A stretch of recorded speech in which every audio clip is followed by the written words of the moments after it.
Welcome back. I've got Andrew Krepshetty's on the line. Andrew, how are you? I'm doing really well. Thanks for having me, Michael, and nice to talk to you. Happy New Year and great to talk to you. Really looking forward to this conversation because you're doing some amazing work at Red Balloon, and obviously you've done some great work throughout your career. So why don't you share a little bit about you and then we'll jump into the conversation. Cool. Yeah. No, I grew up in San Francisco Bay Area, did the old .com thing. Decided I wanted a change of pace, a change of scenery, and moved up to Idaho 25 years ago. Was blessed to start a bunch of different businesses. I've started businesses as small as a couple of employees and ran a $50 million business and I think I've had six successful exits over the years, ranging from, $100,000 to half a billion. So been kind of in the business world for a long time and really focused on labor market data and job creation primarily. So that's kind of my background. Then I've got five kids and live in beautiful Idaho on 60 acres, 10 minutes from the office, which is hard to beat.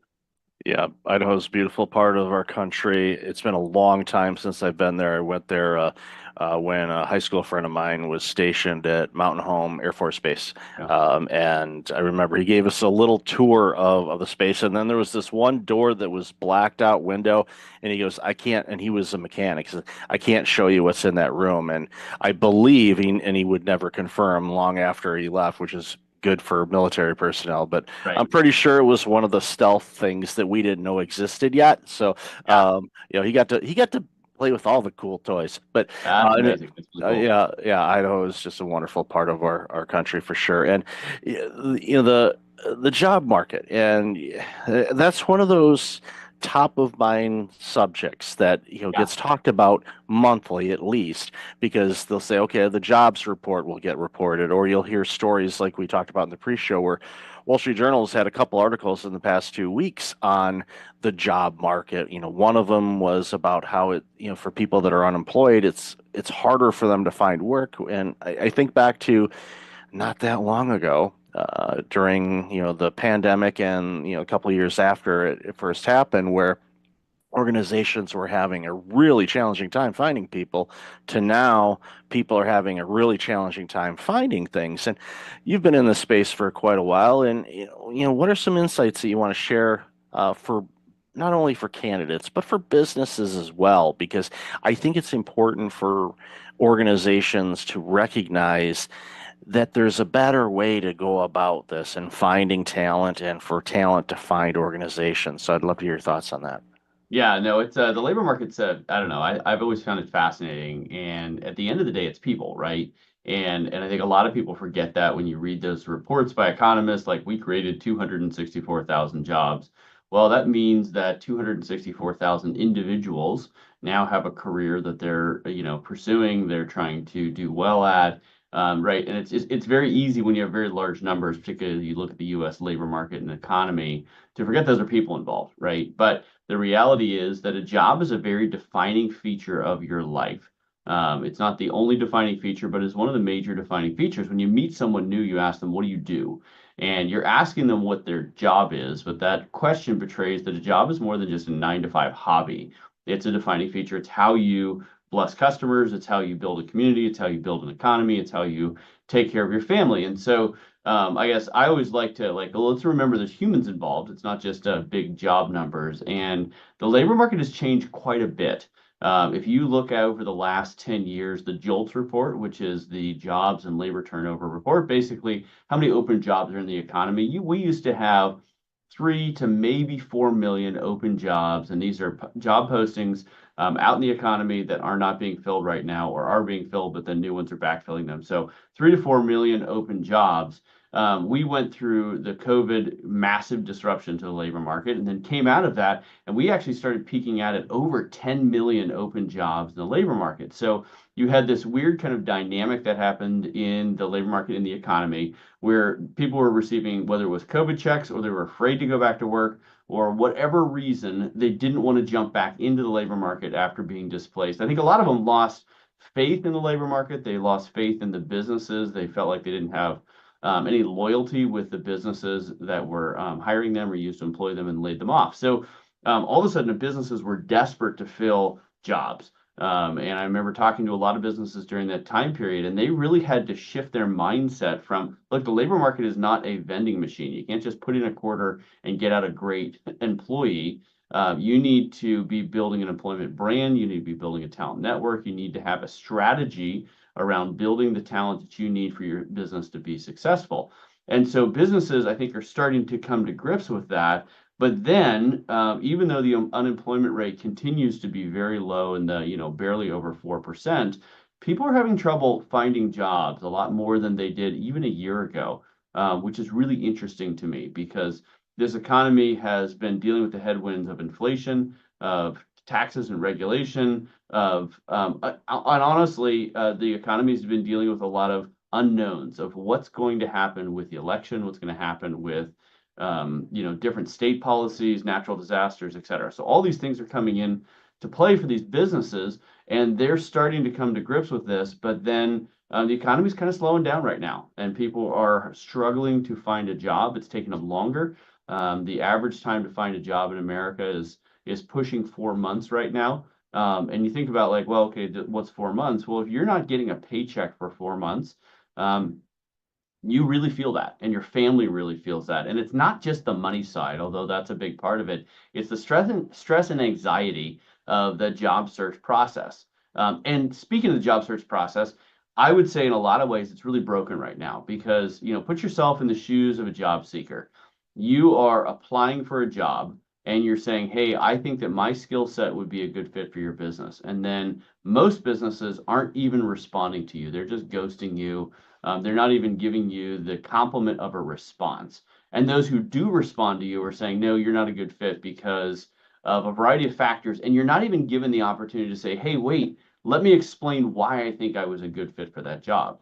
On the business side, they're posting a job. If you're posting a job on Indeed or ZipRecruiter, one of the really big job boards, you might get thousands of responses from that job posting. Well, if you're a single recruiter at a small business, let's say under 500 employees, and you get 1,000 responses to a job posting, you can't give meaningful time of day to all 1,000 people who are applying. So you're trying to weed people out and not even respond to them because you don't have time for any interaction. So in my mind, the job market is very broken. And someone was telling me, they're like, well, it's not that big a deal. It's like a sales job, right? You're just selling yourself to these businesses. But I would argue that it's very different in that when you're selling a piece of software or a widget or whatever, you're selling something else and you're saying, hey, I think this is a good fit for you. And when you're rejected, they're rejecting the thing you're selling. But when you're trying to apply to a job, the thing they're rejecting is you, right? And so it's this very personal, painful process to actually look for a job. And so I know a lot of people who don't even want to jump in and then they find out that they need to grind for 4 months and it's not as easy as they thought it would be. So anyway, now I painted this horrible picture of what the job market is today, but unfortunately that's a reality. And that's what people are dealing with. Businesses are overwhelmed with applicants who aren't a good fit, and applicants are ghosted or not given the time of day or given the opportunity to fight and say, no, I really could do this job. Give me a chance. And so all those factors are playing into a very difficult labor market right now. Yeah, and I've seen it, and we know, split time between San Diego and Toronto, completely different things, and the dynamic of the 51st state, I find quite entertaining, and that's a completely different subject for another day, because Yes, right. I'm a dual citizen, and I can vote and screw up two countries, and I take that very, very seriously.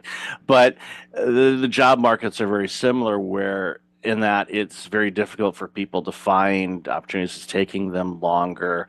Yeah, There's the fake job posts and all of that, which is right, annoying. It's like, don't, if it doesn't exist, don't play. Come on. It's like you're right. wasting time by doing that.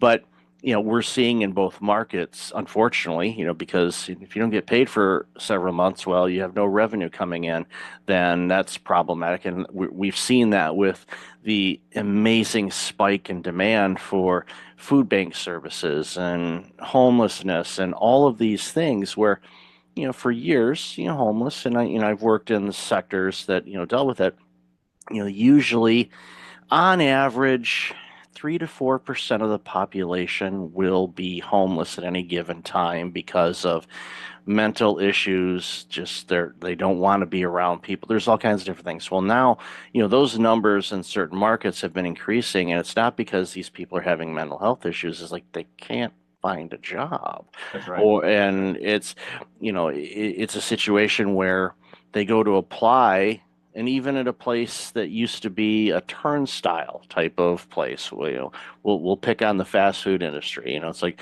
that's just a constant turnstile of teenagers, and that's how the system has been. You could argue that's broken as well, but Right. to the point where someone says, "Okay, I want to apply for that," and they'll look at you and they'll go, "Okay, you're in your mid 30s or early 40s," and they're like, "You're a flight risk. You're only taking this until you go. I don't want to bother with training you." So here's somebody that's willing, able to work, wants to work, and they're not even getting a sniff. And it gets to the point where people are like, you know what? Screw it. I'd rather sleep in a tent and deal with the food bank than have to navigate all that stuff. And what that does to society is it robs society of great people that could do great things for these companies, but they don't want to get into that nonsense of what the job search and job market has been. And I think that's, Right. one of the things that jumps out for me, and this is not a commercial by any stretch, of, the work that you're doing at Red Balloon. I get the emails, I see what the types of posts are and the jobs and all of that. And they're real posts. There's Right. real people behind it. They might be using ATS, but in the conversations that I've had, with other people that I've like, hey, go check them out. It's like, yeah, I got a call from a real person, and they looked at it, and it was like, Right. wow, Yes. it's like the olden days when it's like, oh, people working with people. What a weird concept. But because it's frustrating. I've looked for work before, and I've been Yeah. on all sides of the fence. Either hiring people or being somebody looking for work as well, and it's it's a lot like buying a car. Now, some people love buying cars. I despise it. Yeah. Most I people don't. Yeah, it's like no, it's like the haggling and negotiation. Some people are all in on that, and like I'm gonna get my best deal. Where I'm like, just set a price. I'll pick the vehicle that I can afford. I'll buy it. Make the Right. transaction easy. It doesn't have to be complicated. It's like here's the job. Do you have those skill sets? Yes. Okay. Let's talk about your personality. Yeah. What's And culture important to fit. you. And Yeah. Those culture things. is a huge thing. And Yeah. Yeah. For and sure. I've shared this story before. I ran multi-site medical care clinics for several years, and I was looking for a receptionist, and I got 900 resumes, and I'm like, okay, how do I go about this? Well, I took the time to look at them, and it took time, but A I'm like, lot. I am going to look at these, and I got one, and it jumped out all over the others, and the doctors thought I was absolutely bonkers for doing this. But the receptionist that we hired had no medical experience. I turned down other people that had medical experience. She didn't have medical experience. So the doctors are like, "Are you out of your mind? Why are you hiring somebody that doesn't know the industry?" It's like, well, one day somebody hired me as the executive, and I wasn't in healthcare, so Right. work with me on this. The reason why I hired her, one was personality. She was outgoing, could handle everything. Secondly, she had worked in for a cell company's customer service retail. So she's dealing with people that are complaining that their iPhone costs too much or that plan isn't working or my this or that. So anything that she's dealing with, unless she's trying to sell somebody on it, she's dealing with unhappy customers. I'm like, you're going to be dealing with unhappy, sick patients. They're going to be mean. They're going to say some Right. things that they shouldn't say. Are you okay with that? Yes, I've had this experience with that. So I hired her. So again, doctors were originally mad at her, and she was, and I definitely want to get your thoughts on this. She was commuting a long way to get to our clinic. Hmm. She had like almost an hour each way commute, which was a long, for a receptionist role. That's a lot. So she'd been with us for a couple of years. The doctors long forgot about her skills, thought she was an all-star. I was, looking, in the trades and all that kind of stuff, and I saw one of our um, partner clinics, not necessarily a partner, but same kind of group, had an opening for a receptionist role and slash office management type of assistant thing. And that location was 20 minutes from where she lived. So I called the director at that clinic and I said, I got a person. I don't want to lose her, but she lives 20 minutes from you guys. and she's Right. absolutely amazing. Would you be willing to interview her? Yes. Yeah. So she went on the interview. She got offered the job. She was back and forth on. She did not want to leave us, but I said, okay, you're gaining at least 40 minutes a day. So Yep. multiply that. What would you do with that extra time? Um, Sleep in a little bit, get home earlier, do this, that.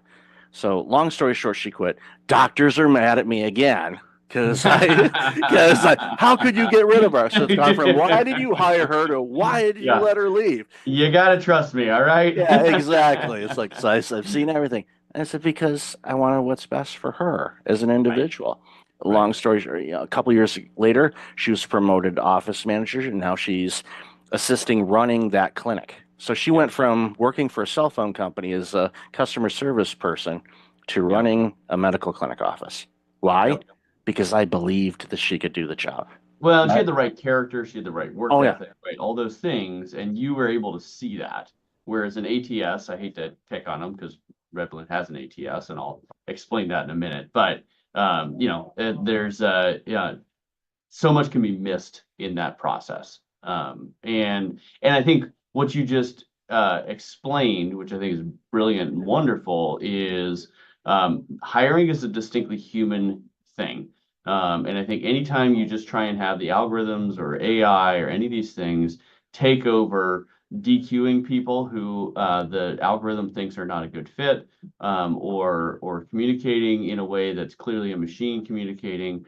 I just think it's not kind and it's not human. It is a distinctly human thing to hire other people. So, and I guess to your point, I painted a really bleak picture, and I love your story there. But it took a long time, right? If you've got 900 resumes you're going through, then you've got to go and pitch the doctors that no, trust me, this is going to be the right person for our organization.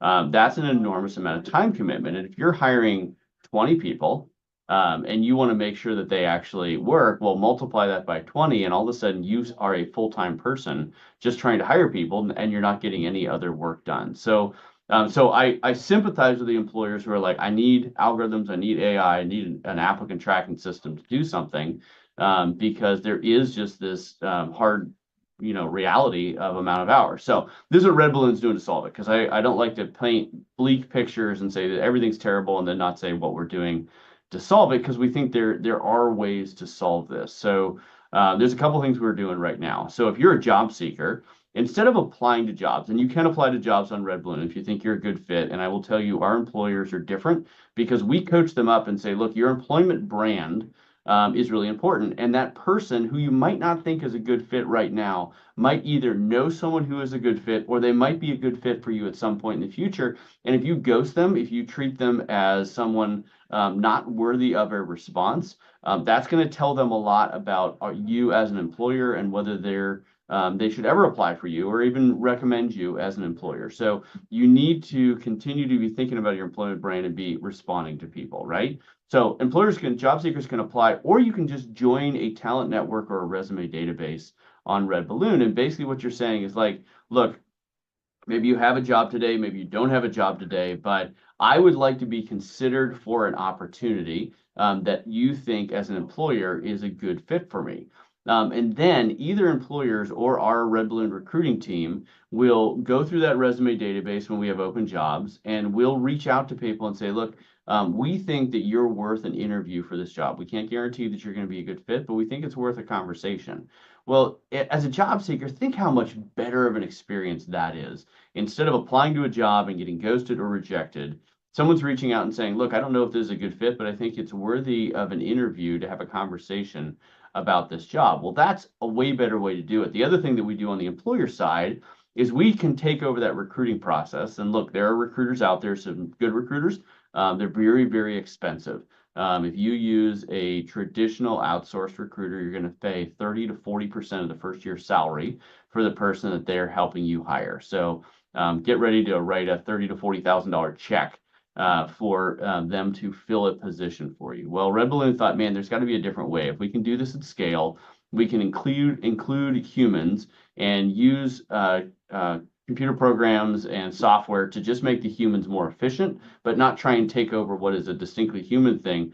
of looking someone in the eyes, getting on a video call, actually understanding, you know what, you're a person of character. And while you might not have all the skills today, you're going to be an awesome fit for this company. So we will actually take over that recruitment process, and we will do it for under $10,000. And we've filled CFOs and CEOs, and we've filled executive assistants. When you've got a small business and you know you need the right person, but you don't have the time and energy to do it yourself, we're going to save you tens of thousands of dollars and actually have a human being talk to people who might be a good fit for your company. So that's kind of, and we're trying to build that at scale because we believe that job seekers have the right and the dignity to have a conversation with a human being.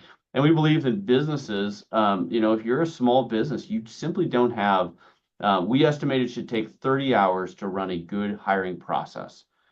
30 hours, right? Well, imagine that if you have 10 people you need to hire. Well, most business owners don't have 300 hours that they can devote to hiring. They need to be running their business. And so that's what Red Balloon does. We take over the hiring process. We do it for way less than a traditional recruiter. And we try and give job seekers the dignity of a human conversation because we think they deserve it. And if we can do that at scale and really redeem the world of work and make work fun again, that's really what we're striving for. Yeah, I'm a gigantic fan of it, and as I said, I've had people look at it. I get the emails because I always want to see what's going out there, and I Yeah. see the quality of organizations that are in there, and you can tell that and thank you for sharing. I did not know the fact the organization is coaching these organizations because post after post after post, it's like this feels personable. It doesn't Right. feel like here's what you need to do. And I'll give you a funny story. I saw a not because I've done on the side I do some nonprofit help and whatnot, and I saw a job post for a part-time nonprofit director type of role. Yeah. And I'm looking at the job post and I'm like I started visually trying to count the bullet points of the duties and responsibilities. And I'm like scrolling, I'm like, and my original career was accounting, so I can count, but I'm like, there's too many bullet points. So literally I copied the post, I threw it into ChatGPT, and I said, hey ChatGPT, how many bullet points are in this job post? 57 was the last one.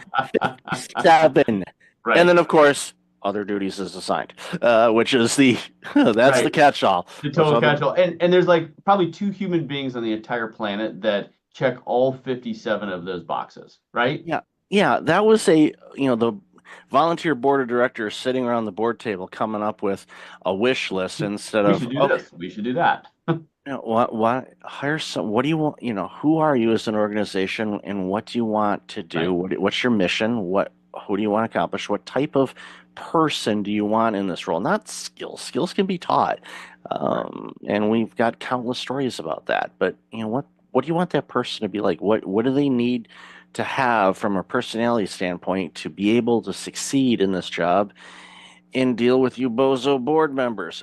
Did I say that out loud? I'm sorry. Yeah, that's right. Editor, We have not mentioned names. We will protect the name shield here. editor, don't remove that. Okay. That's right. But again, your organization is helping organizations return to the people business and the human business, and long overdue. And I celebrate, the work that you're doing and important work. And like you said, it's not easy out there, but organizations like you and your team will make it easier. So, That's love right. this conversation, Andrew. Where can people find out more about you and Red Balloon and everything else you're doing? Yeah, go to redballoon.work, not .com. That's where you'll find a party supply store. And we actually think work is a good thing. And so that's why we thought redballoon.work would be a good thing. And look, if you're an employer and you want to hire someone who's going to be a great culture fit, and you don't have the 30 plus hours that you need to devote to that whole process, but you don't want to spend $50,000, please reach out to redballoon.work. We believe that there's a better way to hire, and we've done this for many, many hundreds of employers. Also, if you're a job seeker and you find the job hunting prospect just discouraging, go ahead and fill out a profile on redballoon.work. You're now part of a database of job seekers who care about meritocracy and hard work. and showing up and providing value. And you never know, you might just get a tap on the shoulder and say, we have an opportunity that might be a good fit for you. And you don't have to go through all the pain and anguish of rejection while still being involved. There's obviously jobs you can apply to. Would encourage you to do that. And then the last thing I'd say is if you want to follow me on LinkedIn, I try and have a daily post about how do you build culture? How do you hire well? How do you interview well in a job? And so have a hopefully good content out there, and that's where I put most of it. So follow me on LinkedIn, Andrew Crapuchettes. There are not a lot of people with that last name out there, so you're pretty safe to know that it's going to be this bald guy. And I'll definitely have all of that information in the show notes. So, Andrew, thank you for being you. Thank you for this awesome work, and really appreciate your time today. Thanks for having me. Everyone, have a great day. Welcome back. I've got Doug Drysdale. Like, Doug, how are you today? Hey, I'm doing great, Michael. Thanks. How are you? Good to see you. Great to see you. Really, really looking forward to this conversation as we talked a little bit in the pre-show about this. So, why don't you share a little bit about you, your company, and then we're going to jump into this very important conversation around mental health. Yeah, happy to do that. And thanks for the opportunity to talk a little bit about what we're doing. Like my background, I've spent 35 years building drug development companies of some form or other. In the first half, largely through kind of R&D licensing, partnerships, co-developments, those kind of things. And then later through larger transactions, lots of M&A. I've acquired 15, 17 companies, something like that. So building companies organically. But the most rewarding, I think, for the last sort of 16 years or so, I've been the CEO of four different pharma companies, different types of companies, from a generics company I co-founded, a spec pharma company, a CDMO, a contract manufacturer, Cybin, now a biotech company. Two of those were startups and two of those were turnarounds. Two of them were public and two of them were private. So it's a real kind of mix of things.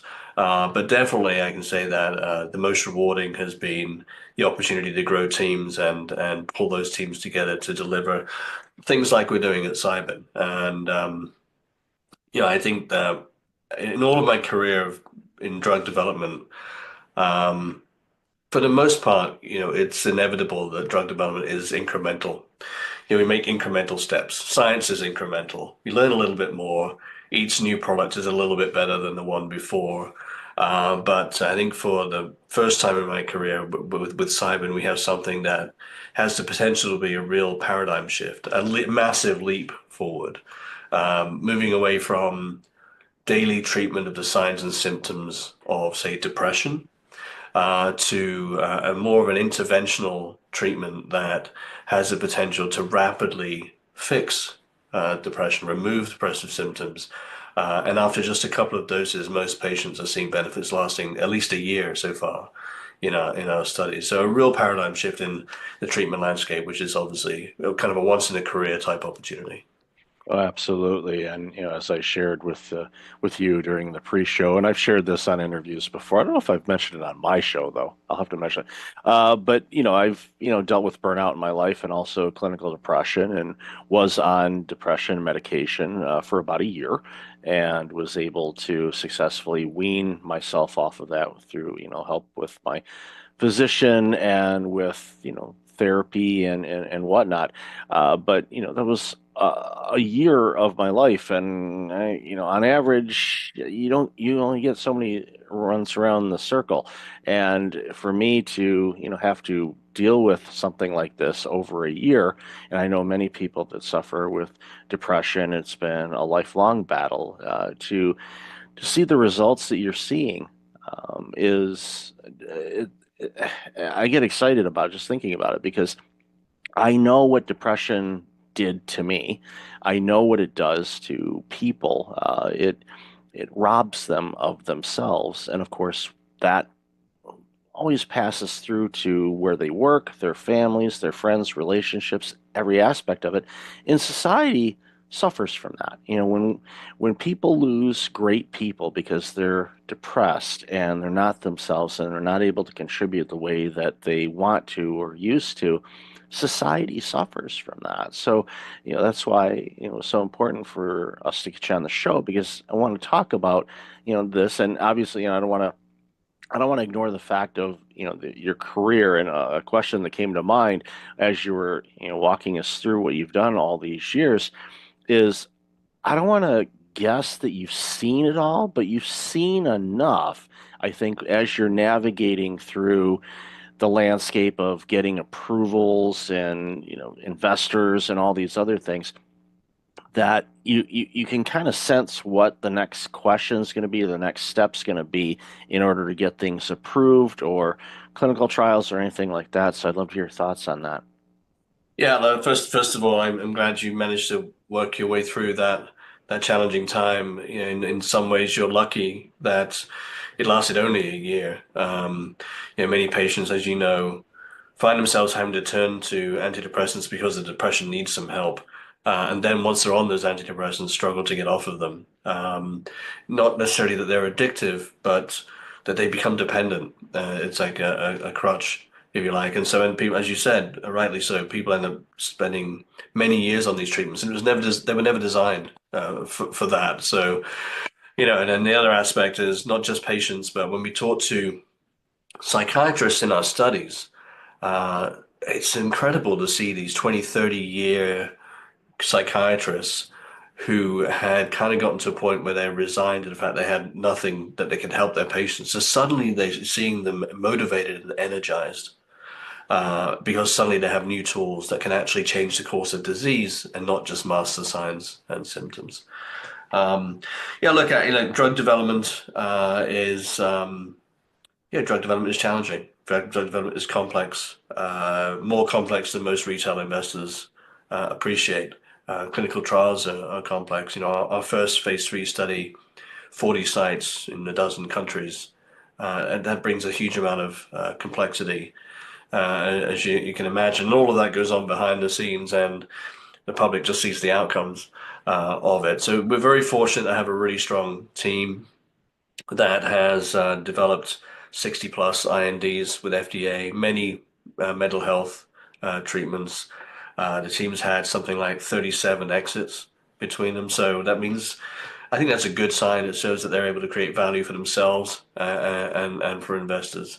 But more than anything, this is a cause that really motivates people. So I think pretty much everyone on the team is here because of a personal motivation, a friend, a family, a loved one that has dealt with one of these challenges. So there's that personal motivation, but we're also quite competitive people. It's interesting to me, always interesting to me, that drug development seems like it's glacial and really slow, but actually it's kind of like swan management. Smooth on the surface and paddling like hell underneath.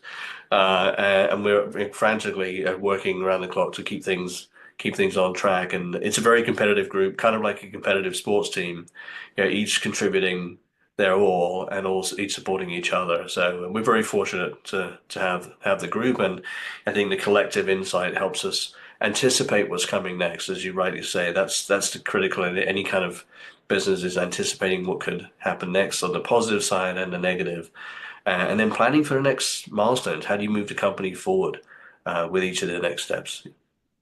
Well, it's important. And as you were talking to, I started thinking about, all of the regulatory things. Of course, you've got the FDA. That's just talking about the U.S. This is a global product, so you've got all the different variances on that.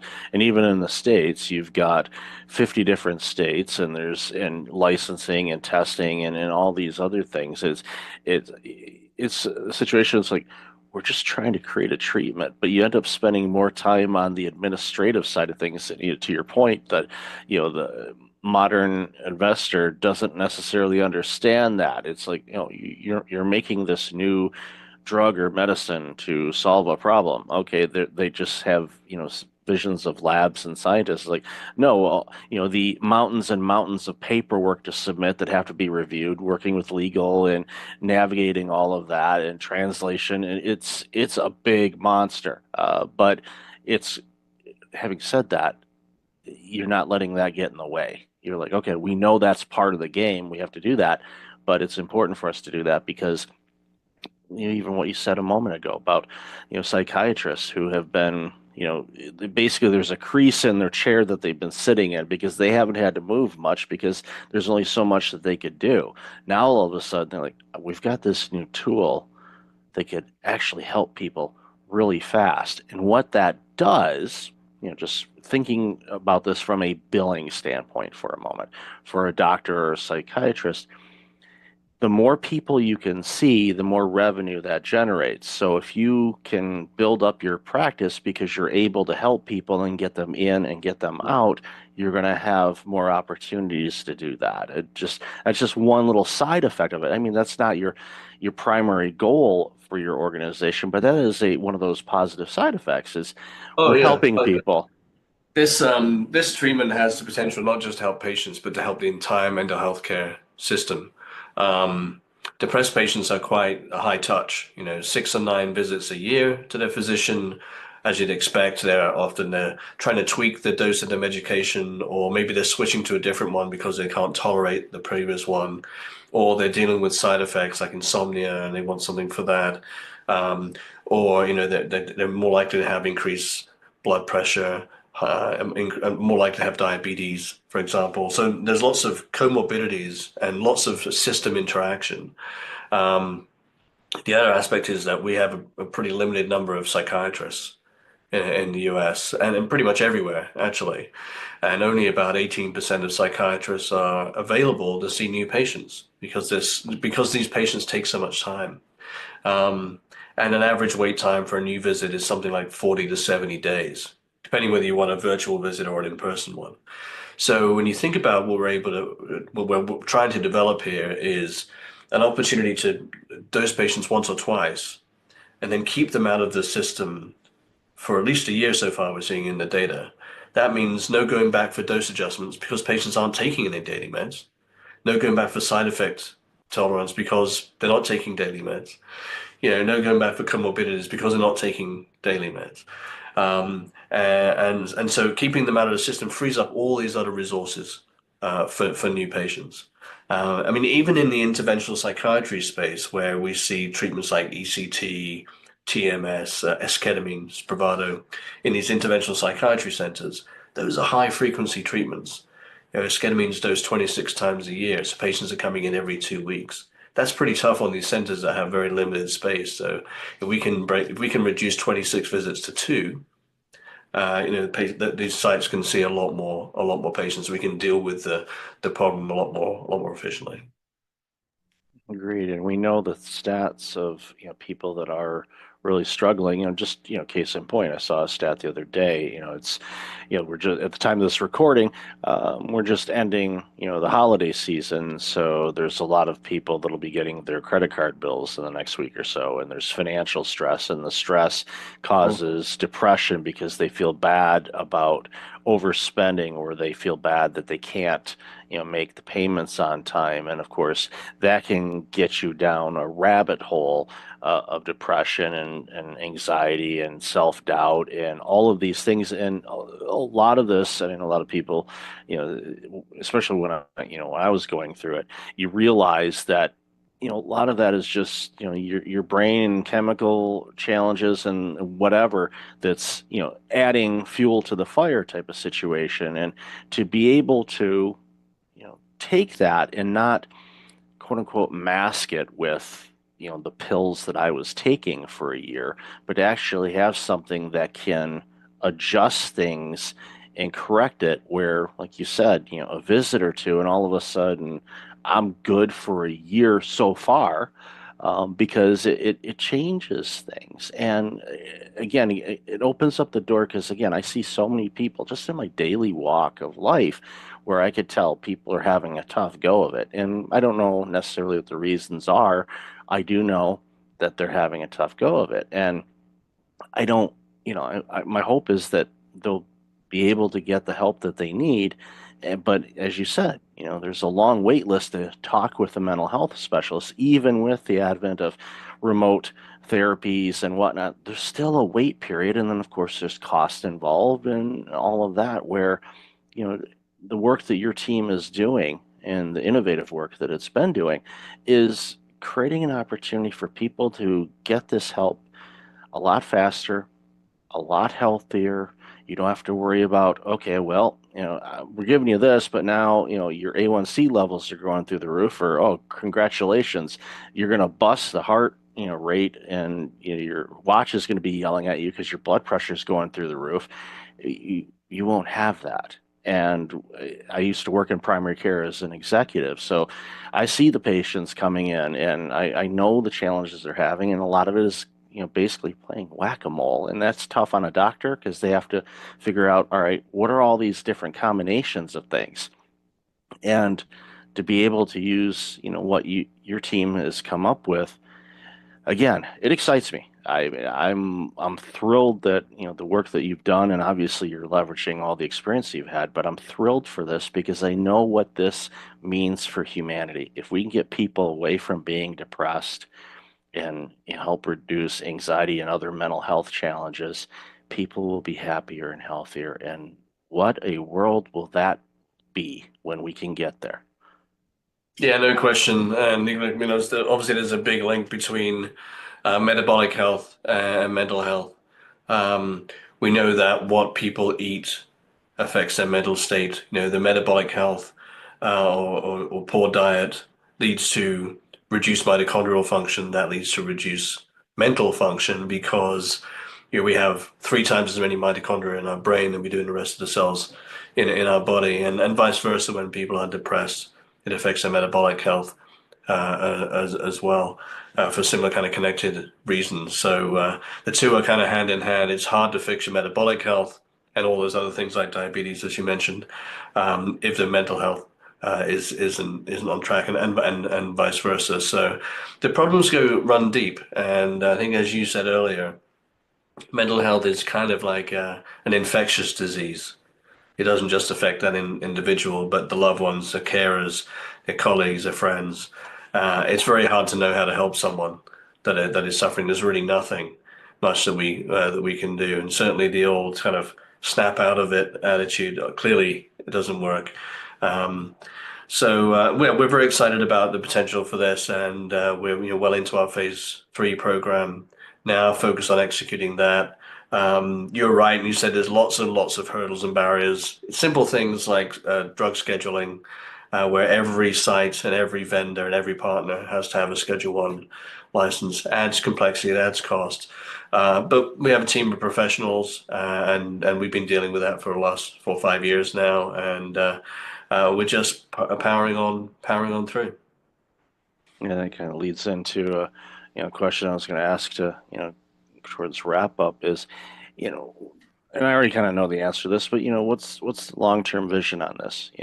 From your standpoint, obviously I think this will, spawn additional research in other areas as well. But what's the long-term strategy for the organization to, navigate? And again, it helps when you have an all-star team that's done it before. It's not a case where nothing surprises you. It's like, okay, we know how to deal with this, and they do it. And I love seeing organizations that are made up that way because it strengthens the opportunity to quote unquote get things right. So, love to hear your long-term strategy. Look, I mean, we're fortunate in that depression studies can be quite challenging, typically, in that when you're dosing patients every day with a psychiatric condition, and then you're comparing that to a dose of placebo, those placebo patients are getting some kind of positive input, if you like, or, so they're taking this placebo, some reinforcement, if you like, and so the placebo effect can be quite large in these studies, and then you get a failure to separate the active treatment from placebo, typically normally because these treatments have fairly small effects historically. We've got two things working in our favor here. One is we're seeing much, much larger effects, 8 to 10 times larger than with traditional standard of care, and we're not dosing every day in our studies, nor with placebo. So the separation risk is gone. We've seen just tremendous results in phase 2, 70+% remission rate, sorry, at 12 months, 100% response rate at 12 months after 2 doses. So going into phase 3, we've removed a lot of the risk. So now it's all about execution. When we think about the long term, this is just the beginning of a platform. So we know that these treatments very likely will be successful in depression, anxiety disorders, but there's plenty of anecdotal and academic evidence to show that there are many other conditions that these could be helpful for as well. Bipolar disorder, OCD, postpartum depression, cluster headache, migraine, neuropathic pain, substance use, opioid use, alcohol use. I mean, these are conditions that collectively affect in the US alone maybe a couple of 100 million people. So we're not talking about niche applications here. We're talking about mainstream applications on the scale of, the GLP-1s, Wegovy, etc. Ultimately, once we look a few years down the road. So our hope is to focus on this phase 3 approval in depression, and then leverage off of that experience and the impact we can have on the depressed patient community, and leverage that to help many more people with a lot of other conditions. And really try to change the mindset to move away from daily chronic dosing of pills every day to something that's more interventional. You mentioned whack-a-mole. I think it's exactly right. It doesn't matter what condition you're treating, if it's depression or a cardiovascular disease or whatever. As soon as patients start getting polypharmacy, multiple pills, then it's about, okay, well, this one's causing this side effect, this one's interacting with this one's causing another side effect, and you're adding in more treatments to deal with the treatments that are trying to attack the underlying condition. So, one major benefit of all this is maybe let's break the cycle of relying on a pill every day. Patients have to come in and do a bit of work and have a couple of visits and take these treatments, but 2 visits could perhaps last patients for an entire year, free from all those medications. So I mean that's the vision, to create a platform, and we're very very excited about the opportunity to help not just depressed patients but all those other groups I mentioned as well. Yeah, I look forward to people throwing away their pill dispensers because they don't Mhm. need them anymore. So I applaud your work and celebrate it, and I'm looking forward to seeing all the great things that comes from all of this. So, Doug, love this conversation. Where can people find out more about you and all this amazing work you're doing? Yeah, look, thanks for having me on, Michael. Enjoyed the conversation. You can always find us at cybin.com. That's cybin.com. And if you happen to be an investor, we're also traded on the New York Stock Exchange at CYBN as the ticker symbol. And I'll definitely have all that information in the show notes. So, Doug, thank you and your entire team for your part in helping people get better. I applaud you and I really appreciate your time today. Great. Thanks, Michael. Welcome back. I've got Rico Nasal on the line. Rico, how are you? I'm good, good. How are you this morning? I am doing really well. Been looking forward to this conversation. We lined this up as we were joking in the pre-show. Feels like 2015, which would be impressive because I didn't start the show till 2017, but here we are. So, for those that don't know you, why don't you share a little bit about you, and then we'll dive into the conversation. Yeah, absolutely. So I'm Rico Nasol. I've been a creative executive for the last 20 years. I spent most of my time at Zappos and Netflix. At Zappos, I was employee number 40, and I had to scale, and I founded the creative and content team there. It was, I guess, a theme in my career because at Netflix, I was there for 9 years, did the same thing. I founded and headed their Netflix creative studio. And so what I do now is I started leaning into the coaching and leadership aspects of that because I had to scale to 200 people, 7 countries. And in doing that, I had to build my own leadership teams. And so I found myself leaning more into building more leaders around me. And so I decided to leave Netflix in 2021 and start my leadership coaching business. So now I focus on training the leaders of tomorrow and building them up and helping them build the confidence, clarity, and culture they need to be successful. I love that you recognize that by building up leaders as part of your team, it probably not that you didn't have enough work to do, but it probably made it just a little bit easier because you've empowered your people to lead and take charge of things, because that's how you can scale organizations to multiple countries and rapid growth. And the fact that you were employee number 40 at Zappos, and we know what that company is, and of course doing the same thing at Netflix, we certainly know who they are. And you'd have to just completely avoid media not to understand what Netflix does. But the fact that you were in both of those organizations in the early days, and obviously watch it grow and expand to, household names and, just gigantic companies making a huge impact on people. It's got to be gratifying for you. And also, just another thing to commend you on too, and I want to hear your thoughts on this is, the fact that you did all these things and then you said, you know what, I can do that at Netflix too, because you picked up tools along the way. So what was that process like as you were building things up and recognizing, okay, I need to make my leaders leaders and, to scale this thing to where we need it to get? Yeah, great question. I had a lot of mistakes along the way, and that's where I built this course, right? Because there's no perfect way to be a leader, and I would say I'm a product of my environment. I think that's how all of us are. So I was the drum major in my marching band, which like I was the number one band geek. I played a lot of sports, and then I was lucky enough to work with Tony Shea, the late Tony Shea, who really was the embodiment of like empowering others. So it was good because my first experience was in an environment that true autonomy, true empowerment, and in between, I didn't mention the stops in between because that's where I learned what toxic environments were like. So taking the good that I found at Zappos, it took me a while to find Netflix because Zappos was in Las Vegas. I was married. We wanted to live back in California, and I found a few bumpy spots along the way. And so I found micromanagers, I found toxic leaders, and nobody goes out and says like, "Hey, I want to be a toxic leader." I want to create toxic environments. But like I mentioned, people are products of their environment. So if they don't know any better, and a lot of these companies don't have great training programs, what I've seen is a lot of companies will take the best performing IC who's maybe good at the process and promote them as their leader. And it's one thing to manage process, but as we all know, leadership is about leading people. And so if you just were in charge of process, great. But if you need to inspire and motivate people, nobody's training these folks how to do that. So one of the things I had to learn was, one, I can't do my old job and my new job at the same time. So I needed to find people to do the stuff I used to do and then really build succession plans. Train your replacements. If you can train your replacements, that means one, you can move on to do other jobs. You could get promoted yourself. And then two, if you wanted to take a break, because I know you focus a lot on burnout, if you want to take a vacation, who's going to do your job when you're gone for a week, right? If you don't have a good succession plan. So those are probably the biggest things I learned. And if I can leave my job and the business doesn't skip a beat, that means I was successful.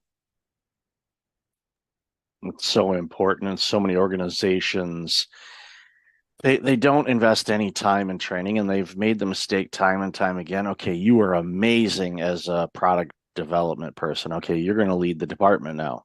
Well, I've never led a person in my life. I don't even have kids. So what's this going to be like? And you'll do it because you know the product. Well, you're not, like you said, and I appreciate you said this.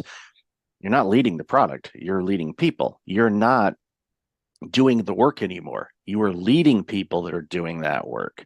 And often there's the inner struggle of, no, it should be done this way. And there's multiple ways to get to an end result. So the great leaders that I've encountered, once they become great leaders, some are, I don't want to say some are born, but some have some attributes that make them gravitate to be better at leaders than others. Doesn't mean people that don't have that can, they can be a great leader. It's something they have to learn and study from the greats and research and, don't be a follower, as Jim Rohn has said, make your own decision, so take some ingredients from all the great leaders or the people that you admired or your former bosses and use some of those components in your leadership style, and you'll be amazing at it because it's got some principles of leadership, but it's also got you in there. And that makes it so much easier. But organizations don't invest time in training their leaders. So the leaders have to do it themselves, or it's trial by fire, or if they're talking with peers. But a lot of times they're so overwhelmed with all the workload and the struggle of leading and not doing. It's such a difficult challenge for so many people. And that's why we see all the problems we're seeing in workplaces, whether it's micromanagement, stress, burnout, retention issues. All of these things are playing a part. And a big component of it, from my standpoint, is just improper or bad leadership. And it's like you said earlier too, and I want to commend you on this as well. Most people, I mean, there are some, but most people don't set out to say, you know what, I'm going to be a bad leader. I'm going to be a micromanager. I'm going to just annoy the heck out of these people. That's not their intent. Many of them are internally drowning. They're fear, they're scared. They're basically putting on a fake face to say, I have to show myself as being a strong leader. It's like, well, you need to be who you are. So you're not fighting this internal battle of trying to pretend to be somebody that you're not. Be you and figure out your leadership style that can help motivate and grow the business. Yeah, I'm so glad you said that, because that's one of the things I like to focus on in my coaching practice and in my course is leadership is about authenticity, right? Like you can't be something you're not. And you said something there when, leaders are born. I do believe leaders are born. Some people say like leaders aren't born, leaders are made, but I believe leaders are born because we all have innate skills and strengths. And it's about fostering those strengths and bringing those things out and knowing that they bring value to the organization, the team, and whatever. And the thing that gets a lot of people hung up is we talked about this in the pre-show, whether they have imposter syndrome, they have low self-worth, they don't have confidence in themselves, they don't believe that they have value. And if you start to get into that negative self-talk, that's when you start to make the mistakes as a leader. You start to take on too much, you start to information hoard, you start to do the things that aren't natural, but because we're afraid of failing, we're afraid of making a mistake, we're afraid of the team looking bad. If the team makes a mistake, that means I made a mistake, that means I'm a bad leader. But when you hold on so tightly, that's when we start to fail our teams. It's when you let them tier what you said earlier.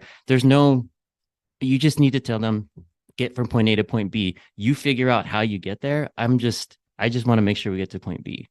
And when folks have like this fear of failure, they hide behind things like perfectionism. They hide behind things like, oh, I want to add more rigor. And when people say they want to add more rigor, secretly a lot of them are saying, oh, I just need more people so I can make a decision through consensus, because they're afraid to make a mistake. And so these things start to creep out unknowingly, and it takes someone to recognize, oh, actually I want to be a better leader, to say, okay, I have imposter syndrome, I have these things, and it's hard to admit it, but once you can admit that, that's when the doors open to great leadership. It's really important. And I know John Maxwell talks about this a lot, in his book, Sometimes You Win, Sometimes You Learn. Going back to, you had mentioned it earlier about, the stops in between Zappos and Netflix weren't the greatest, and we don't need to pay any attention or mention any names or anything like that. But those are learning experiences. And I tell people, it's like if everything was smooth and easy, we wouldn't be challenged. We wouldn't grow. And I know a lot of people, use the adage, no pain, no pain. And it's just natural. We want to avoid it, where our bodies are kind of designed to avoid discomfort and pain whenever we can. But it's those things that provide clarity, and it gives you opportunity saying, okay, now I know that working in this particular sector, or maybe this particular area, most of the companies behave this way. All right, maybe I should look elsewhere to work, or maybe change industries, or take a step back and go, all right, maybe I need to regain something, especially if there's a confidence issue. And I even did this in my career earlier on, where, I was in leadership roles, had a setback, and was looking for new roles. And one of the things I did, and, not everybody will do this, but for me, it's like, you know what, I'm going to take a part-time role doing something that I did years ago. So, we're, I want to say bottom of the ladder, but it was lower.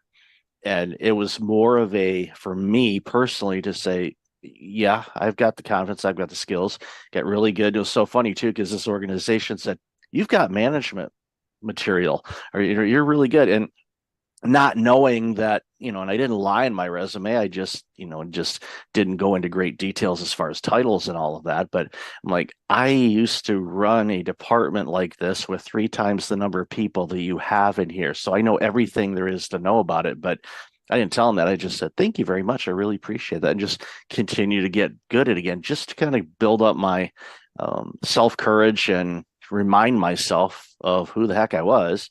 And then, shortly after that, then the doors opened up, as you mentioned before, to a position that was a whole lot better, in my wheelhouse where my skill set was, but also challenged me into learning some new things. And it was just one of those, it's not a straight line. Sometimes you can go, okay, let's take a step back, kind of regain things, and then, okay, let's get back into the game. And there's nothing wrong with that. It's actually really good because it reinforces some things, and it may, you may determine, go, you know what, I actually like working in this industry again, so maybe I'll do that.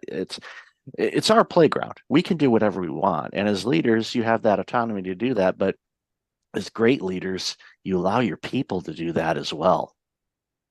Yeah, that's a great point. And yeah, to your point, when you step back, it kind of gives you another perspective, right? So there's a few types of people I work with. There's some in particular that I feel like, oh, the only way to grow is through people management. And I had many leaders on my team that didn't manage any people, but they were mentors. The rest of their peers saw them as leaders. And I always made sure that there was a high level IC path, an individual contributor path, because there's only so many people manager roles, right? You can't just make some. So in some cases, you find ways to elevate others where they don't necessarily have to go into people leadership, but they're seen as leaders. And then there's other folks to what you mentioned, where, and also I wanted to bring up is taking that step back to change perspective. I had to do that myself. And I'll tell a little story at Netflix where we would do quarterly offsites for quarterly planning, and it's like a bunch of VPs, and we're in there, and I'm like I was only one of the only creative executives in this meeting. And so I had to shift myself because in my mind, I'm like, why am I in this meeting? Like everybody here is like business owners and like whatever and I'm like, I'm a creative. And so during the break, I had to shift myself and say, why am I in this room? What does it mean that I'm in this room? And when I answered that, it's like, I'm the only creative in this room. That means if I don't say anything, I'm letting down all the creatives in the organization because my voice is probably the most important because it's the least represented. And so by shifting that mindset and helping a lot of my clients shift that mindset, is your voice is probably the most important, especially if you're the only one representing that function in the room. So look at it that way and share your perspective, share your voice, share the things that you're thinking, the questions that you have. And I went from not saying much and being scared to say something not smart to no, my perspective and my opinion's important. I love that you basically reframed the question. Your first instinct was, why am I in here? And you reframed it to is, what's the reason why I'm in here? And the reason is because they need me to share from my perspective, and my background that they don't necessarily have, some insights that they're not going to see, which is going to strengthen whatever initiatives the organization as a whole is trying to roll out. The ideas that you provided literally could have created additional millions, if not billions, in revenue. And if you weren't in that room, that may not have happened. So you ask, basically the same question, why am I in here? But it's why am I in here is because I can offer this value, not the self-doubt thing. But you caught yourself and you reframed that thing. So you looked at it from a different perspective, and you provided a ton of value. Not taught, I don't know anybody else in that room, but you provided a ton of value, which made a huge impact on that organization. And that's again one of those things when we have that self-doubt and negative talk and imposter syndrome kind of thing. You have to realize where have I been? Where am I at now? I mean, sure, if you were, and I'm not picking. Let's say I'm not even going to pick a title because I don't want to make fun of any title, because every person's work is important. Like the old adage when President Kennedy was touring NASA and Cape Canaveral, and he walked up to a janitor and he said, "Hi, I'm President Kennedy. What's your name?" The guy said his name. Said, "What do you do here?" And his role was janitor. And he says, "I'm helping put a man on the moon." Yeah, and it's true. Because if that place wasn't clean, it could create problems for the rockets, which would have created problems, which could have killed astronauts and everything else. So that janitor was true. So it's the same thing. Whenever we have that imposter syndrome, remind ourselves we are an important part of this company or of this community or of this country or wherever you happen to be. Everyone here has gifts, and I'm glad you made the comment about born leaders, and it's definitely for me to reframe that as well personally. So I appreciate that and thank you for that. But it's so many people hold back, and once people kind of open up and offer their insights and stuff, all the great innovations and inventions that we've had throughout humanity came about because people opened up and offered their ideas and suggestions. Because if we didn't, who knows how behind we would be based on where we are now in the world as far as technology, communication, transit, you name it. Those all came from ideas that people spoke up and offered something. Because if they didn't, we wouldn't have anything that we have today. Yeah, absolutely. Um, it just reminded me of this story that I have, and it's actually part of the thing I want to offer to your audience. I know we're going to talk about this later, but I have this journal. It's called the Crush Imposter Syndrome Journal that we'll give the URL later. But what it does, it helps you work through those things, because you're right. If people didn't speak up, then one, some things might not have been invented, or some terrible inventions might have been stopped, right? And some of the things that this journal helps you do, it helps you go through what's triggering your feeling, like when you're feeling this imposter syndrome, what is it that you're feeling, and starts to look at hard facts, right? So what evidence do you have? So here's an example, right? So a person might be saying, oh, like my boss hasn't spoken to me in 6 weeks, right? So what somebody could say is like, oh, he must hate me. I'm going to get fired because my boss hasn't spoken to me in 6 weeks. But what could it be? What else could it be? Could it be that your boss is actually really happy with your performance and that he doesn't have to speak to you, right? So like, it's all about changing our frame of mind and really understanding what are our triggers and what do we know to be true, right? So if you do speak up in that meeting, what can happen? And the things that I used to be afraid of is speaking up in meetings is like, oh, I'm going to say something dumb. Someone's going to not like it and I'm going to get fired. And then I have to ask myself, how many times has that happened? Out of the hundreds of times I've said anything, how many times have I said something not smart and gotten fired? Zero. How many times have people nodded their heads and said they agree and like that's a good point? More often than not. So the truth is, the reality is when I do speak, people value the opinion. The fear that I have is that the one time out of a million is going to be that one time where I say something not smart. And that's when we get in our own way. Like we have this fear. That's when the imposter syndrome comes out. We think the worst thing will happen.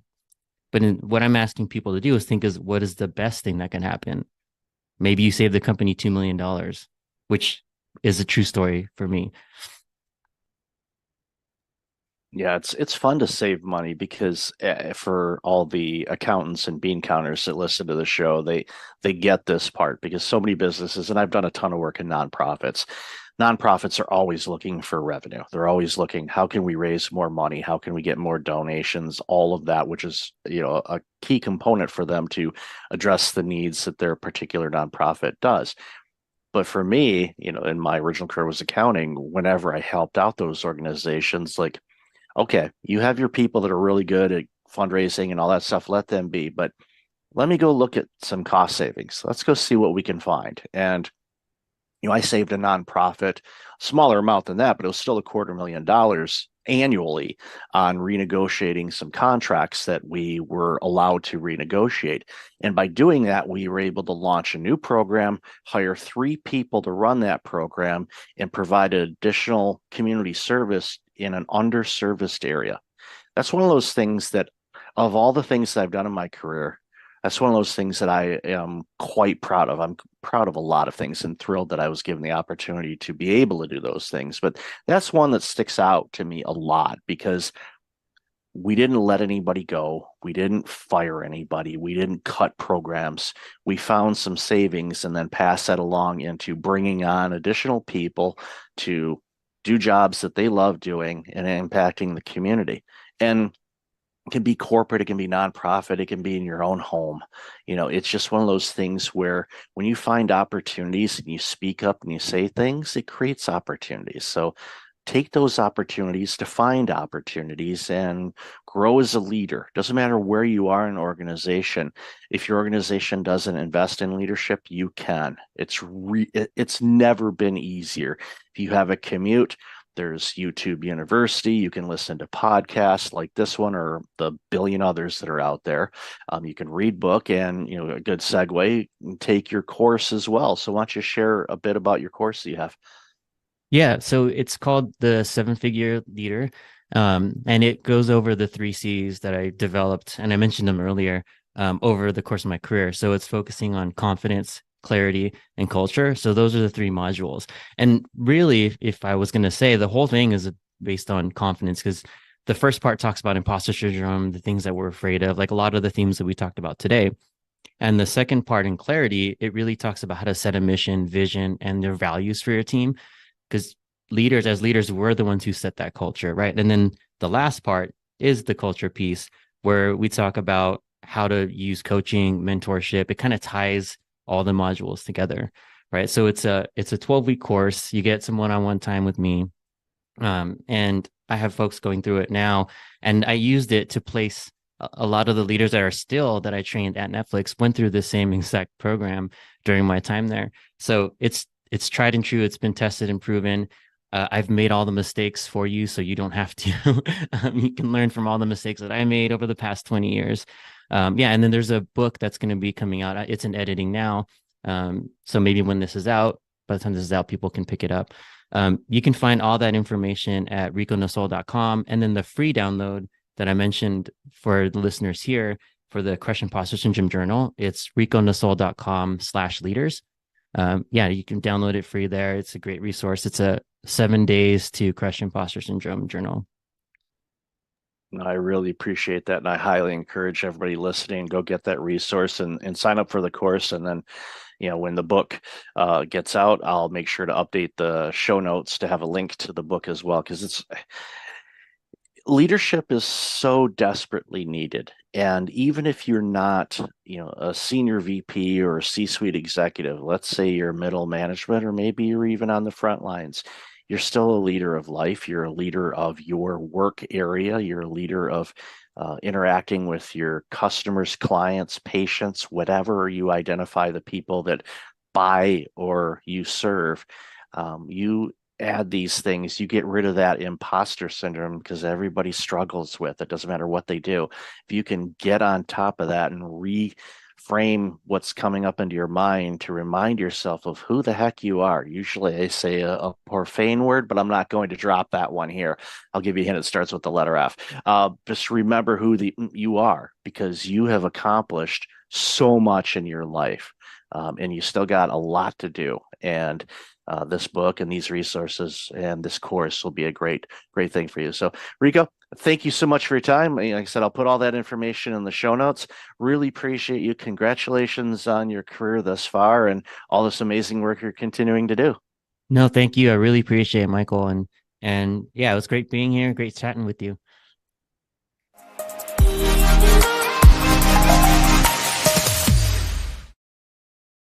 Hey everyone, welcome back to Founder Story. I had already had a great conversation with Michael D. Levitt, but he's the Chief Burnout Officer, Global Thought Leader. He's talking about HR, burnout, workplace culture. These are things that we've gone through for decades, but since COVID, it's become really prevalent. I know I've dealt with it. My friends have dealt with it, whether you're a founder, whether you're in corporate. And he's also the top global podcast for thought leadership. But Michael, welcome to the show. Great to be with you today, Daniel. So why did you launch Breakfast Leadership Network? And why are you so passionate about helping people with burnout? I had my own personal burnout journey back in 2009, where over a period of 369 days, so just over a year, I had a heart attack that should have killed me. And then 17 weeks later, I lost my job during the Great Recession. and then my family car was repossessed, and then finally my home was foreclosed. All those things happened to me in about a year, and all those things happened to me because I was burned out. I was making mistakes at work. I wasn't taking care of myself physically or mentally or spiritually. Obviously, when you lose your job, it's kind of hard to make the mortgage and car payments. Even today, it's hard to make mortgage and car payments or rent payments, even if you are working and you haven't had a cardiac event. So it's a difficult time for a lot of people. And after recovering from all of that and realizing, okay, I'm very fortunate, I don't want to ever go through that again. After I went through the exercise of understanding what happened to me and getting back on my feet, I started noticing people in my sector, and I used to work in healthcare, were going down the same path I did. And it scared me. And I thought, I can't allow this to happen. So I started talking with people, started writing blog articles about it. And then in a conversation with a trusted colleague, he said, you've got some consulting experience. Why don't you start doing some consulting on this? And I did. And then that led to keynote talking, to launching the podcast in 2017, to writing books about burnout, my own personal burnout journey, and created Breakfast Leadership because I was working mostly originally with C-suite executives, and the best time to get a hold of those people early in the morning before they get into the trenches, because once they're in the trenches, good luck. You're not going to get their attention. They're too focused on doing what they're doing. And if you start off the day the right way with some techniques on how to mitigate your stress so it doesn't become prolonged stress, you're going to have a good fighting chance of beating burnout.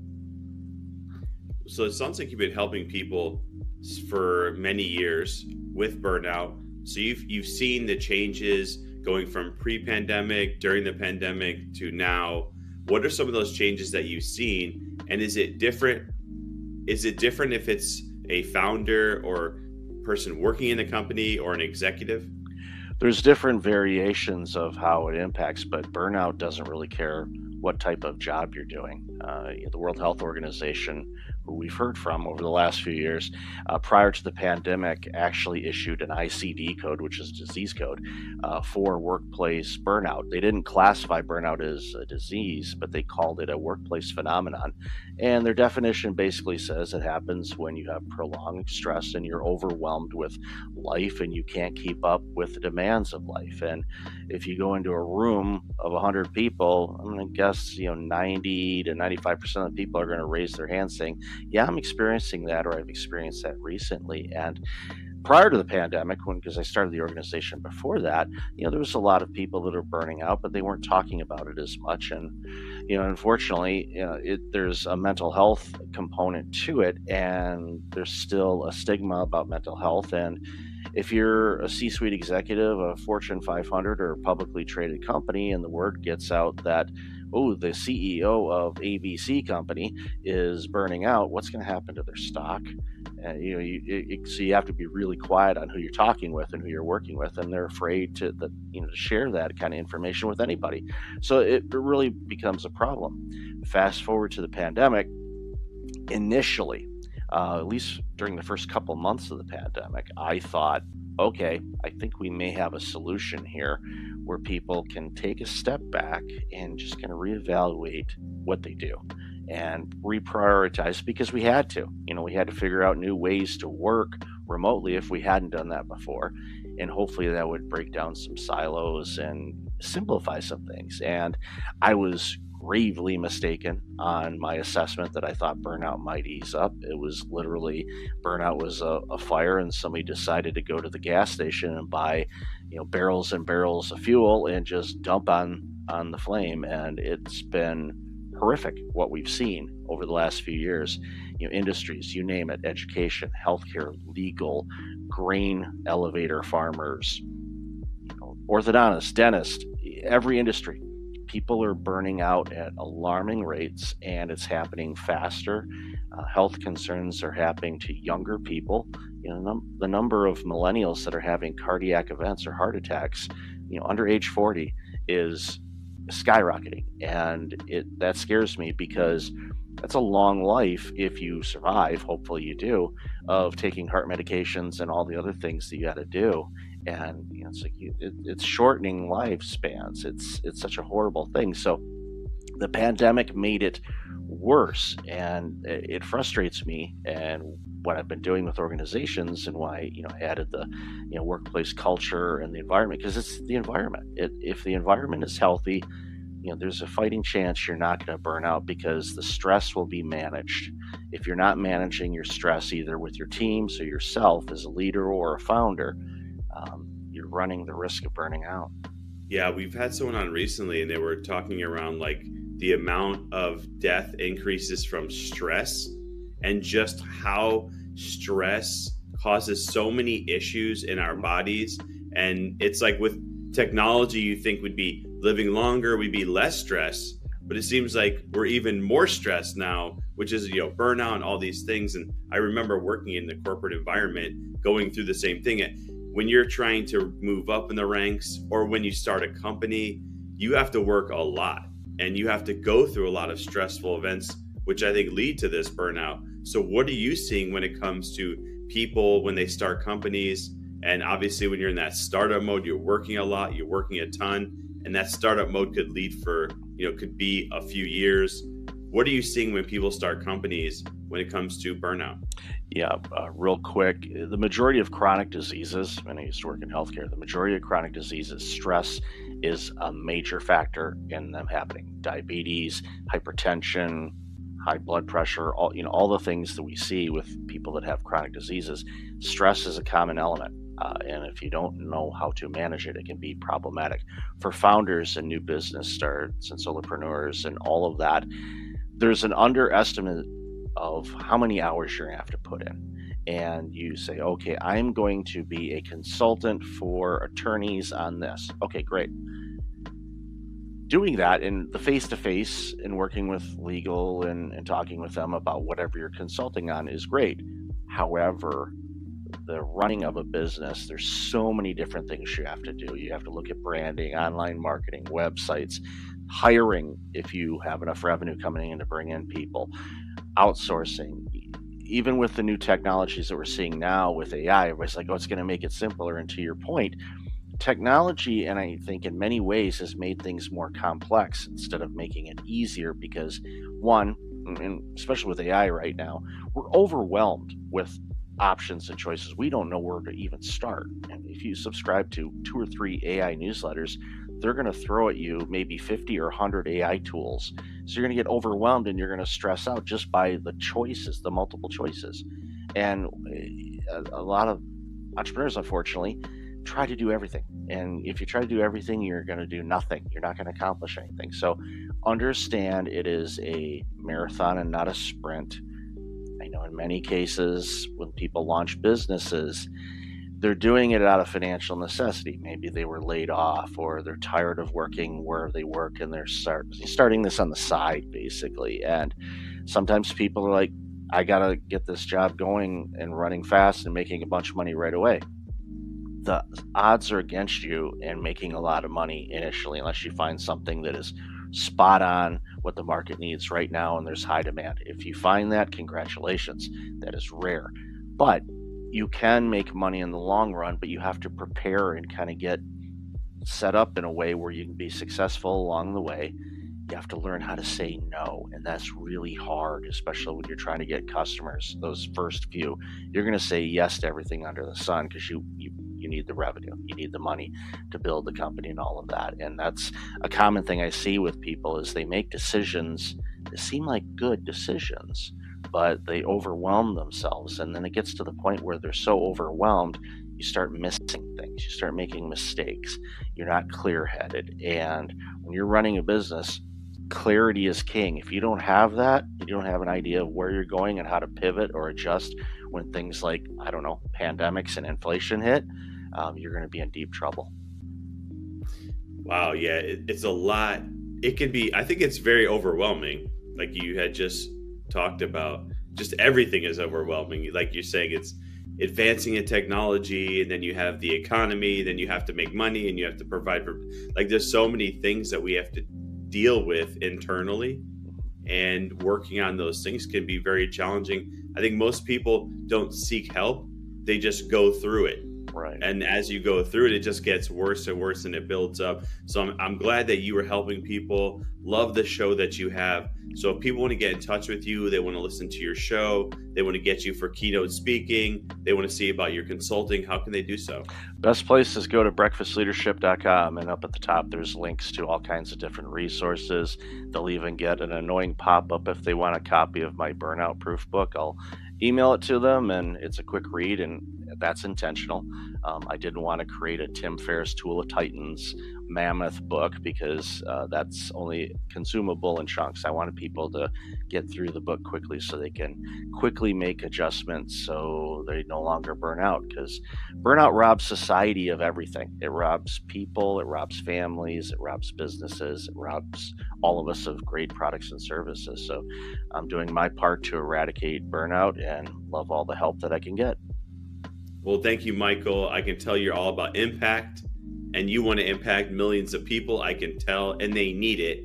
So I hope that they go and they check it out. And thank you for being here today on Founder Story. Appreciate it. Thank you.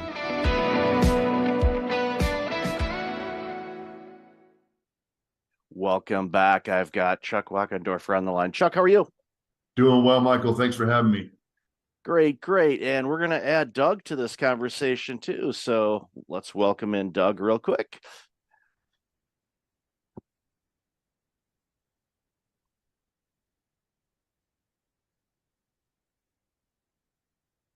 Hello, Doug. Welcome to the show.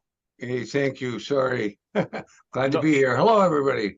Hello, great. We just started, so perfect timing to jump into the show. So, Doug Lennox and Chuck, why don't you introduce yourselves, and then we'll dive into this conversation about this great new book you've released. Sure. My name's Chuck Wachendorfer. Doug and I are partners in a business called Think to Perform. It's a business and sports performance firm. We work with executives, athletes, business owners, doctors and nurses in surgery, the FBI, to improve decision-making under pressure. We're about 21 years old. And then he and I authored a book that we'll be talking about here today called Don't Wait for Somebody Else to Fix It. It was published April 4th by Wiley. Yep, and I'm Doug Lennox, and I, as Chuck mentioned, we've been in business together. We started Think to Perform as a 21-year-old company, and prior to us joining this company, forming this company, both of us had careers in the financial services industry. So we have executive life in financial services for what that's worth. Well, those are skills that definitely pay dividends. Going through my original career was public accounting, and it's amazing how many skills I picked up along the way that I use even today. So it's, having a financial background definitely can help with decisions, and especially, making those difficult decisions that we so run into. So congratulations, organization, is 21, so a legal adult now. So that's good. But, yeah. And, still young, but, it's awesome that you guys have launched this amazing business. And then, of course, you're writing this book. And in the pre-show, when Chuck and I were talking for a couple of minutes, I said the title of the book alone is definitely, you see it on the bookshelf, you're going to grab it, and you're like, okay, what's this about? So why don't you start with, what motivated you to write the book? We feel, well, first of all, we work our clients, we work with our clients to develop their leadership effectiveness. And as Doug mentioned, we've spent decades in leadership roles ourselves. We have been consulting and coaching executives and business owners around the world to improve their own leadership effectiveness. We've also benefited from our own mentors and people who've come before us, people who've written great books like 7 Habits of Highly Effective People by Stephen Covey. And so we felt a responsibility to extend what we've learned, what has benefited so many of the people that we've worked with into this book. And part of our vision at Think to Perform is to enhance the world by improving the decision-making and performance of the individuals and organizations we touch. And so we've been working for the last 21 years to enhance the world, and people can't always hire Doug or myself or other people in our company So we try and provide the tools and the content in different ways. So we have a YouTube channel, we have an audio library, we have workbooks, we have values cards, but then we wanted to put everything that we think is timeless that can help anybody anywhere improve their lives or the lives of people that they care about. And so that's kind of the genesis of the book. We wanted to put all of this in one place. We identified these 8 essentials, and we wanted to make it a workbook so people can not only read the book and learn about the tools, but apply them. And that's really where you're going to get the results, is in the application. If I don't use what I've learned, it really doesn't benefit me that much. And so it is a book meant to be used. Doug, anything you'd add there? Well, what I would simply say, that you said it really well, and what I would say, Michael, is, and by the way, I have to congratulate you. I never made it. I was going to be a public accountant, so I dropped out a quarter short of a degree in accounting. So God bless you for finishing. I didn't. I did eventually graduate from college, but not with a degree in accounting. But I would say what Chuck said is pretty much on. So I don't think I have a lot to add there. I did want to comment on your CPA-ness and the value of that, because it's clearly valuable. But we wrote this book because we believe that every human being in the world, and the world has now crossed 8 billion, so we now have more than 8 billion people in the world. We think that everybody in the world influences the people around them. So wherever one lives in the world, unless they live literally by themselves, they are influencing people around them. And with that comes a responsibility. So we take the position that everybody is an influencer, and we label them, therefore, a leader. Leadership is that which one does to influence the behavior of others. All of us are leaders, and we're challenging ourselves as authors and our readers to not wait for someone else to do something about all the stuff that we can look around and see could use some fixing. So, and we're in a point finger world today, and we're saying it's time for reasonable people to say, hey, I'm not going to wait for somebody else to fix it. I'm going to step up and I'm going to fix it. I'm going to make a difference myself. And that's why the book is meant to be a workbook. Anybody should be able to open literally any page of the book. You can go to any page and find something. I just opened it up accidentally, came to page 117, and it says, decision-making is a full-time job.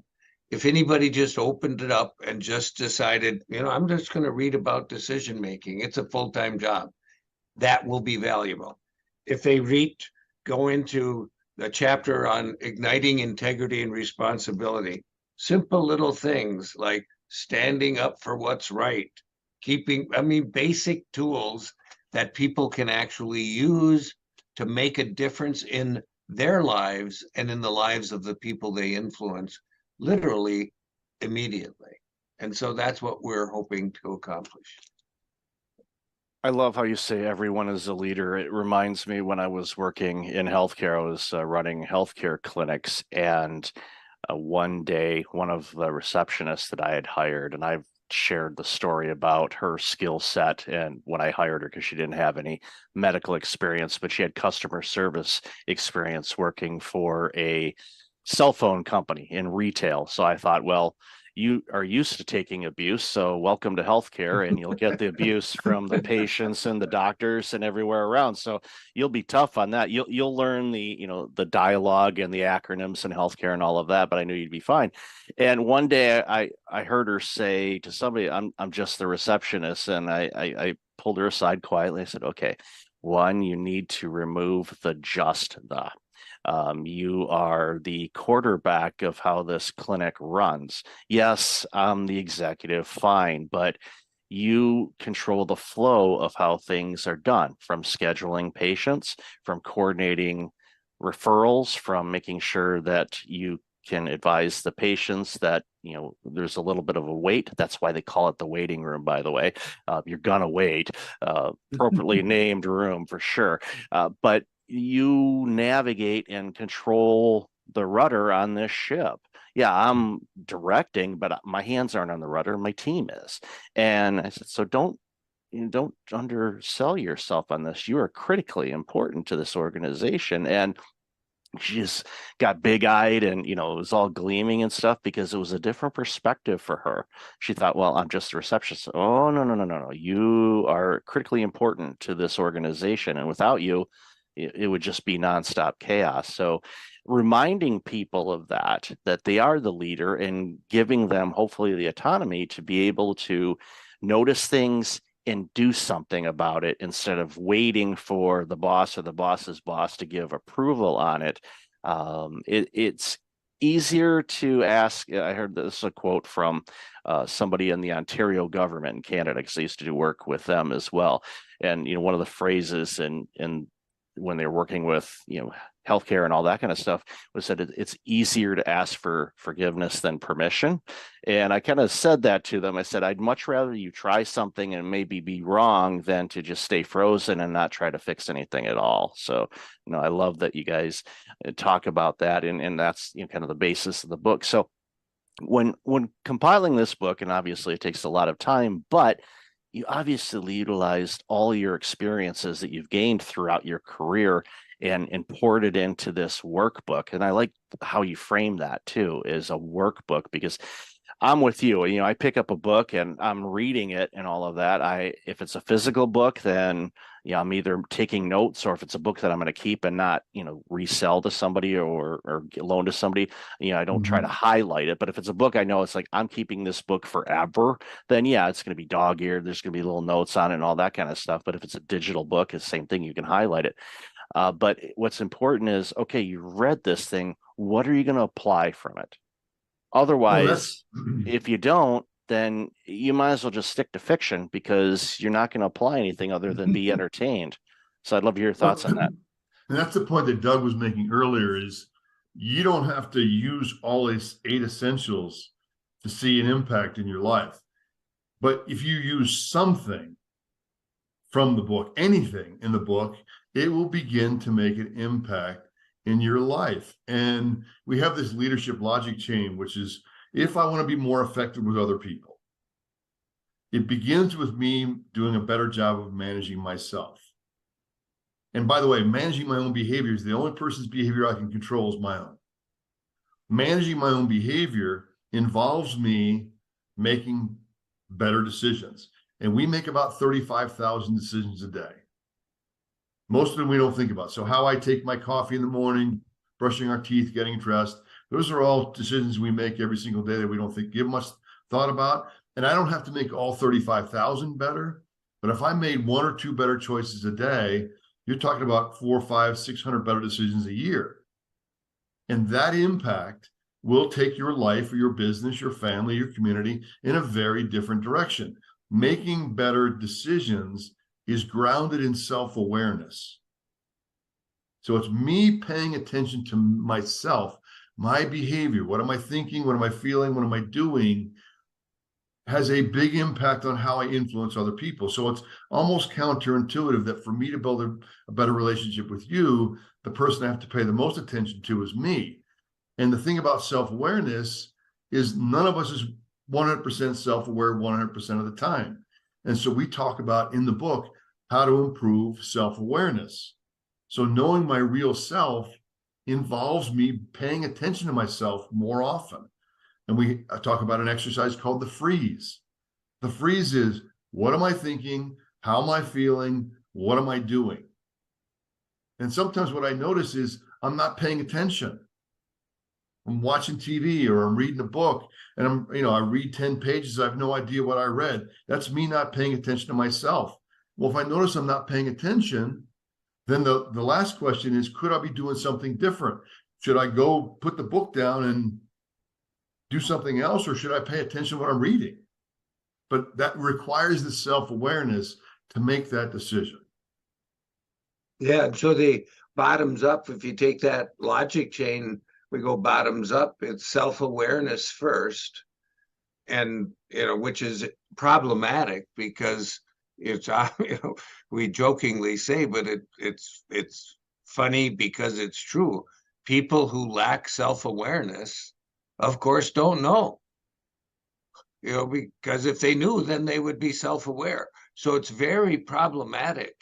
And so most people overestimate their level of self-awareness. And Chuck said it really well. We read a book, we read a number of pages, and then we go, oh, what did I read? We didn't realize we were reading to ourselves and not paying attention. And so this freeze game is designed to help people make paying attention to themselves a habit. And anybody, by the way, we give freeze reminders. Thousands of them go out every day. They're free. They're just little notes that we go out, a little deal, ping somebody on their email or their text, and it asks them the question: what are you thinking? How are you feeling? What are you doing? Don't judge yourself, just learn to pay attention. What will happen is the process of paying attention to yourself will result in you improving on those 35,000 decisions you make every day. You'll start making a couple of them better. You don't have to make 35,000 better. But if I pay attention to what I'm thinking and what I'm doing, and I keep asking myself, could I be doing something better? You're going to make a couple of better choices. And as a result of that, your life is going to be more fulfilled. And you will experience the joy that comes with that. There's a psychic reward. So this is an intrinsic, extrinsic kind of a experience that one gets to have. So it almost sounds too good to be true.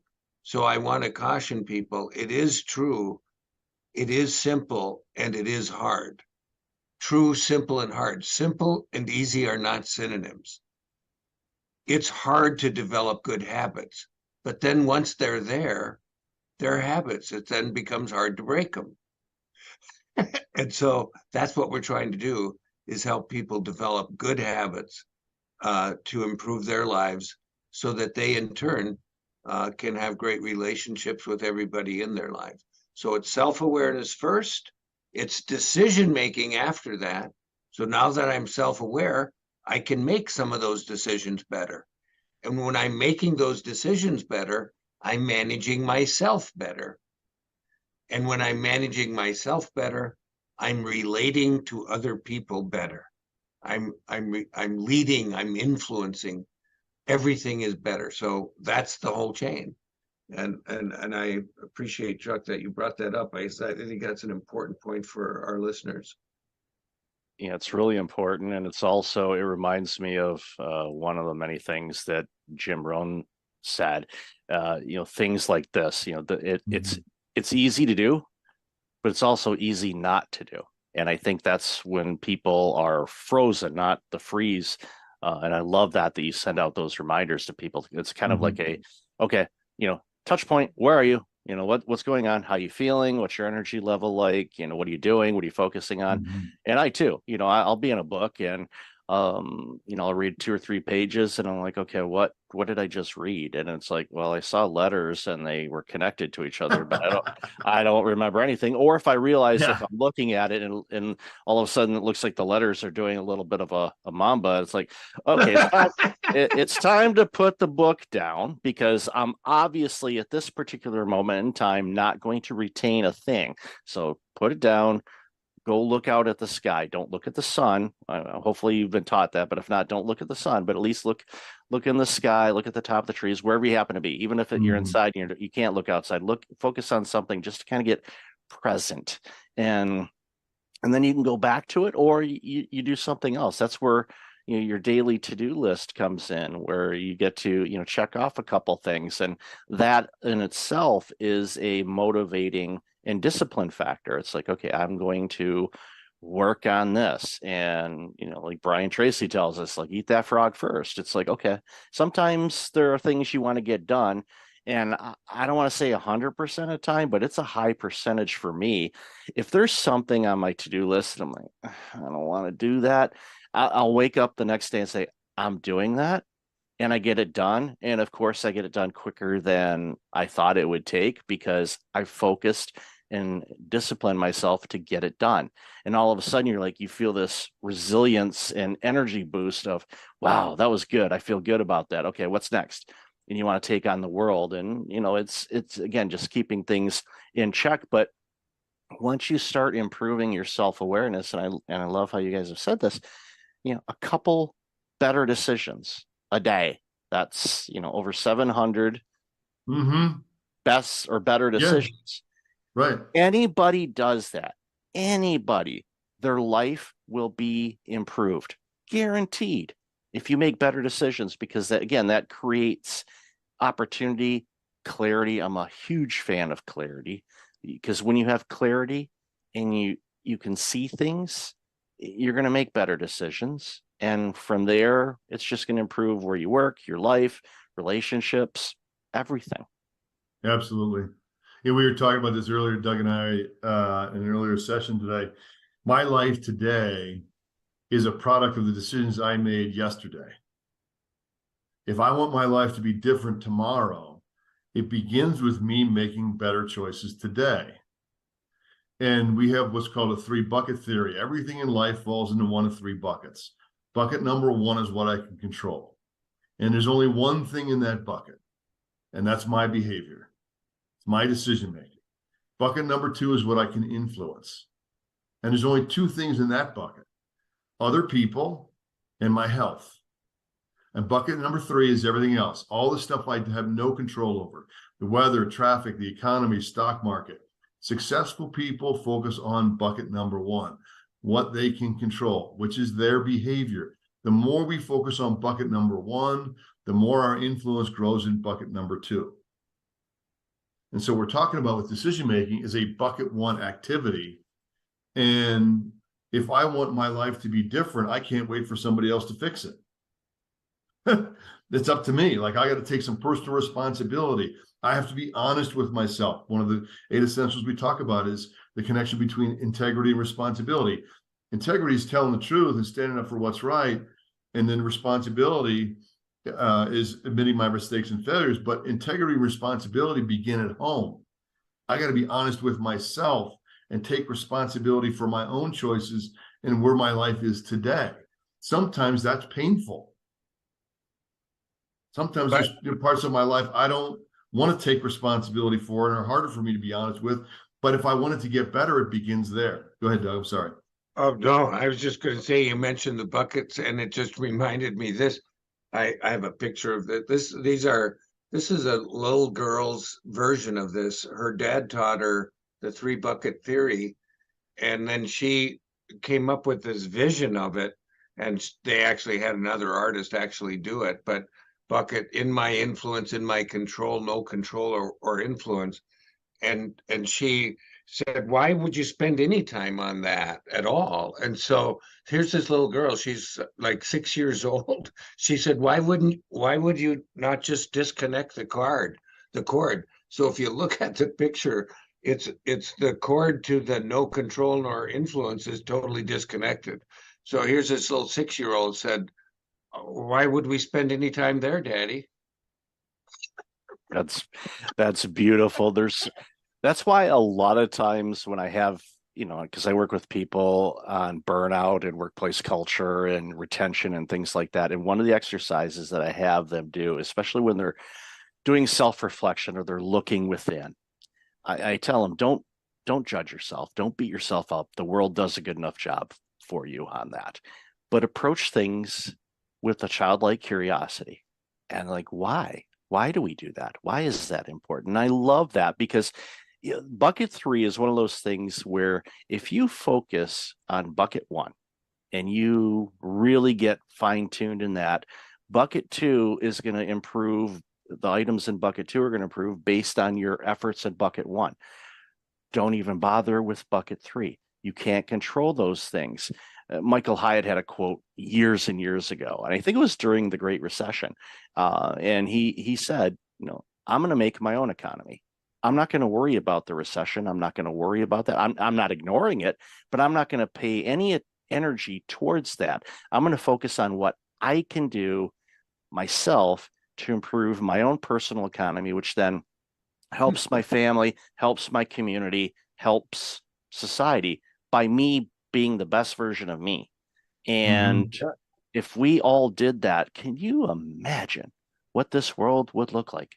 It would be so dramatically better for everybody involved. You just expressed very well why we wrote the book. We're imagining the world could be better. We want to help. And it's so great to be involved with somebody like yourself who obviously wants to do the same thing.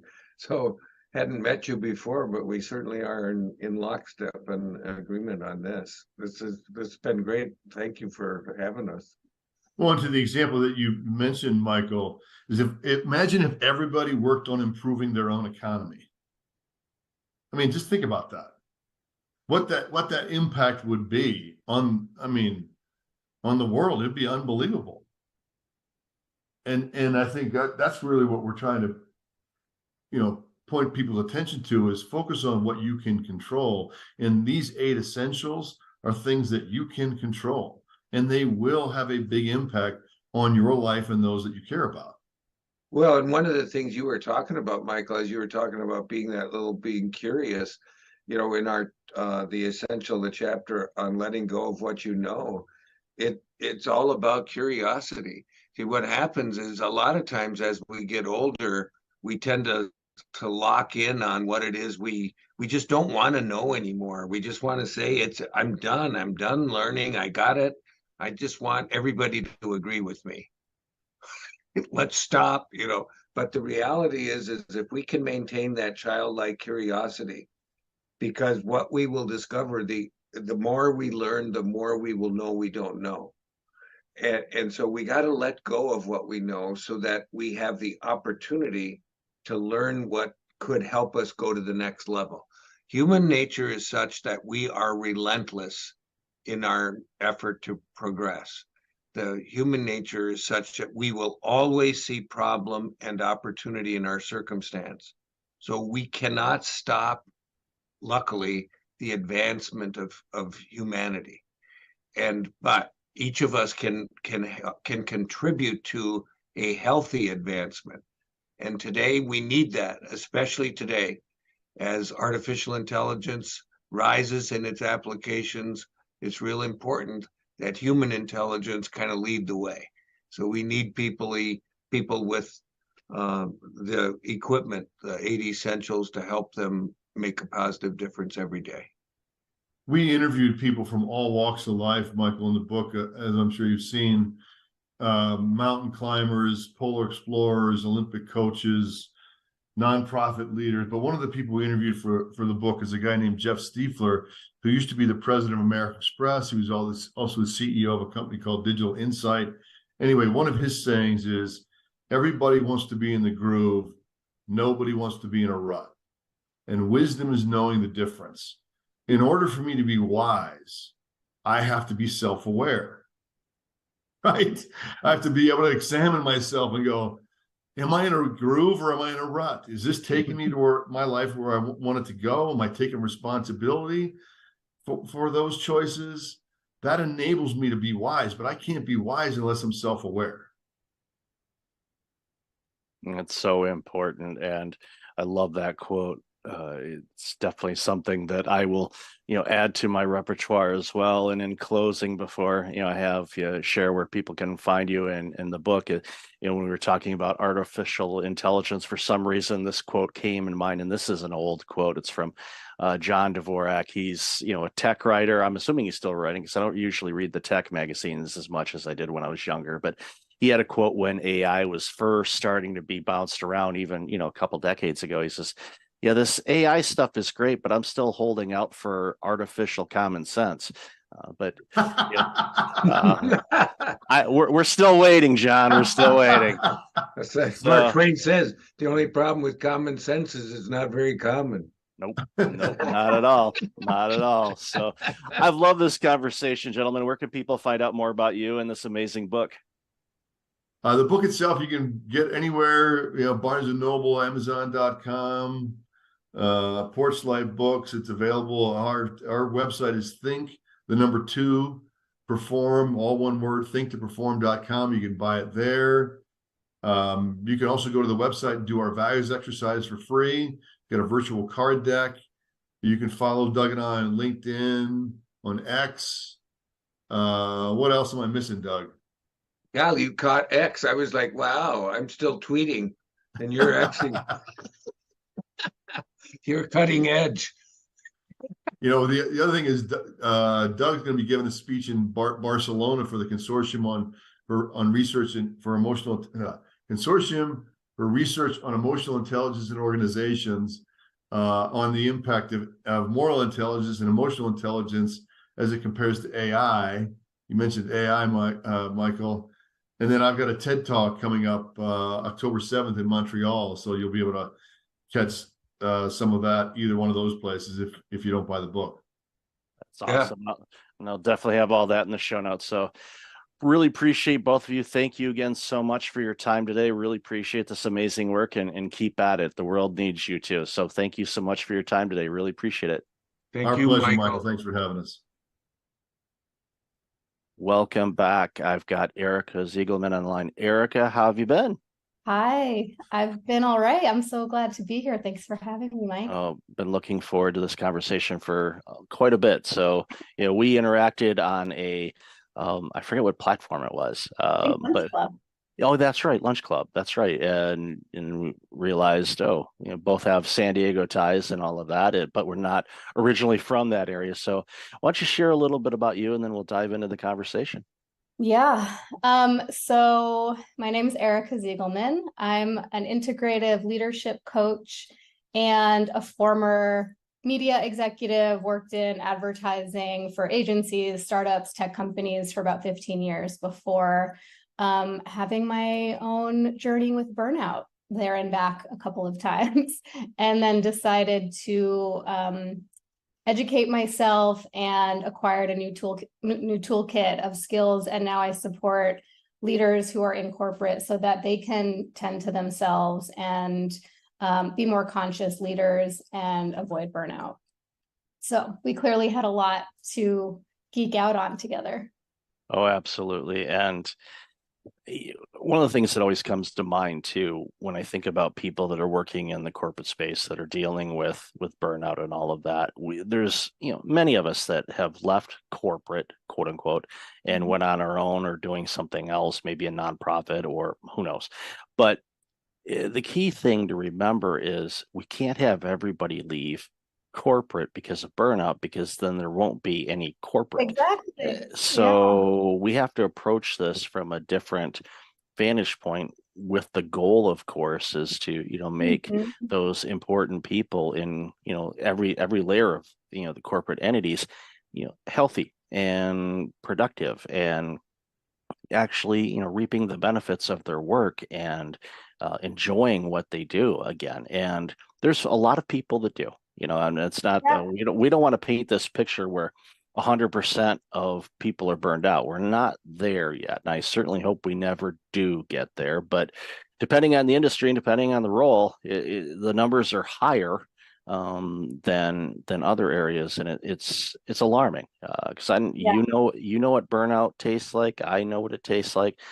It's not fun. I don't like seeing people go through it. I don't want them to go through it. I know you don't either. So it's, that's why it's so important for the work that we're doing, is to show people, there's a way out of this, and you can still, stay in the type of role that you're in right now. Maybe not at that company. Maybe you will stay at that company. Hard to say, but at least you got to have the tools and figure out why you're burning out, what you're doing, what are the external factors that are contributing to it, and sort through it that way, and ultimately, hopefully, end up being wiser and healthier and just a better employee and a better person after doing all the work. Yeah, couldn't agree more. And I think with my personal experience and my journey, I had to go through my own personal healing and really acknowledging what was happening. It took someone else to tell me these feelings that you're having and this pure fatigue and exhaustion, all these things are symptoms of burnout. And I didn't even realize. So it was like my own aha moment. And and then my own journey. And then at this time, I was still in corporate, managing client services function at a very large tech company. And I realized I had an opportunity from within to shift how I was showing up and to give permission and model for my team, how to work and take care of myself in a different way that was more sustainable. And I started to notice the ripple effect of that. And ultimately, I decided to remove myself from the corporate environment, but I reach back in now from, with an outside perspective to help educate and uplift and transform those leaders so that they can have a ripple effect. And that's really where I see the impact. When we start with the leaders, they are modeling it for the generations, the rising leaders that will follow them. And we can have that be a toxic model, or we can have it be a healthy, sustainable model. We just need to teach them and guide them how. And that's the key thing, is just teaching them, because the way that they learned was probably a combination of the leaders or executives that they've worked with in the past, and they kind of borrowed some habits, some good, some maybe not so good, and that's just how they do it. And they can't approach things in a different way. And having somebody like yourself that has obviously the corporate background, they'll listen to you because you've been in the trenches. You know what it's like, and you can say, yeah, there's this and this, and here's a different way to approach it. And if you do this, then you will get better performance out of yourself, and you'll get better performance out of your team, because they're mimicking you. And that's the thing that a lot of executives don't really notice, is that their team is behaving the way that their executive is. So if they're working 18-hour days, sending emails, 11 p.m. on a Saturday night and doing all this work, your employees are thinking, well, that's what's expected of me. And many executives would say, if you ask them, do you expect your employees to work at Saturday night, 11 o'clock on a non-urgent matter? And they'd say, no. So, well, you're sending them emails, and they think that you need to respond that. Now, they're out, they might be at the club or out to dinner or a concert or something like that. All of a sudden they get this Slack message of, need to update this presentation. And all of a sudden, that's the only thing that's on that employee's mind right now. It can be completely removed from wherever they're at. And it's like, I always tell people, it's like, as hard as it is, like, just put your phone on do not disturb, or I know it does have an off button. I found that on my iBinky not too long ago. I'm like, this thing turns off? Wow, I didn't know that. I knew it'd die if it ran out of battery, but you could actually choose to shut this thing off. Wow. That must have been a new feature. I don't remember that before, but I'm kidding. But most people won't. Exactly. And the percentage of time, depends on the industry and the field that you're in. If you're in healthcare, this might be very different than you work in media, but it's very rarely a true emergency, right? A true business emergency that needs to be attended to in that minute. But like you said, it hijacks your attention. So even if there's nothing you can do about it, or it's not necessary for you to take an action, you're now taken out of the present moment and having a parallel experience to what you're actually doing, and which also means that we don't have that time to recover. So I think staying in that constant state of vigilance and like always waiting for that next Slack to come in or email to come in, or urgent request from your boss or your client, like keeps us in this elevated, activated state with adrenaline and cortisol constantly running.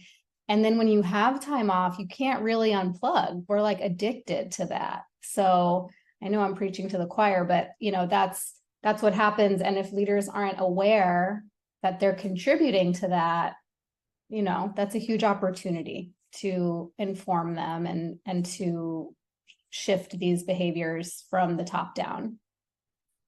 Yeah, I'll give you an example of that.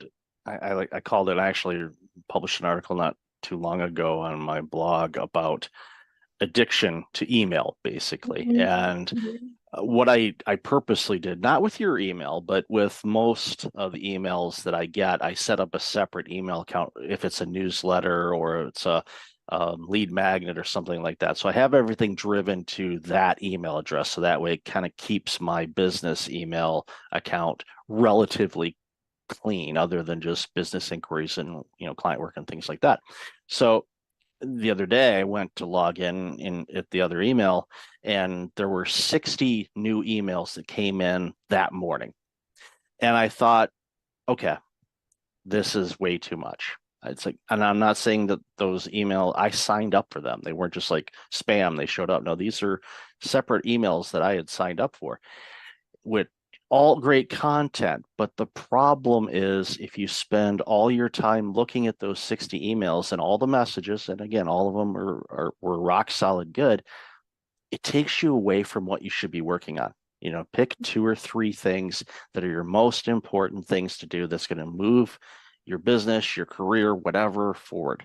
If it meets the criteria of those 3, then by all means, sign up for it, read the email, but apply it. Do something with it. Make a note of it or apply it. Otherwise, you're basically reading the newspaper. And it's, again, not knocking anybody that has, sent out emails too, but what I ended up doing is like, you know what, this is too distracting to me. So I had a choice: either delete the email account or just unsubscribe. And I went through and just unsubscribed pretty much all of them.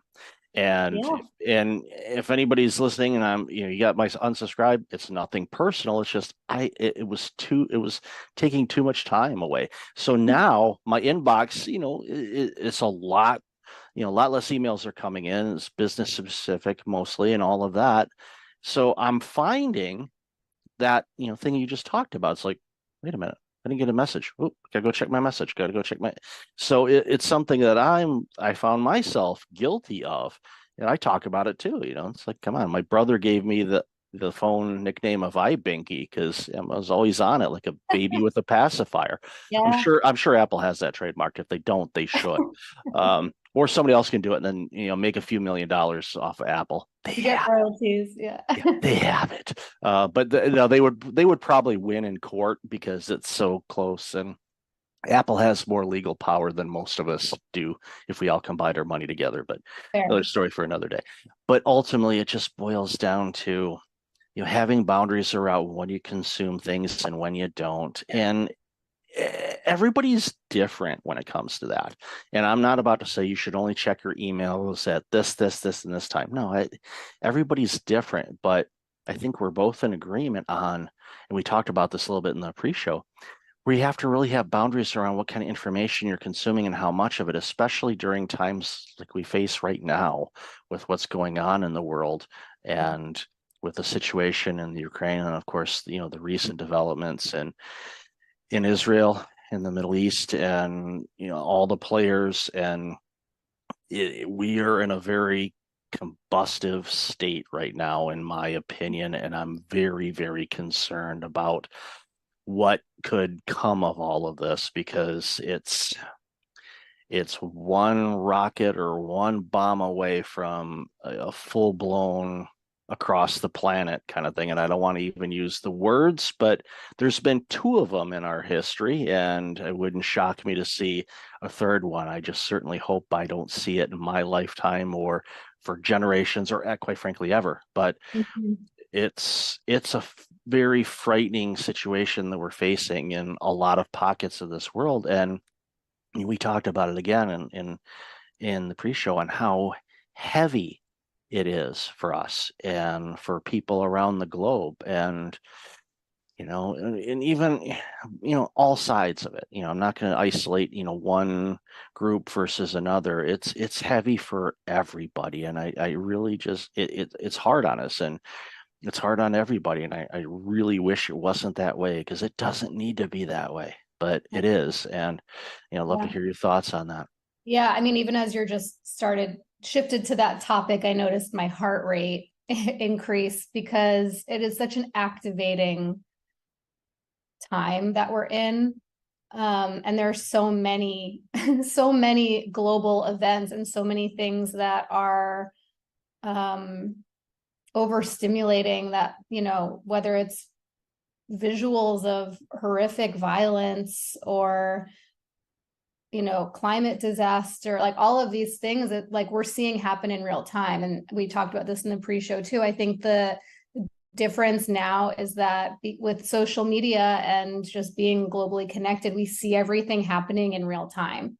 And it's so much for our systems to take in. And when we're already carrying chronic stress from our work and from our family obligations and financial stress and all of these things just piled on, it's so imperative that we are defining our own boundaries with how much we're willing to take in, and then how we are proactively giving ourselves space to rest and recover.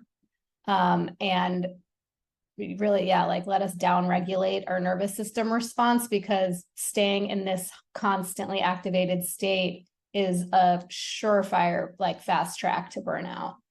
And so I'm, noticing for myself what those boundaries need to be. And I was talking about just taking social media off my phone, because the thing with social media is I might go because I want to like soothe myself with like a kitten video, but you don't get to choose what you're served. So you might see something that you do not want to see, and you're kind of bombarded by that image. And before you even have a chance to scroll past it, like it's too late. You've already seen it and you can't unsee it. So yeah, I think this is a really important time for us to be turning inward and regulating, for ourselves, but also co-regulating with the people around us, with our animals, with pets. That's another great way to calm the nervous system, but just like finding those tools and practices that help us stay grounded when we're constantly being reactivated. Yeah, and you make a great point, compared to, previous times of war and strife where, the information would come to us through news channels, cable news or broadcast news and whatnot. And you, of course, working in the media, you're well aware of this. There's a review of what we can put on the air and what we can't. And sometimes they'll say, there's a warning, this is pretty graphic, but there's certain things that they will not put on. The thing with TikTok or Instagram or any other service where you can actually go live and show exactly what's going on in the world, not just from, your balcony in Tel Aviv and seeing things, bombs and all of that, but even the people that are taking hostages and some of the things that we've been, I thankfully have somehow avoided seeing most of that, because I just, but you hit it right on the head. You launch Instagram, you want to see some cat videos or the memes of the cat driving, leaving work. One of my favorites was, can't find a parking spot at work, I'm going home, they have enough people. I just found that so hysterically funny, and just this white cat driving a car. It's comical, and we need that type of silly humor in these really heavy times. But unfortunately, you launch it, it's kind of like a social media roulette. You're like, what am I going to get here? And it could be something, again, depending on who you follow, and it gets to the point where it's like, okay, do I unfollow everything? But you have to understand, the algorithms on these things, they will feed you content that you may have liked or looked at before. So even though you may not be following, let's say, a news agency, it's like, you've liked something from a similar organization before. Would you like to see this? And you're like, no, I don't want to see that right now. And there's a lot of work that needs to be done around that from the social media standpoint. I am not one for censorship. But there has to be some humanity, and we're not going to show graphic things that are going to be harming to the psyche of people that could consume it. I mean, you could traumatize somebody. That's what it is. It's vicarious traumatization, where we are being traumatized by seeing these visuals and hearing stories, especially when it's like, I'm considering it almost like non-consensual when it happens in social media. And I realize it's my choice to open an app, but yeah, we can be traumatized. We are being traumatized by seeing this and hearing the sounds and the stories. And, you know, I'm not advocating for putting our heads in the sand either and not being informed, because I think it's really important to be educated and to understand the situations that are happening. Just from a political perspective, we are like all connected, a humanitarian perspective more than anything, but to do it in a way where like it's at a time where we choose, where we feel resourced to do it, where it's not, you know, going to just like take you out of your day when it's just a lot. It's been very, to me, it's been very kind of all consuming this week. So trying to figure this, you know, how to walk this line for myself. Yeah, and it's one size doesn't fit all. Right. It's what I do myself when times are challenging or down, or you know, dealing with a bit of depression or anxiety or anything like that, is it just like, okay, let's get back to the basics, you know, okay, let's, you know, whatever kind of brings you more of a relaxed or happy state. Could be meditation, could be listening to just, you know, different sounds, brown noise, your favorite music, you know, going for a drive and going back to your favorite coffee shop that is nearby. You know, if you live across country, that's going to be a long drive, but you can find something local. Apparently there's coffee and tea shops in San Diego. I've heard a rumor. I don't bother with the frequent cards, because I'd have to have like 2 wallets just for all of those things. So it's just not, it's like, that's okay. I'll let somebody else get a discount. But whatever you do, and this goes for, obviously for you and everybody listening and watching, is just, you know, figure out what those things are in life that you love doing, that kind of brings you into a, I guess, a singular space where you're not thinking about work. You're not thinking about what's going on, you know, overseas or in your own backyard or whatever. Just, you know, get to, you know, find that whatever it is. And sometimes it could be a physical object that you touch to remind yourself, okay, it's going to be okay. Right? I mean, right now we're in the midst of a storm, you know, as you know, I forgot who said it. It was, I think Churchill, if you're going through hell, keep going. You know, a lot of people have said that, you know, don't stop, just keep going, you know, through it, get through the storm and you'll be fine. You know, in situations like what we're seeing right now, there's so many of us that feel powerless, but I think I want to flip the switch on that and saying, if you take care of yourself and you protect your energy and you protect your well-being and you get to a happy, loving state of yourself, making sure that you truly love yourself and you're taking care of yourself the best that you can, that emits an energy that people recognize, and hopefully they will pick up on it and they will do the same thing, so we can get to more of a harmonious state, because we are one, you know, one planet. Yes, there's these borders that were man-made, and a variety of other factors involved. I don't want to simplify things. It's complex, you know, especially, you know, since, you know, some of these battles and things like that have been going on for a very, very long time. And it's to the point where I often say, do they even remember what they're fighting about? And it's, you know, again, that's a simplification of the dynamics of everything that's going on over in Israel and Palestine, the Gaza Strip, and all of that. But it shouldn't require harming people.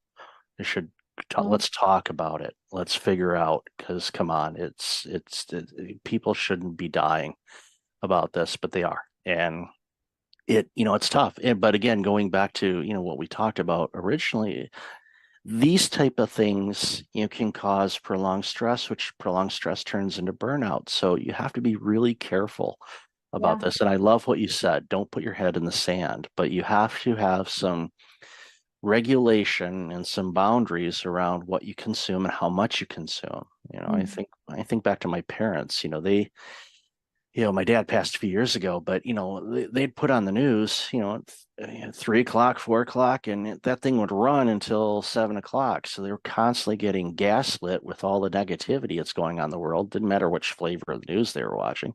It's got, unfortunately, there's a lot of negative things that the news agencies highlight because that's what gets ratings, unfortunately. Yeah. Yeah. Yeah. Fear. Yeah. It's a lot of fear.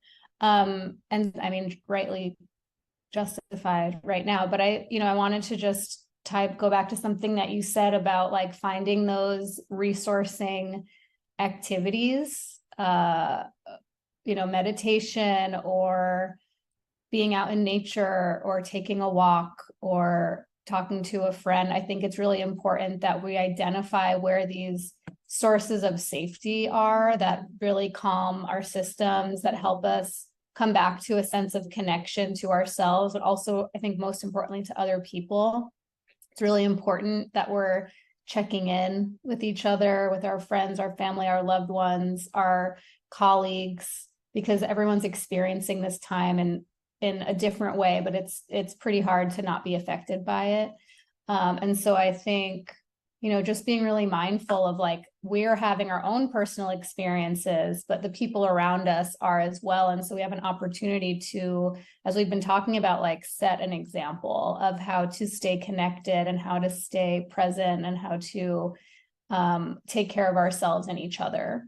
And that can look differently for everyone, but it's really whatever makes you feel safe and calm and connected, I would say, are like really the three main things. And that applies to working in corporate as well. Yes. Yeah. We talked about a lot of, real life, real heavy stuff here, but it's kind of going back to what I said a moment ago. It's like sometimes you just go back to the basics, start at okay, let's start clean slate. Don't throw everything out, but just like, okay, we're gonna go in a different room that isn't used. Okay, let's kind of map this out. Let's start here and add the things we need to. It's kind of like the junk drawer in a way. And it's probably not a great analogy, but we all have those, where there's a box or a drawer that's just filled with, I'll save this for later kind of thing. And you look at it and it's just like, what in the world? I don't even know what this thing is. Yeah. But eventually it's good to kind of clear that out, start with a fresh slate, and you find things, I've been looking for that, or I don't need that anymore. And then a week later you realize, oh yeah, you did. But you can order it online anymore. That's, life is easier now when it comes to things like that. Yeah, well, they'll sell you that little handle for your bread maker. What's that? We don't need this. Oops, yeah. Guess we can't make bread now. But at the end of the day, it's just a reminder for all of us we have to take care of ourselves before we can take care of anybody else. And when we do that, and we find, and it takes time, because especially when, and this, when people are burned out, they've kind of forgotten how to take care of themselves. And getting back to the basics of like, okay, what does taking care of yourself look like?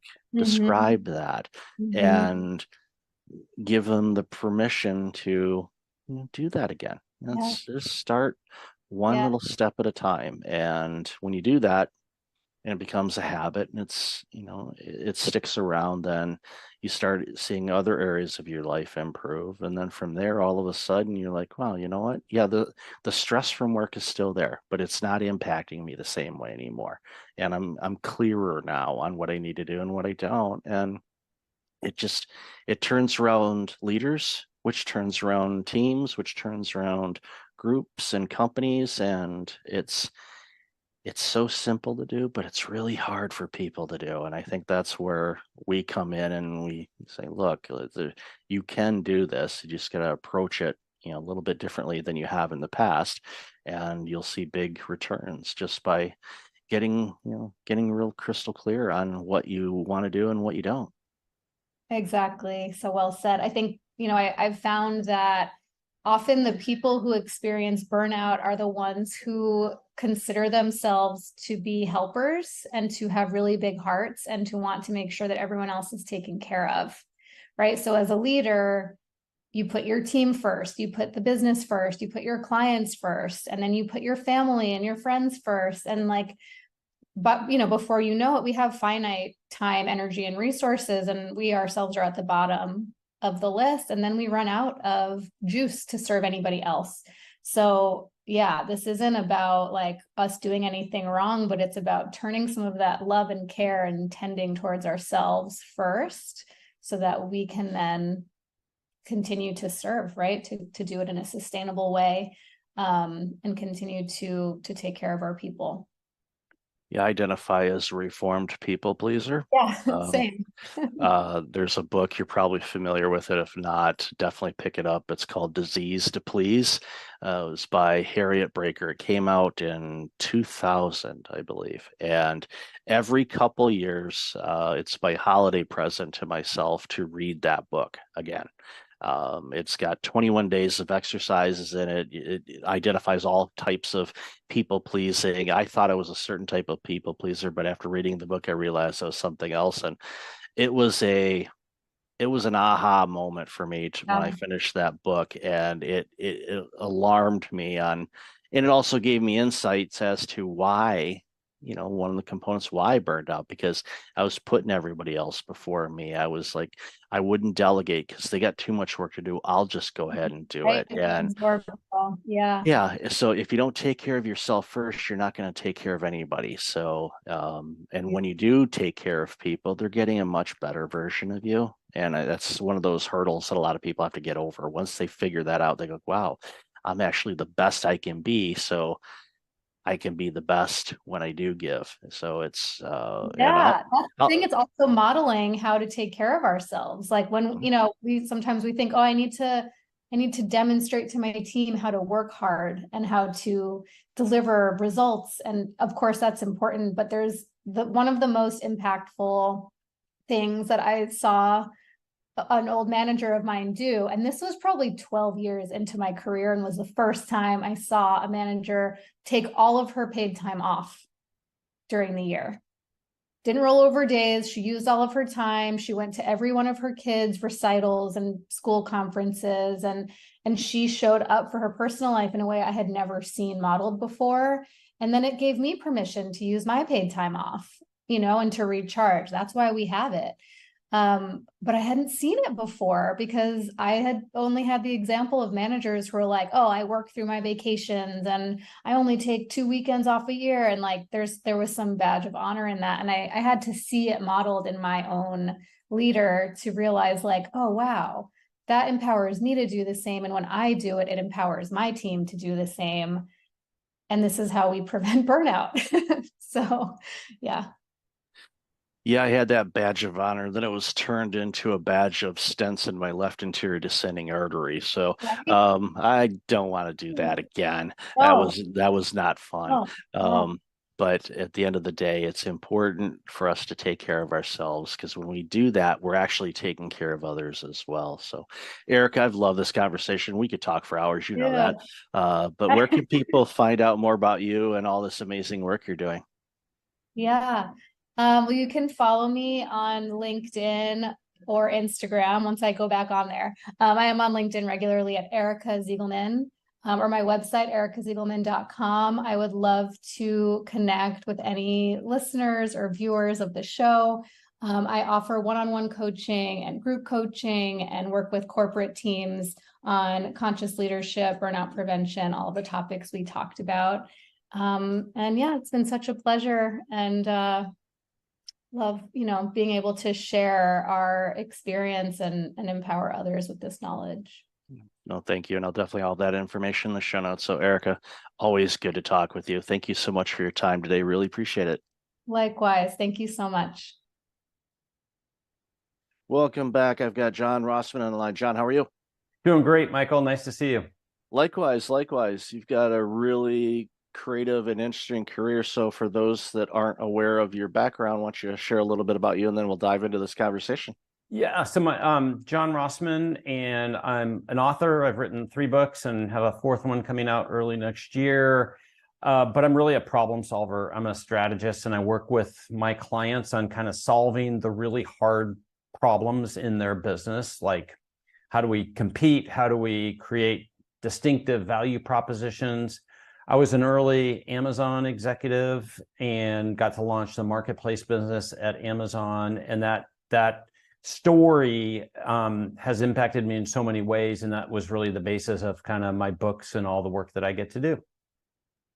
Yeah, that was a pretty big deal, from just starting off and selling books, and then all of a sudden the marketplace now everybody has those boxes in their houses because, well, they've ordered so much. And of course, we all know what happened during the pandemic as well, but it's been an organization that has done extremely well. So, what were those early days like? I just, because well, they weren't the successes that you were referencing. And I think that's what people forget. So I was at Amazon early 2002 through 2005, so 4 years. I got to launch the marketplace business. So that's the business third-party selling at Amazon.com, and that's almost 60% of all units shipped and sold today.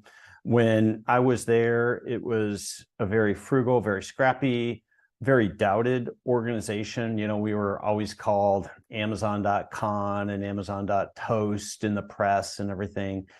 But the organization just always stuck to its principles and its perspective on how to reinvent core customer experiences and operations experiences, and how investing in the future was always kind of the mission of the organization. And so while it was much different than it is today, the principles on how we held each other accountable, how we made decisions, how we prioritize, those were the principles that led into the Amazon leadership principles. And that's kind of one of the stories that I captured in a book called The Amazon Way. Yeah, and it was, I remember those early days too, because I was in the IT industry at that point, and they're saying, "Will Amazon ever turn a profit?" And I remember those comments, and Bezos was on television like, yeah, we've got this, we're doing this and doing this, and of course, you and the team in the backdrop are like, yeah, okay, let's be the best we can at all of this, and you laid the foundation and the infrastructure that helped create what it is now.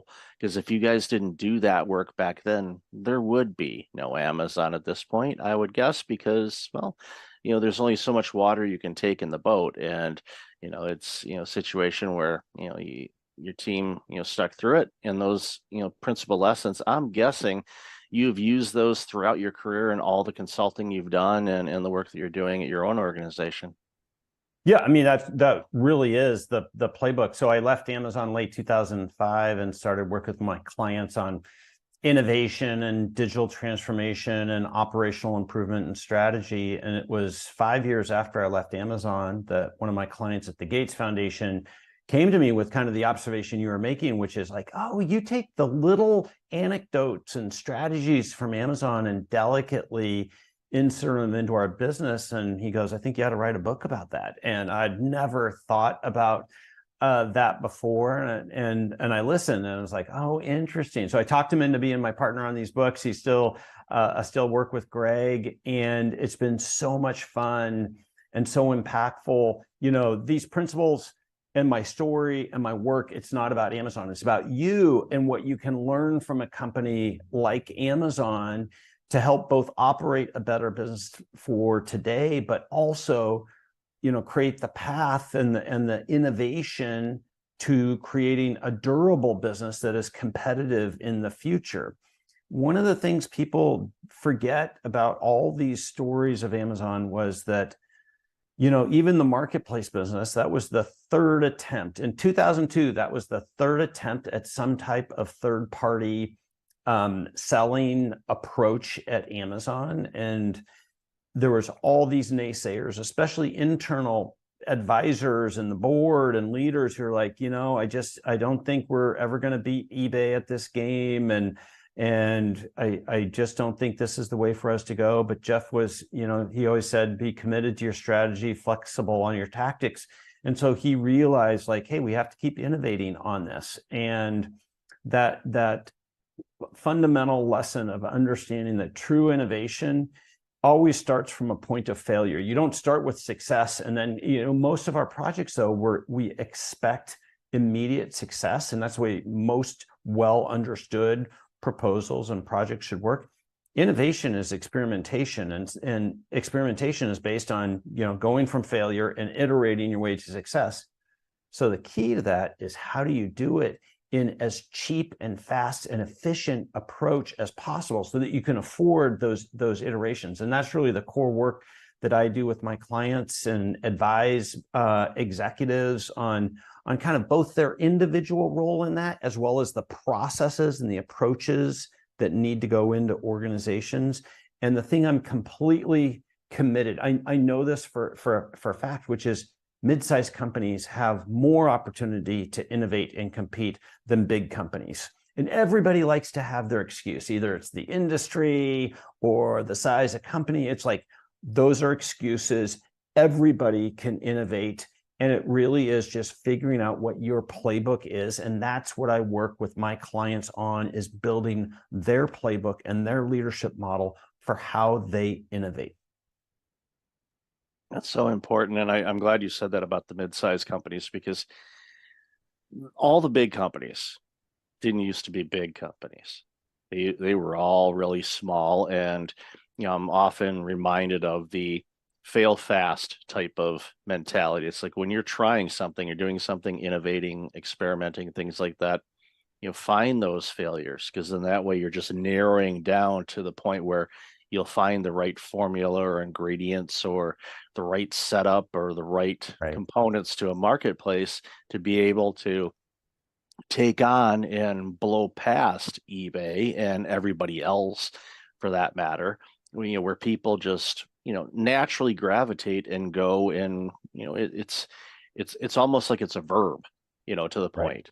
And that's when you have an organization and you're becoming, from a noun to a verb, that says a lot. And again, I keep going back, and I'm a big infrastructure guy. I love foundation. I love it because if you get that right, then it allows you to be agile as you're trying different things and going down the road. And, a thing that come to mind too is, it's a lot easier to change and adjust things when you're in motion than it is just sitting at a table going, well, what about this? What about this? It's like doing helps you discover, okay, well, that's not going to work. Okay, let's see what does. 3M with Post-it notes, that glue that they couldn't figure out what they were going to do with. Well, how many bazillion Post-it notes have they sold because of this glue that wasn't really sticking to anything? And like, what do we do with this? Oh, let's make these little notes. And well, every office has them. So it's just, that's, one of those things where, like, those side effects sometimes can create other opportunities as well. Yeah. Where, everybody philosophically, they'll kind of agree with everything you just said, and it's true. But then it's like, well, how do we do that? Right. And that's where I try to really fill in with some mechanisms. One of the underlying secrets from Amazon is this approach of writing. And so by writing out in narratives, in a term called a future press release, and FAQs, frequently asked questions, and debating those, like, we have a concept, forcing yourself to write those things out and then debate them. That's the cheapest and best way to experiment. So that's how we afford experiments, is by being disciplined enough to actually write them out. PowerPoint or just talking about things is not refined enough for the subtle differences of, what your new product, what your new service, what your new improvement might be. And so if you can pick up these habits of writing out these concepts, it's an absolute superpower, and it scales. You can do it as an individual. I do it in my own business. You can do it as a team. You can do it as an enterprise. You can do it just part of the time. But that's the type of mechanism that helps reinforce the important concepts you're talking about, of like, hey, we need to iterate. We need to try new things. They aren't going to work. Yes. And here's how we can actually go about doing that in a fast, affordable, repetitive manner that improves not just the idea, but how we approach those ideas. And the how is where the fun stuff happens, because you can kind of get the foundation and, like you said, the philosophical ways of doing things, but it's that action and implementation. Okay, what tools do we need to do this. And, with your background and all the experiences that you've had over your career so far, there's so many things you can pull from. And, what I tell people in the work that I do in consulting and burnout prevention and all of that stuff, there's things that I bring to the table. Could have been from my accounting degree, could have been from IT, Right. could have been from healthcare, it could have been for nonprofit, it could be in speaking. It just, they're just there. I don't think, okay, I'm going to use that tool that I picked up in 1993 when I was working for that CPF. I don't remember where I picked it up, but it's something that's just there. And it with the expertise based on all the ingredients that you're exposed to when you're working with a customer or a client and figuring out, okay, how do they break through this particular barrier that they're stuck on? And it could be something major that's involving all kinds of different things, or it could be something as simple as they've grown and now they want to get to that next level, but they're not sure how to do it. And, that's where your expertise really comes through. Well, I think that's, how advisors really add to their clients is by bringing a different perspective. And, you're the client 90% of the time is always the expert in their field, in their market. Well, you add value by bringing something different to it, right? Exactly. And, helps when you have either a finance background or a systems background or a strategy background, because again, when you work with different industries, I know most industries say we're so different than everybody else. And, the spoiler it is not really. I mean, there's different things, but everybody's got a widget. It's just, what is that widget? But obviously there's different things that pop up. And there's always exemplars within that industry who have fought through those things and everything, right? Like I do some business with some automotive organizations, and they still today resist change, like, oh, it's the automotive industry, it's highly regulated, it's highly complex, and it truly is.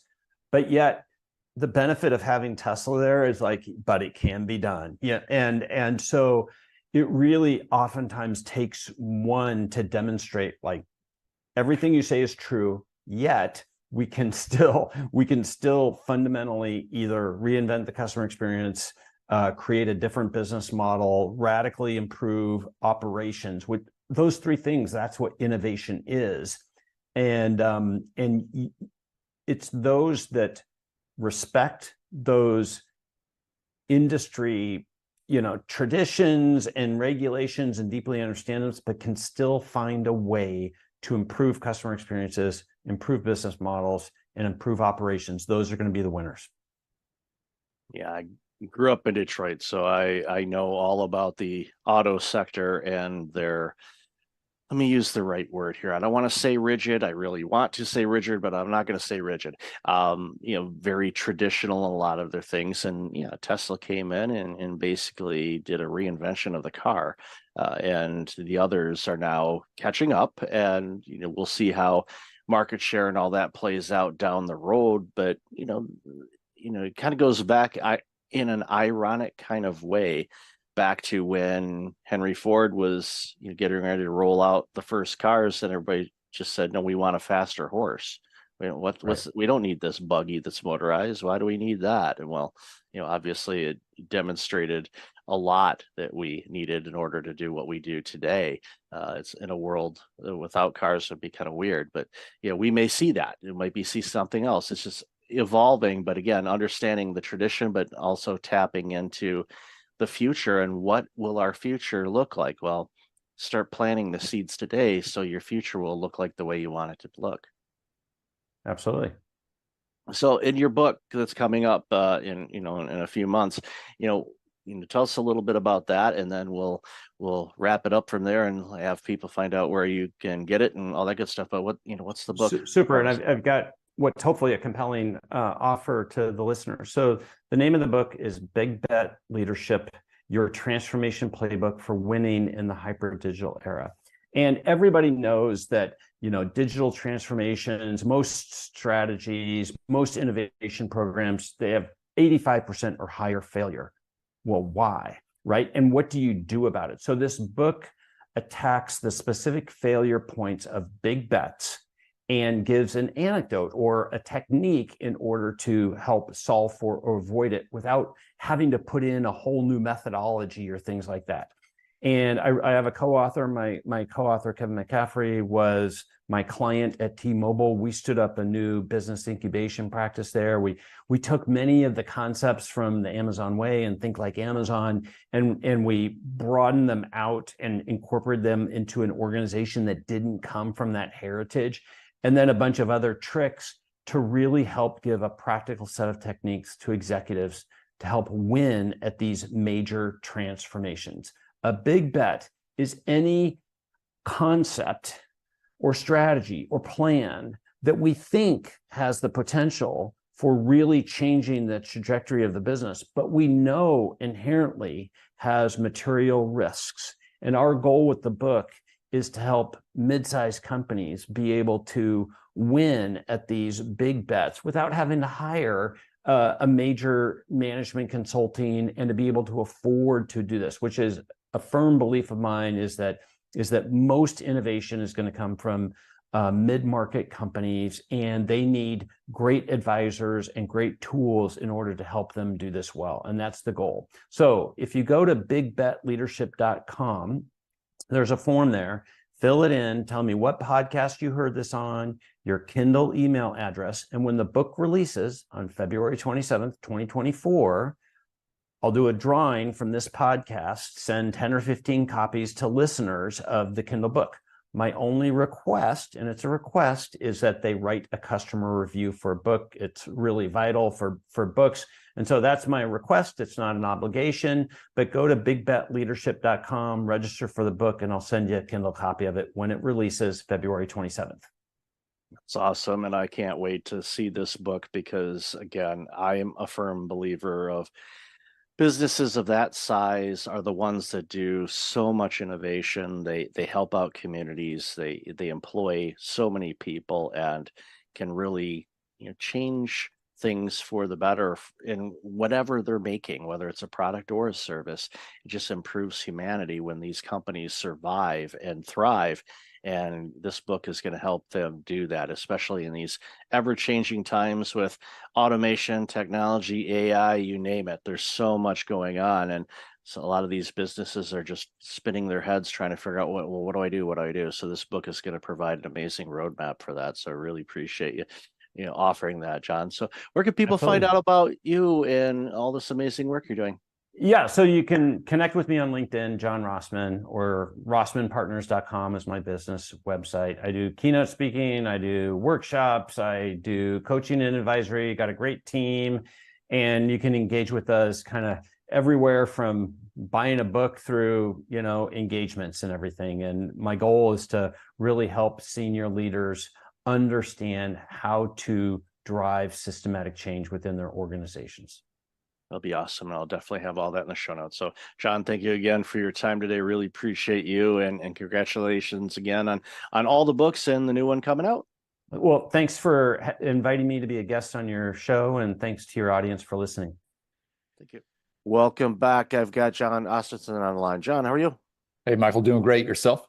I'm doing really, really well. Really been looking forward to this conversation for a bit, and because the work you do is pretty intriguing. I think pretty much all the listeners, but those that have that entrepreneurial itch are really going to find some value out of this. So why don't you share a little bit about you and the work you do, and then we'll jump into the conversation. Yeah, well, to kick it back, like so many of your listeners, spent many years in the corporate world and had a good run, but wanted to do something a little more entrepreneurial. I had that desire to step out and build my own empire instead of just someone else's. And so about 8 years ago, I had the opportunity and really stumbled into franchising. Stepped in as president of Shelf Genie, which is a large franchise system all across North America, and ran the day-to-day operations, supporting all of our owners across North America.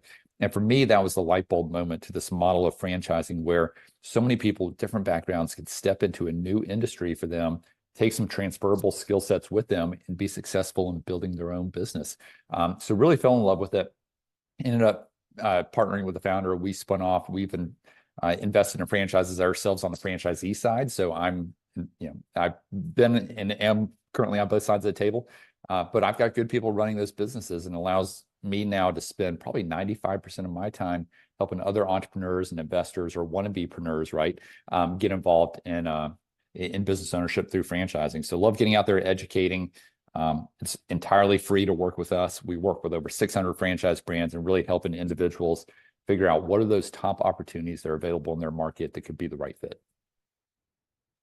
I love the work because so many people that want to be entrepreneurs are, trying to figure out, okay, what do I do? What do I launch? But if there's existing businesses that already exist, so pretty much the framework, here's the business. I don't want to call it business in a box. That demeans a lot of work that goes into it, but something like, here's something, it's a template that's easy to go, and there's so many different businesses that are in the franchise world that you can be a franchisee for.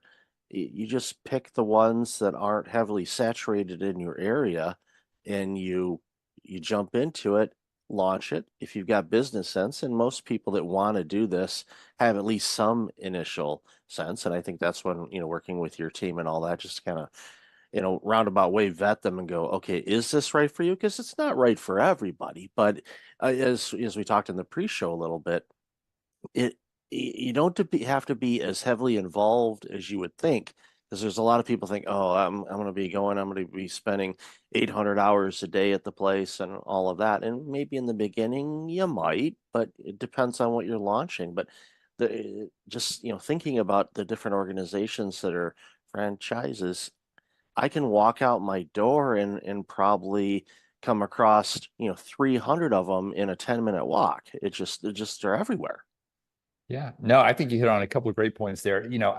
Franchising is not right for everyone. Some people are too entrepreneurial and want to put their thumbprints all over the business, but others say, hey, I love that. And I would humbly say, I believe it is the better path for most people into business ownership, at least that first go round, because you've got a franchisor on the sidelines that's coaching you. You've got other franchisees across the nation that are living the same thing day in, day out. So you're exchanging best practices, learning from each other.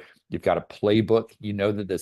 That the product market fit is there because it's been successful in other markets. So it's all about going out and executing against that. Maybe you're getting supply chain benefits on the services side or the product side, buying in bulk. You get your marketing somewhat optimized early on because, again, they've launched the same business in other markets. So when they're running the marketing for you, there's just a lot of benefits. Even when you go to exit, oftentimes you get a higher multiple on that sale than you would otherwise. So, I call it a trifecta, a business ownership, but you're building a business that, is going to have cash flow. If you run it halfway decent, it's going to provide an exit value down the road. So you're building an asset. And then third, you get tax benefits that oftentimes people forget about. They compare their W-2 salary with, with business ownership. And, it takes work in the early days. You may not be making a ton of money, but you're also able to write off a ton of expenses. So from a net standpoint, there's some benefits there. And I've got all sorts of creative tax strategies around that. But, you also hit on the industry side. I wrote a book called Non-Food Franchising, which I'm happy to share with all of your listeners. We'll pass out a free copy. We'll talk more about it later. But, I've got nothing against the food guys. We need them. We support them. But my humble belief is there are easier ways to make money in business ownership and through franchising in all these other industries that oftentimes people don't think about. Yeah, it's critical. There's, everybody kind of thinks franchise. I think they just naturally gravitate to, fast food restaurants and restaurant chains and all of that. And it's like, yeah, they're there. A good buddy of mine, his parents ran a construction company. They might still do. I think they're retired now, but I don't. They may still own the business. I'm not sure. I haven't talked to them about it lately. But they basically were contracted with one of the major fast food restaurants. I won't mention a name because they don't sponsor my show, but I'll give you a hint. Their logo is gold and it looks like an M. So I'll let you do deductive reasoning on that. But they were contracted to build locations in the Chicagoland area. So they had the system down. They had the template from McDonald's, on how to build them. And they would literally have a plot of land, and next thing you know, boom, here's a McDonald's, as I just spoiled the name. Here's the McDonald's, right, within weeks, which is great for a franchisee to be able to have something launched so quickly. Because as a business owner, when you launch a business, it takes time. It's not for majority of people, it's not an overnight thing. But here's something where it's something that's well established. And I think one of the big things too is name recognition. Okay, my organization, I launched it back in 2016. It took time to grab some attention and all of that, and now it's doing good.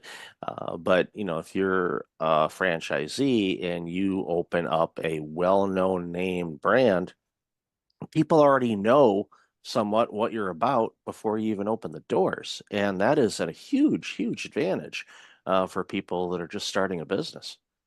Yeah, and I would say oftentimes people think the brand is a big benefit, like you're saying. I would say if you're in food, if you're in hotels, two areas that we don't focus as much energy on, then brand is extremely important. What's interesting is some of the categories our clients are getting involved in, things like home and property services. Think about insulation. Insulation is a $52 billion a year business in the US.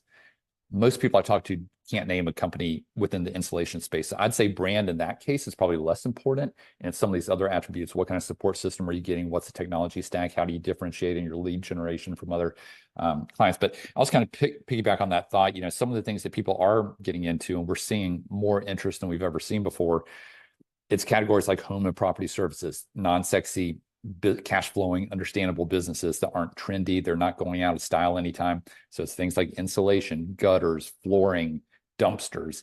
But then people also have an interest in health and wellness. Everything from mental health to men's health to maybe a little bit of fitness.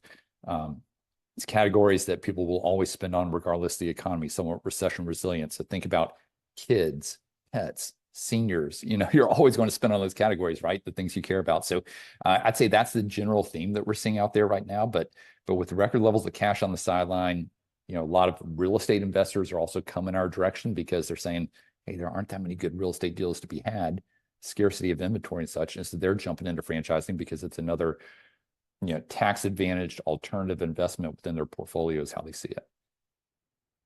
Yeah, that's a good thing to do, is diversify. And we don't give investment advice on this show, but diversification, I will give you that. That goes a long way. And you had mentioned pets, and a conversation I had last year with an organization that was starting up, and they were starting to branch out a little bit and probably will be looking at some type of a franchisee type of model, I would guess, down the road. But, they were, home-based pet care services. So literally they come up in a Sprinter van and they can, help take care of your dog or cat or other pet, right there outside your home. So you don't have to book an appointment to go get your dog nails cut or a groomer or things like that. They're at your front door. So if your dog doesn't like that type of service, you basically trick them, and they're like, "Where are we going? We're going for a walk." And all of a sudden there's the van, and all of a sudden the dog, puts on the parking brake, and you're trying to drag this boulder, and it doesn't want to move. Not that I would know anything about that, as my dog's in the other room. It's like when 20 pounds becomes 200 pounds is if I'm taking him to the groomer. He puts that parking brake on hard, but thankfully I just pick him up and all right, well, we'll go this way then. Your appointment's on the 27th, Henry. You enjoy. Yeah, good thing. Good thing he doesn't know calendars. But again, that's just one service out of countless different things. And I love how you mentioned, a lot of the services are recession proof. It doesn't matter what's going on in the economy.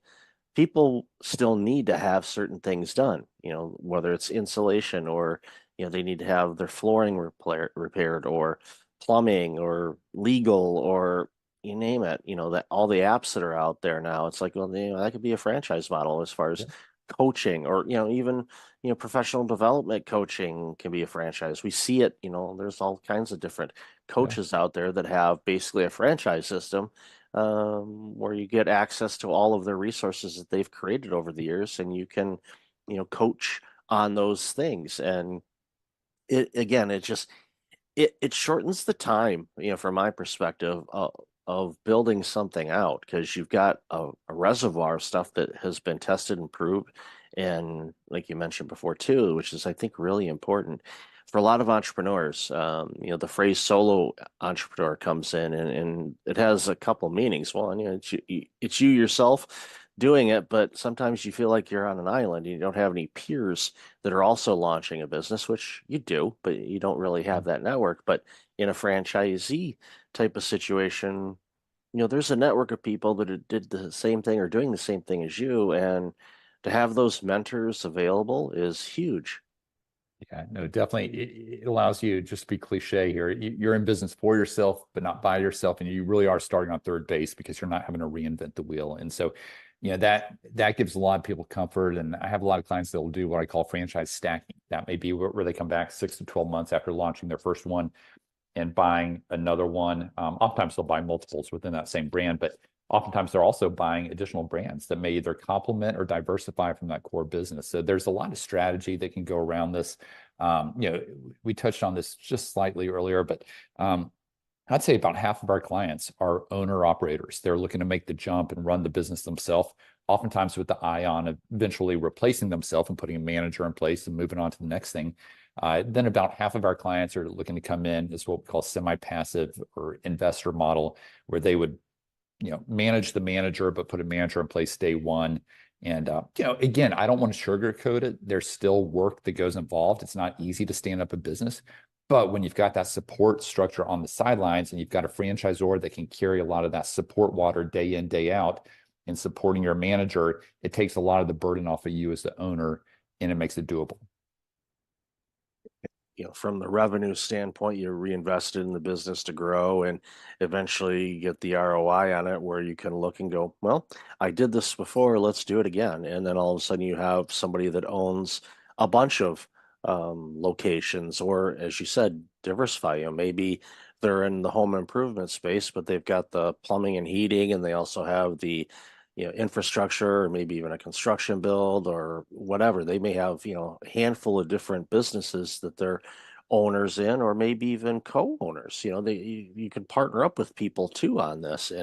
And what that does is it just gives you a diversification, and as different tides of things happens, because sometimes the home renovation, although it really hasn't had much of a drop off in recent years, it just seems like, okay, the homes are selling like crazy, okay, the market's doing great, okay, there's a lot of home renovations going on, oh, the market's going down on the sales.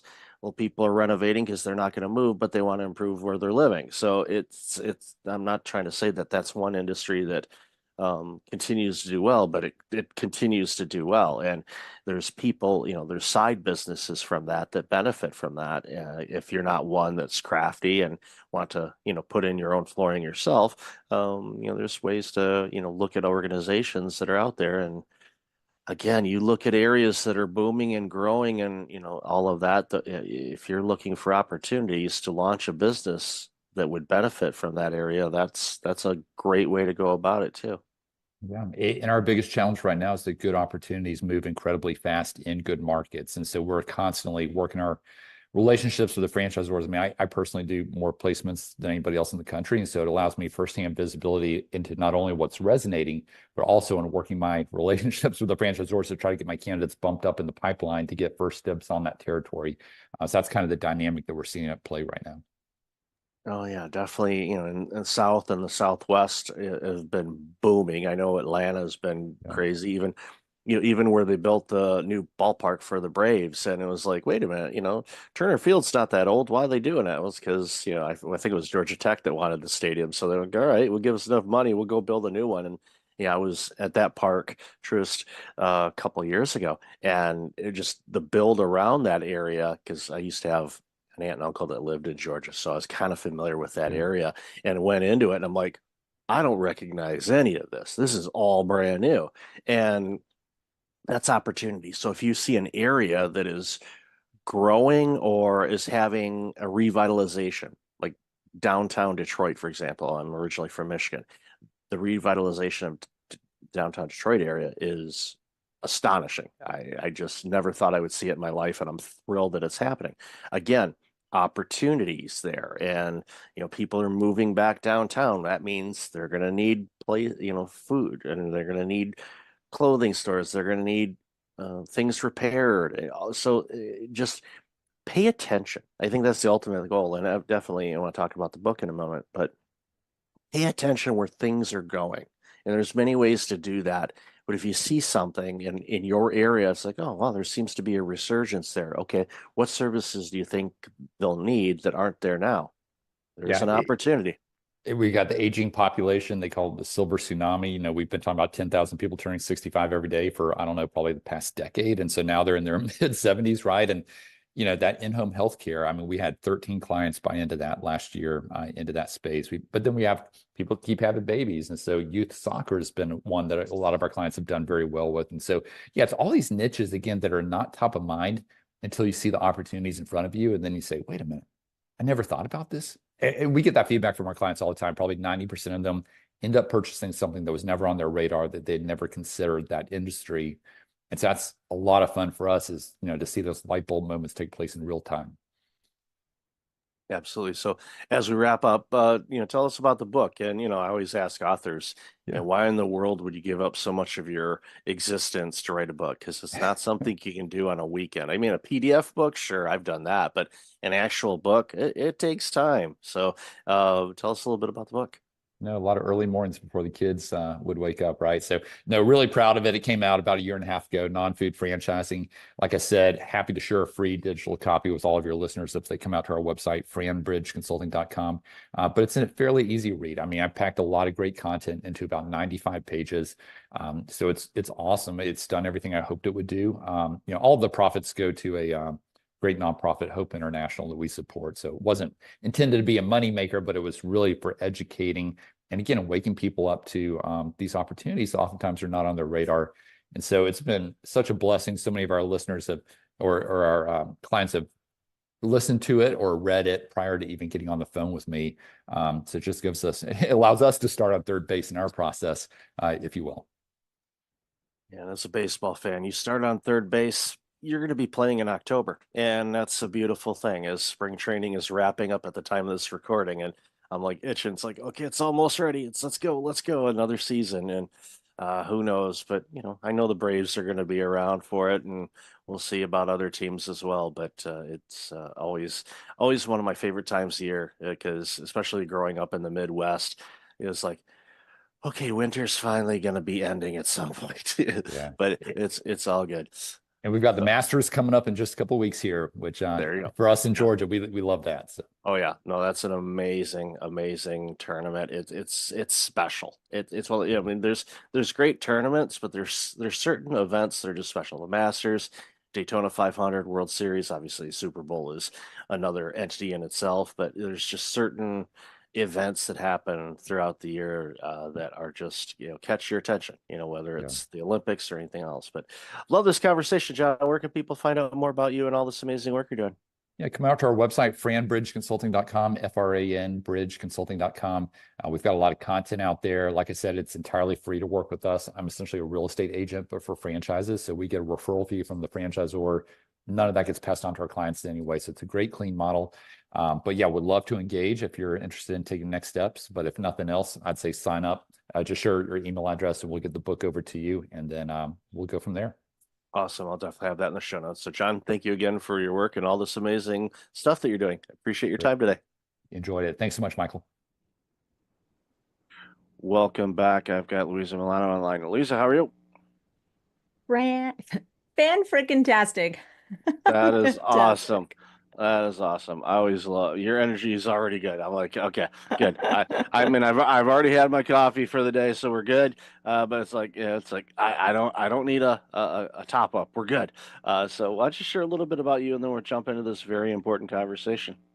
Yeah, a little bit about me. I live and breathe entrepreneurship, and specifically an empowering, joyful entrepreneurial journey. I think a lot of people that view either early in their entrepreneurial journey or looking to launch their entrepreneurial journey,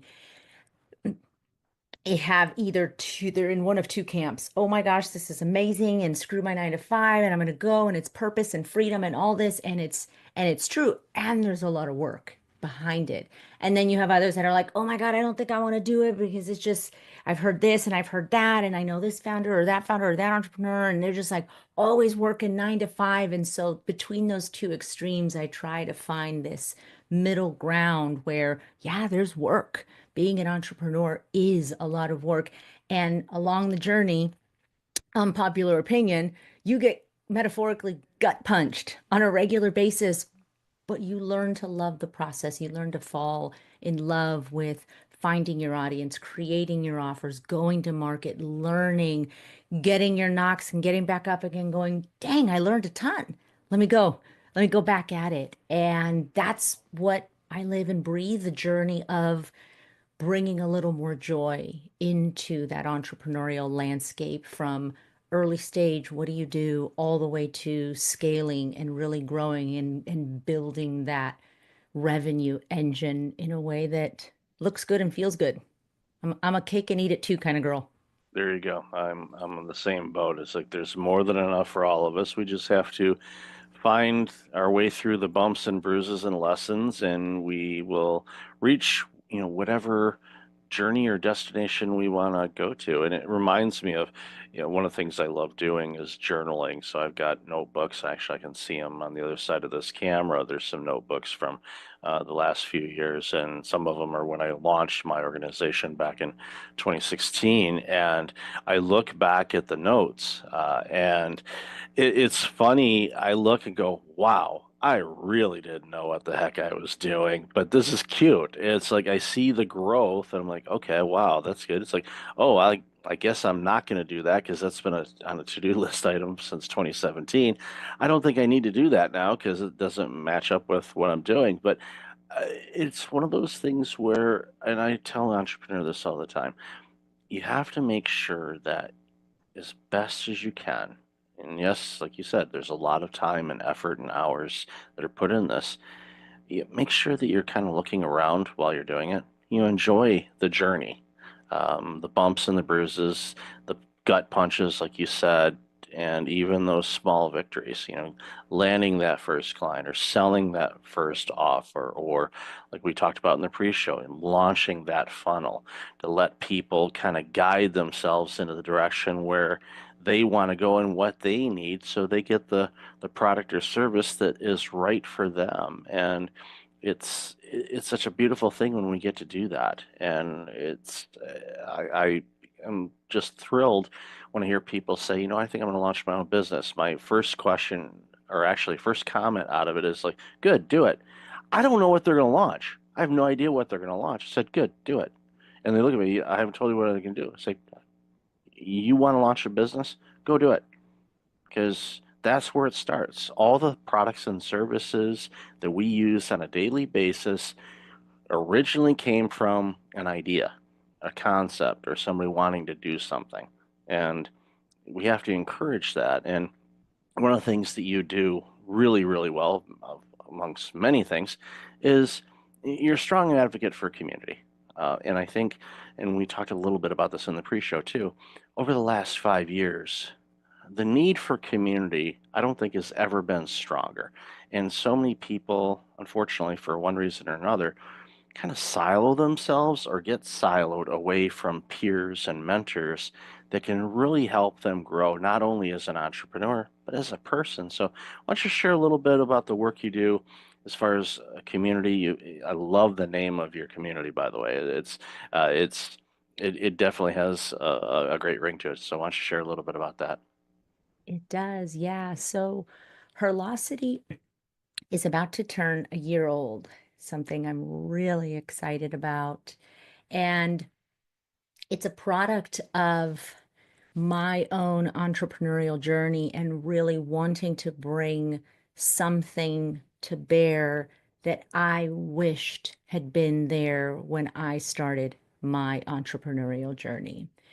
There are so many feelings of isolation. We go sometimes from a big corporate job, 9 to 5, with team and direct reports. And even in a smaller organization, you're certainly before COVID, on a regular basis, you were around a lot of other people. And then you're on your own. you're working from home, or maybe you're at a co-working spot, and the dynamic changes and no one really prepares you for how that energetically can feel like the rug is getting pulled out from under you. And I gripped my wheel at 10 and 2, and I was like, I got this. I got this. If it's going to be, it's up to me. If it's going to be, it's up to me. If it's going to be, it's up to me. And I said, wow, in year 2, I started to look up and around. You talked about looking around and enjoying the journey. And I went, wait, just because I can do this alone doesn't mean I have to. So, like, whatever you're doing right now, take that one thing to mind, to heart. Just because you can do it alone doesn't mean you have to. There's an African proverb that I love that says, you go fast alone, you go far together. And going fast alone is fun until it's not. And you look around and you're like, oh, all I hear are the crickets. And so, and there's an art to connection. We actually in Herlosity this morning had a master class on building relationships and really cultivating strategic relationships, and what the mistakes are that are commonly made and the mindset it takes to succeed, and what are those action steps. And I go, man, I was sitting there listening to the master class speaker and watching the women in the boxes from all over the world going, wow, I've created something that gives women across the globe a sense of belonging on their entrepreneurial journey. And it is so, as a founder, fulfilling to have that for myself. And then when you see those wins and you see those shares and you see people share in the breakout rooms, in the community, in events, wow, I didn't know that you felt that way too. Or it's not just me. Or, oh my gosh, what you just shared inspired me. And there's almost this synergy that happens where we learn with and from each other. And then we apply that into our business. And in my one-on-one work with clients and in the community, I see that there's so much more creativity. There's more innovation, there's more growth with less effort, because you're building a network where you're 1 or 2 texts away from an introduction, a connection, and it takes time to cultivate that. But if you plant the seeds, you're not guaranteed to have a fruit tree, but you'll never have a fruit tree if you don't plant the seeds. And it starts with community and connection. And one of the things that jumps out at me too about this, and I've experienced this as an entrepreneur, is there are times when you feel a little beat down and you just, that race is, and even if you've got a team and you've got peers, there are times where you're dragging a little bit. And it could be the weather, it could be news alerts. I always tell people, don't pay attention to the news, please. It's just going to bring you down. But just don't do it. It doesn't matter what flavor you consume. It's just focus on your path. You make your own economy, okay? And you don't have to worry about anything else if you do that. But what I find is when you're part of a community and you get to be with other people, and even this show and talking with people, when I finish a conversation, I say 99.9% of the time, the call will end, and I am on such a euphoric high and want to take on the planet, go, we're going to make this world better. It doesn't matter what we're talking about. It's that community thing. It help reinvigorate you, go and say, you know what? Okay, it's okay for you to feel down for a moment, but don't stay there. Remember why you're doing this. Remember, how bad did you want this? And you just do it. Is it going to be easy? No. If anybody told you it was going to be easy, I'm sorry, it isn't. There's challenging times, but you persevere because you have to remind yourself, okay, why did I want to do this in the first place? Why did I want to leave my corporate gig that was quote unquote safe to venture out into this, or stop being a nurse, for example, and launch my own business because I just can't handle the workload anymore in the healthcare sector or wherever it happens to be. You made a choice. And hopefully you talked with some people about it, and to get their feedback, because it's important to seek guidance. And that's again where community is such a key component, because You could be stuck on something and someone says, well, we'll do this and this. Next thing you know, you go, oh, you flip a couple levers and all of a sudden it starts working. You're like, oh, okay. And then you get to move on to the next stage and the next stage. And that's where community is such a beautiful thing, and what you've designed. And congratulations on the birthday. I'm assuming you're going to have cake. It probably won't be as messy as a 1-year-old's birthday cake party, but it could be. I don't know. I don't know how you party. I'm assuming it might be messy, but that's all right. They sell wipes and cleaning sprays and things like that to clean it up. That's my recommendation. Totally. Have a cake and go 1-year-old on it. Everybody will look at you, and they most of the people that know you probably go, I'm not surprised she's doing it this way, but You're right. yeah. So give it a shot. But yeah, I think again, community is so important, and doesn't it? It can be a huge community or a small one, whatever works for you. But I think again, going back to Herlocity, and I think about this, and go back to the pandemic for a moment. When I started seeing a lot of female executives, high-ranking executives, take a step back and go, you know what? I'm not going to work this grind anymore because I want to spend more time with my family and my kids. It upset me, and I'm going to tell you why.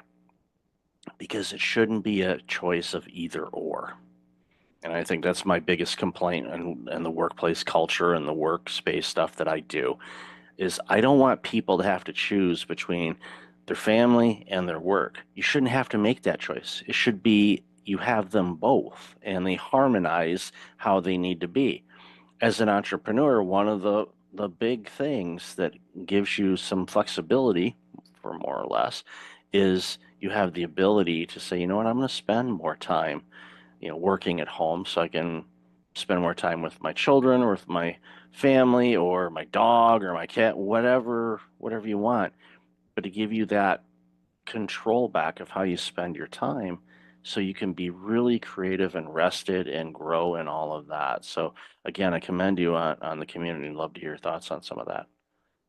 Yeah. What comes up for me is when I am talking to folks about Herlocity and community, some of the challenges or the resistance or the concerns they have in a very human way is, but I gotta, what if I say I don't know? If I say I don't know, or if I show up like we had this idea that we need to have it as entrepreneurs all figured out, that we need to know the answers, and to not know is somehow a bad mark on our character. And so I think that keeps folks from stepping into community. And tragically, what it does is it furthers the isolation and it furthers the uh, depressive tendencies or I'm not cut out for this, which is one of the most heartbreaking things I hear entrepreneurs is like, I don't know, Louisa, I might have to go back. Like, I mean, it's not beyond me to go back to corporate if I can't make this work. And that breaks my heart because it breaks my heart and it lights me up. It breaks my heart because that's an experience that they're having. And it lights me up because I go, I'd be willing to bet you're not a part of a community of like-minded individuals.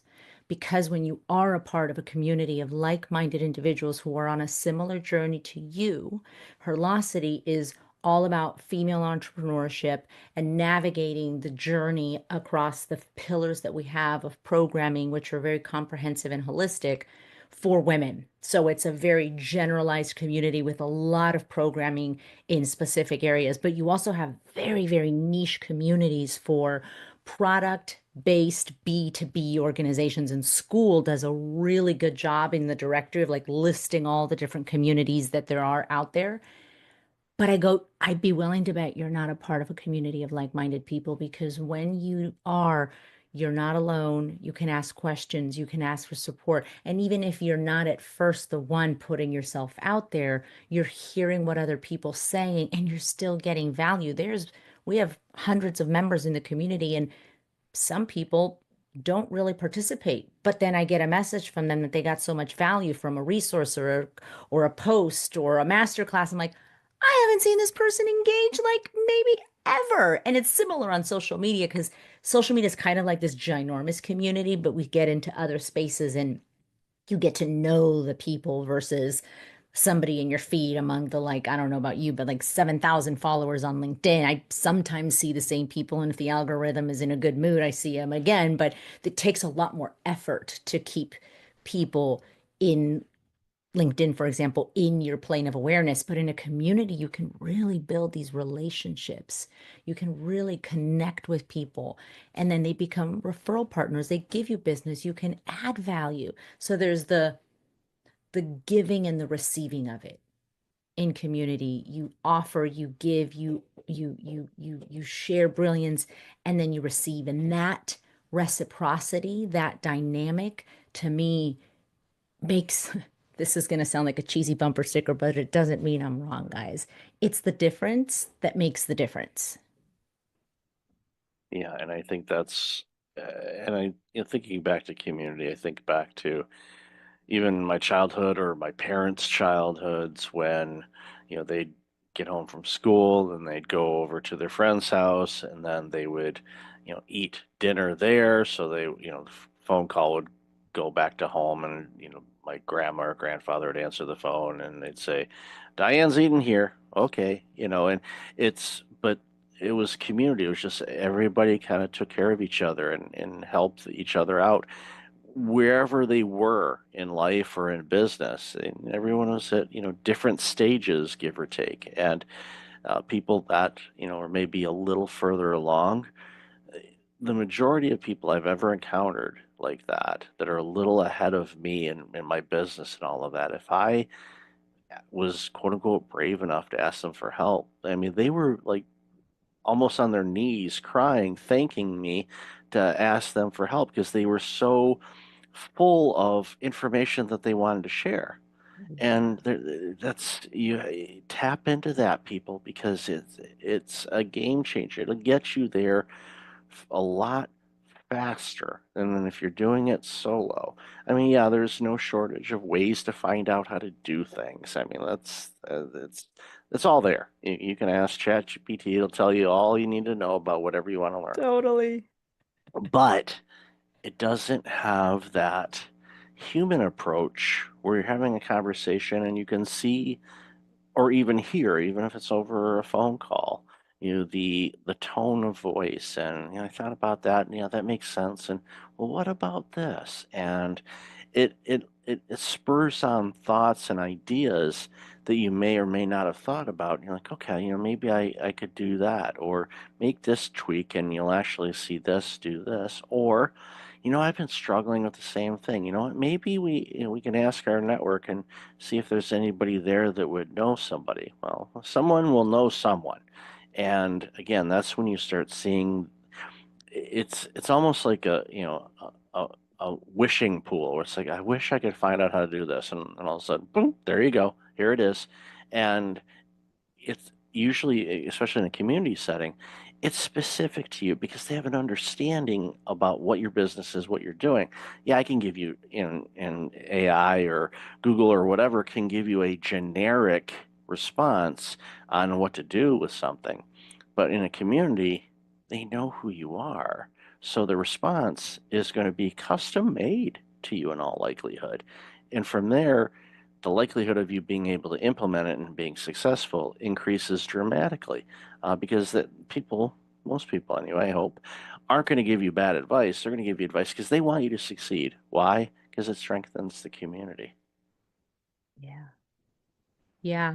The other thing that I want to add that dovetails to what you shared is, and it touched on the note of advice, is I'm a big champion of sovereignty and personal authority and us being the expert on us.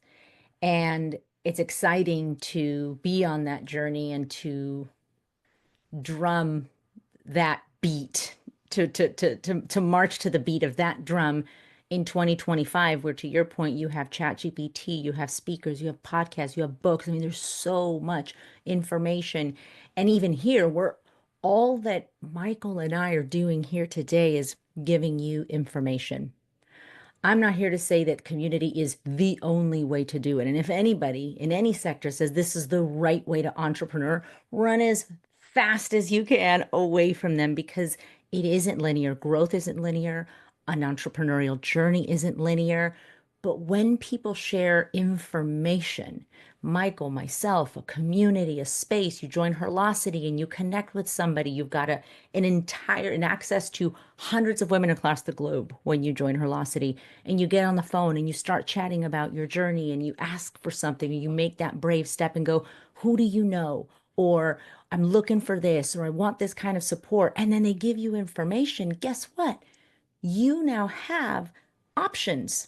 You could still choose to do it the way you want to do it, but it gives you diversity of thought. And it can be so easy to live in our own silo and in our own thought bubble.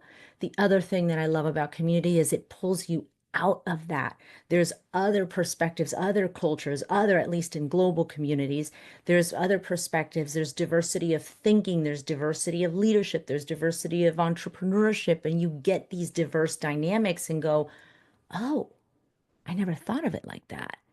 I don't know that I'm going to do exactly what Michael said, but I was going to do this over here. And now there's this new, and this speaks to the innovation I was mentioning earlier. Now there's this new way that I could go to market with this product that I hadn't thought of. And it's not quite you, it's not quite them.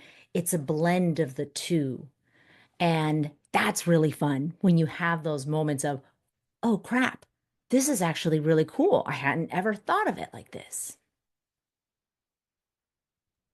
And I think that's what's so eye-opening is it gets us out of our silos and different perspectives that we can consider. We may not implement them, but at least we look at it and go, okay, so that's what it looks like outside of my fishbowl.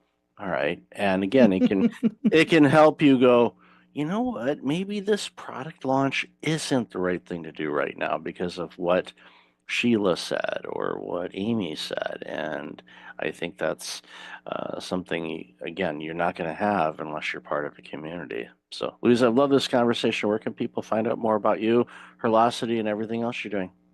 Yeah, Herlocity, www.herlocity.com, a play on words between her and velocity. I'm on Instagram, luisamilano.herlocity, LinkedIn, Luisa Milano, and then my website, www.luisamilano.com, LuisaMolano. Reach out. I'm a real human. I think when we do podcasts, we go, oh, yeah, like, but I'm not going to reach out. Like, that's what they say. Like, I respond to every single DM that I get. Between you and I, it may take a beat. Sometimes it's a few days, but I always, always respond. To me, somebody reaching out is so appreciated by me, because it's taking that step of, okay, maybe I don't have to do this alone. So maybe this is your brave step that you take, is go, all right, she said I could reach out. I'm going to find her on LinkedIn or on Instagram, and I'm just going to send a message, say, hey, hi, heard you on the Michael Levitt podcast. Just wanted to say hello. That's it. Awesome. Definitely have that in the show notes. So, Louisa, thank you for being you. The world needs more people like you that are crushing it and doing great things to help all of us. So thanks again for your time today. Really appreciate it. Thank you. Welcome back. I've got Bruce Piasecki on the line. Bruce, how are you? Very fine, Michael. Glad that you're here. I'm glad that I'm here, and I'm glad you're here too. You know, we've talked quite a bit in the pre-show, which we'll sprinkle into the episode as well. But you know, you do some amazing work, and you know, you're concerned about a lot of different things that impacts humanity. But you know, one of the things that we discussed in the pre-show was the connection of fear of war and fear of climate change, and how they intersect a lot more than people may think. So would love to hear your thoughts about that. Yeah, like yesterday, I did a podcast with Colonel Robin Phillips, who ran for the national security at the Pentagon, both the Afghanistan desk, the South Asian desk of those 41 nations like India and Pakistan, and also ran for 10 years the desk. They always gave her the hotspots of the former nations of the Soviet Union when it was breaking up. And what Colonel Robbins says, because she's honored me with a great review of my book, Wealth and Climate Competitiveness on Amazon. She's noticed as well that there's this coincidence between the new concerns about war and military resource conflict and climate change. And she reminds all of us in this podcast I did with her that today, for the first time in human history, we have the technology and the information, but we have to choose the right leaders and adapt the right patterns to realize that these are one and the same, that unless you keep national security interests and nation state interests in Somalia or the other nearly failed states, you're going to create serious unrest for the US government and for Canada and for the industrialized nations. So I believe that they're one and the same. So I'd like your listeners to begin to visualize the solution. And I call it the sweet spot between business and society. If you think of two large circles, one is business interests and another is social interests. For the longest time, those two circles only met mildly, peripherally, when they bumped into each other. Now what I'm finding in the new generation, my daughter's a doctor and she's totally there. There is a sweet spot of innovation and wealth creation where the two circles meet, and they meet in 6 ways. First, they cut costs. When Walmart hired my firm, it was always the low price. They wanted to bring food into Africa with less cost. But it really is a sustainability and climate solution if you can give people nutrition in Africa in 22 nations without or over reliance on yams, right? Because it's not diverse enough.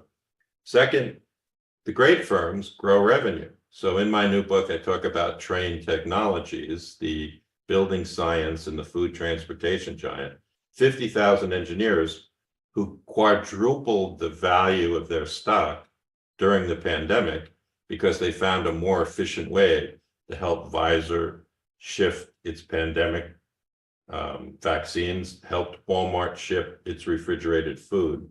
And so Trane Technologies is featured in my new book as an example of a business result. They're growing revenue because they're interacting with social needs. I think the third thing that happens is we begin to improve our relationships against the common prejudices. So many corporate leaders that I worked for, say 20 years ago, in their high rises where we take the private elevator up to the top of the firm, they had prejudices about social movements. They had prejudices against government, right? And I think that when you begin to think of the sweet spot that's shared between business interests and social interests, you get firms like Toyota, Patagonia, Unilever that operate. Unilever operates in 120 to 140 of the 190 nations in the world. And they see that in the attitude of most people that buy their products, there is this sharing of the sweet spot. The other 3 things that I worked on in my firm with our lawyers and our engineers is that you attract and retain better talent by thinking about the sweet spot. And that's clearly evident in firms like Trane, where I write about a man called Scott Tu, who's taken my company's leadership training for 15 years, twice a year, and as a result is one of their managing partners. I also think that you strengthen the brand, and too often the environmental movement is distracted by that. There's only saying it's greenwash, right? But it does actually, when a Toyota makes a hybrid powertrain car that goes twice as far at the same cost, you're improving the brand of Toyota in contrast to the gas guzzlers. Now, I'm not willing to say that we won the battle at Toyota because it was at the same time trucks were very dominant. So although we launched 8 million hybrid powertrain cars, the Prius and onward, we didn't change the entire market. But the sixth and last thing it does is it reduces risk, right? So all those financial concerns about capital exposure. So cut costs, grow revenue, reduce risk, strengthen brand, improve social relationships, and attract talent. That's what we've focused our company on for 40 years. And you recognized early on, how intertwined everything is. And when you get all of those pillars, as I like to look at them, working together, you create this system and this organization that is it's doing amazing work. It's addressing needs. It's fulfilling. It's an organization. You go in there and like, okay, what you have this opportunity to be creative because you're bringing in the best talent because you're doing creative things to make a positive impact on the world, improving profitability. You can have both worlds or all worlds. I think you made a key point, Mike, so I'd like to build on it. I was trained as a classical financial literacy person, but you're talking about how today's generation and most people find satisfaction in purpose. And purpose at a firm is doing what you exactly described. So I go back in my work, my New York Times bestseller is called Doing More with Less, where I discovered this by writing about Ben Franklin. If you think about that American guy 300 years ago, he's neither Republican nor Democrat. He is creative in his force, and he thinks about social capital, not just financial literacy like I did. So, for example, he thinks about the bifocal because he notices he needs a bifocal to read better. It's self-interest, but he made it available to the people of Philadelphia. He's tired of moving his cart to the print shop through mud, so he helps the Public Works Department invent sidewalks. Once again, self-interest, but Philly becomes a mega place in America, early days, because of that. He's curious about lightning because he loves to swim and he's afraid, is this thing going to come down? So he thinks of the lightning rod. He's curious about efficiency, so he invents the Franklin stove, right? So in my work, I'm looking to liberate social capital in these firms, not just financial capital. And it benefits both. And we know when we analyze, and I've talked with people that do this for a living, the different generations and their motivators and what they want to bring to the table. And Gen Z, and we'll see what Gen Alpha comes up with, and the millennials. There's variances, but they want to do amazing work, but they want it to have a meaning to it because they get fulfilled from it. And not, obviously, the financial aspect of being compensated is a component of it. But I learned a long, long time ago, you can give your team raises, but they'll forget about it in a short order. order. Purpose, yeah. Yeah. They view so this is really where these new books of mine go. We want to create a competitive spirit in people in their relationship to their family and their friends and their firms, but that it be based on creative force rather than destructive, litigious force. So let me say this, I've come to conclude after running a capitalist organization for 40 years. Now, I'm happy to say, Michael, I could speak more freely about it because after having worked for a fifth of the Fortune 500, I haven't worked for these giants for the last 2 years. It was 41 years and now I'm retired. I do run a leadership workshop that's financed by some of these firms.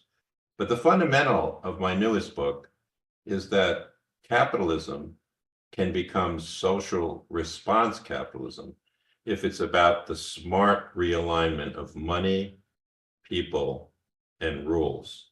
Without a doubt, you made reference just now to how the people in a firm you learned want to be purposeful. So you have to realign for that, right? I use in a new piece I wrote for the American Association of Colleges, my daughter as an example. So my daughter's 28 years old.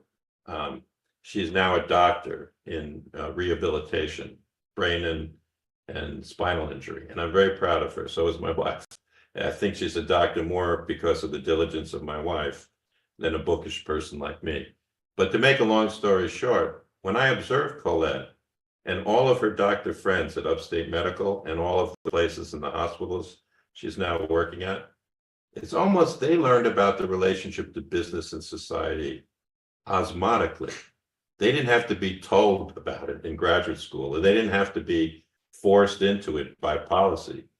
They live in a world in where there's so many people in the population, and they already are discerning that they have to play a role in reducing climate and pollution and making machines more efficient.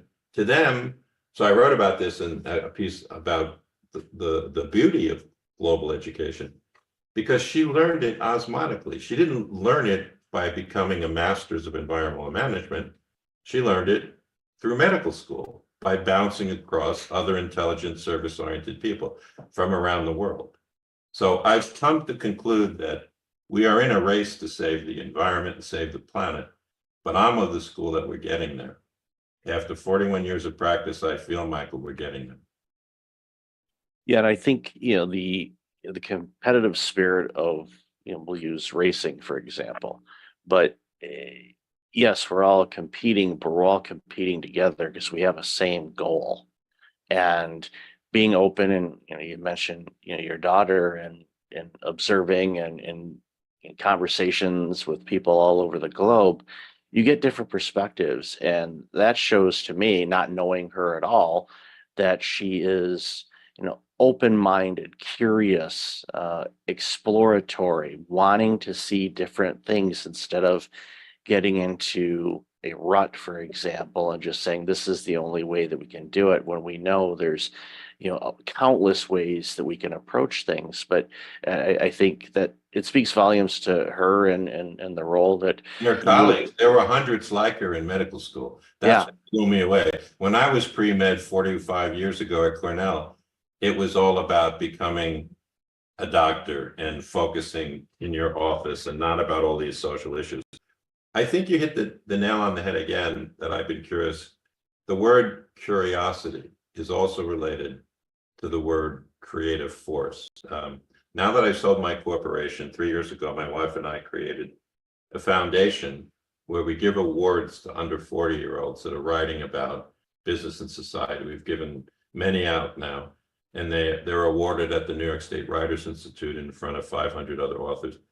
And we decided to call it Creative Force Foundation, because there is a difference between selfish, self-aggrandizing, competitive force, where you always feel like you have to win, and creative force, where you're watching the currents move in the direction of social needs. And so I don't believe that there will always be, Michael, speculative capitalists who are trying to get the 40% yield in two years, right?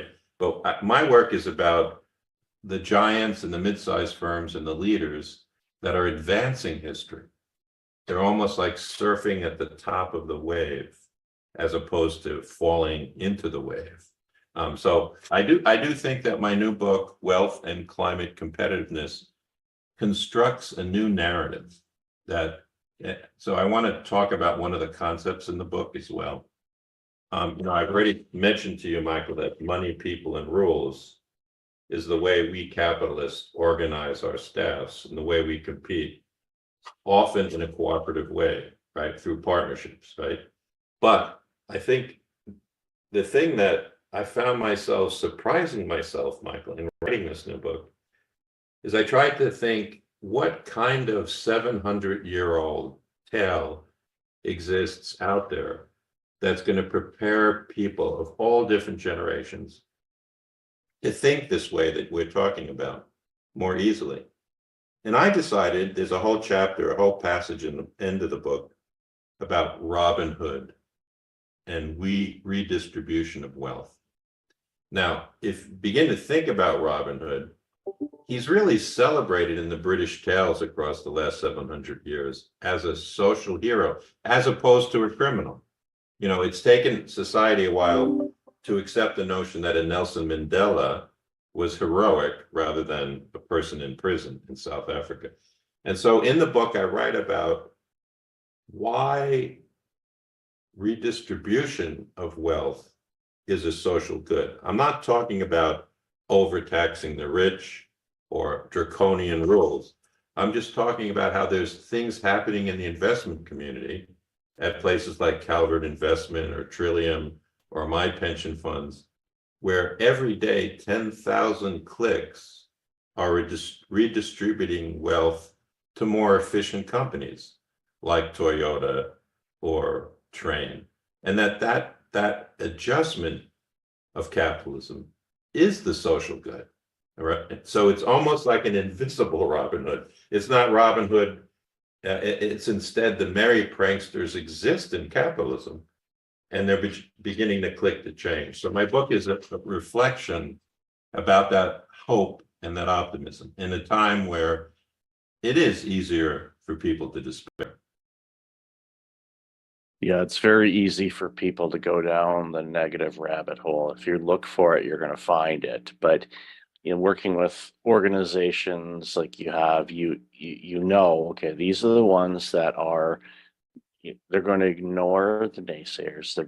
They've got their mission. They know what they want to do. They know what they want to accomplish. They may not necessarily know yet how they're going to do it, but that doesn't bother them. They know that they'll have the creative willpower to be able to attack it and do the things that they want to do and make that impact on the world, both from a financial standpoint, but also a social good. And we've, highlighted this throughout the conversation.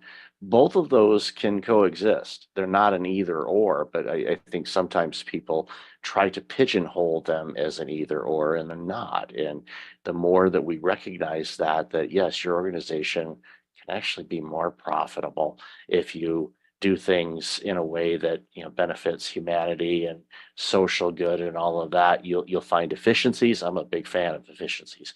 Believe me, if you can do it in 2 steps and still give out the great quality, by all means, because that frees you up to do other things that can make impact as well. So it makes a ton of sense. I would like to learn a little bit more before we leave about your Breakfast Leadership Network, because Yeah. I'm happy to be on it. So can you tell me a little bit about who you're reaching? Yeah, of course. Our organization, we launched it. Actually, the website was registered 8 years ago on Monday, so it's been around a bit. And the initial premise of the organization was I was working with organizations and C-suite executives on burnout recovery and prevention because I had my own. I burnout noticed that. journey. Yeah.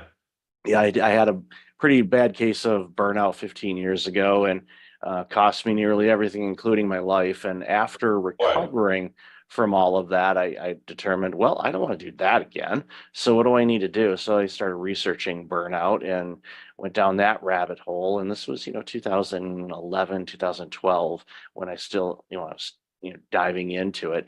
And it started, as I got more aware to it, I noticed a lot of my peers, and I was working in the healthcare industry at the time, were going down the same road that I did, and it scared the crap out of me. So I thought, okay, what can I do about this? So started writing about it, started talking about it.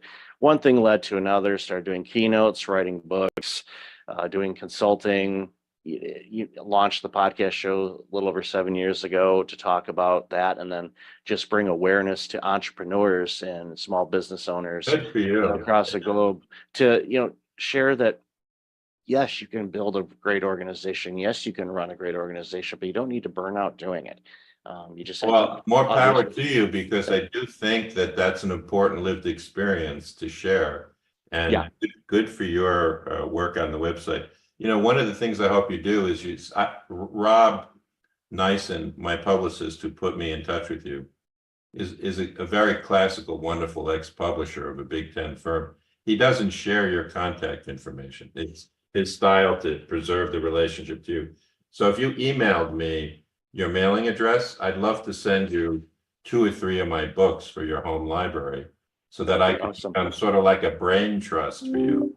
Because I've now that I'm retired, it took me 17 years to finish this, but a publisher came out with a book about my life, but I could tell it fits your sensibility, because I chose not to write about myself, but the 77 short vignettes are about the people who shaped me, because you've used the key words that I'm very interested in: curiosity, creative, and cooperation, right? So, if you think about it, I'd love to send you that in case you want to do another follow-up. The book came out a month ago, so it's still getting its legs. Oh, it's beautiful. Yeah, I'll definitely, after the show, I'll email you all that contact information. And I highly encourage people to, if they haven't already, pick up your books and follow your content. And because the expertise and experiences you have provide such a foundation for organizations to really thrive and grow and survive. And you know the stat, when you look at the Fortune 500, I saw this the other day, and it was surprising, but not that, almost half of the Fortune 500 in the year 2000 have either been acquired or they're gone. And Isn't you're that like, fascinating? it's like, you go, how in the world? Or even I saw a story the other day, one of the organizations in San Diego where I spent a bunch of time as well, called Q Health.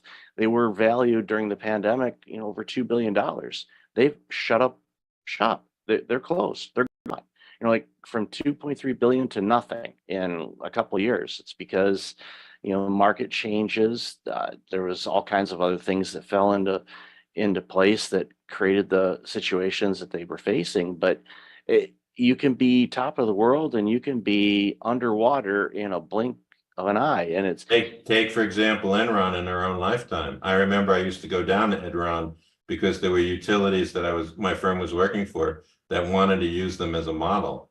And luckily, the lawyer and I that would go down came back and said, there's something that doesn't smell right there. So, you just made the key point that even the global 500 changed. So in my books, I try and emphasize the lasting set of competitive principles that allow them to continue to innovate. Take, for example, Unilever. There are really 300 different small railroad trains on the same road.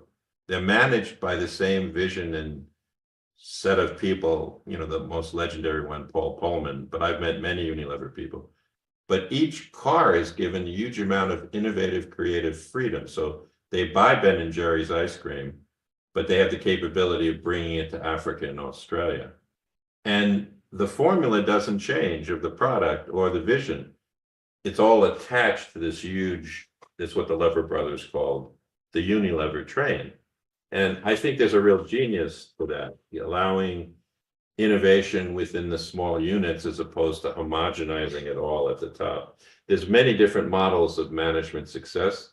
And as you just mentioned, many examples of management failure, which is what kept my life so interesting, Michael. I bet. So I'll definitely have all your contact information in the show notes. So Bruce, really, really appreciate your time today and love this conversation. We could probably talk for 10 hours straight on this stuff because it's one of the things that drives it home for me is I want organizations to just crush it and be really well because it benefits all of us when they do. And it's I love celebrating companies and individuals and teams like yours that just help these organizations do what's right and make things better for all of us because we all win when that happens. So again, Bruce, thank you so much for being on the show. I'm delighted to be part of your Breakfast Leadership Network. Thank you for your time, Michael.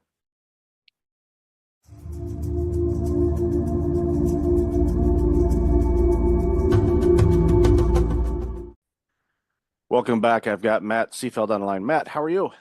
I'm doing great, Michael. Thanks for having me on today. Oh, thanks for being on the show. Really looking forward to this conversation. And even in the pre-show, we talked about all kinds of different things, and it's going to be a really good chat for the audience. So why don't you share a little bit about you, and then we're going to jump into this important conversation. Absolutely, yeah. So Matt Seafeld, live in Del Mar, California, which is just about 20 minutes north of San Diego on the coast. I grew up in the Bay Area, identical twin. So spent most of my childhood and even into adulthood competing with somebody, which I'm sure some of those topics will come up on our show. Basically, sports was a big part of my life. Played sports all through college and continue to coach, as part of giving back and being of service to others and help motivating this next generation of athletes to create I call it the callous minds to be able to take on this world, right? Not let the world take on them. So, a lot of things there. In my career, I've been in healthcare my entire career. After undergrad, went right into working for a couple of the big four consulting firms, PwC, Deloitte, trying to fix health systems problems financially. Fast forward 24 years, I'm still trying to fix health systems and provider group problem. I did start developing software Early in my career, I left Deloitte in 2007 to start a company, healthcare software company. Eventually sold that to a public company, and pretty much have been an entrepreneur ever since, and really do enjoy it. And again, I think we'll talk a little bit about what it takes to be an entrepreneur, what it takes to lead a team, what it takes when you're trying to recruit people, and the types of personalities and the challenges that come apart with it. I would say the last big thing that's really why I'm here talking to you today is I did get sober almost 7 years ago. I'd struggled for many years with alcohol. I was using that as my coping measure for stress, trying to avoid feeling.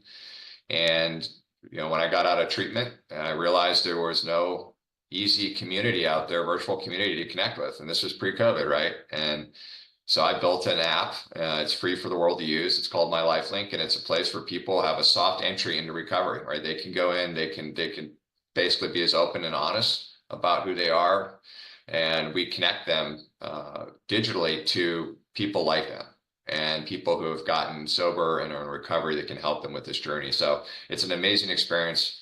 Again, if any of your listeners out there are struggling with substance abuse, behavioral addiction, or emotional addiction, then or know somebody in their family or friends, pass them on. We'd love to have them. We have lots of virtual meetings. We have lots of things that we offer through the app, and it's free. It'll never be charged for.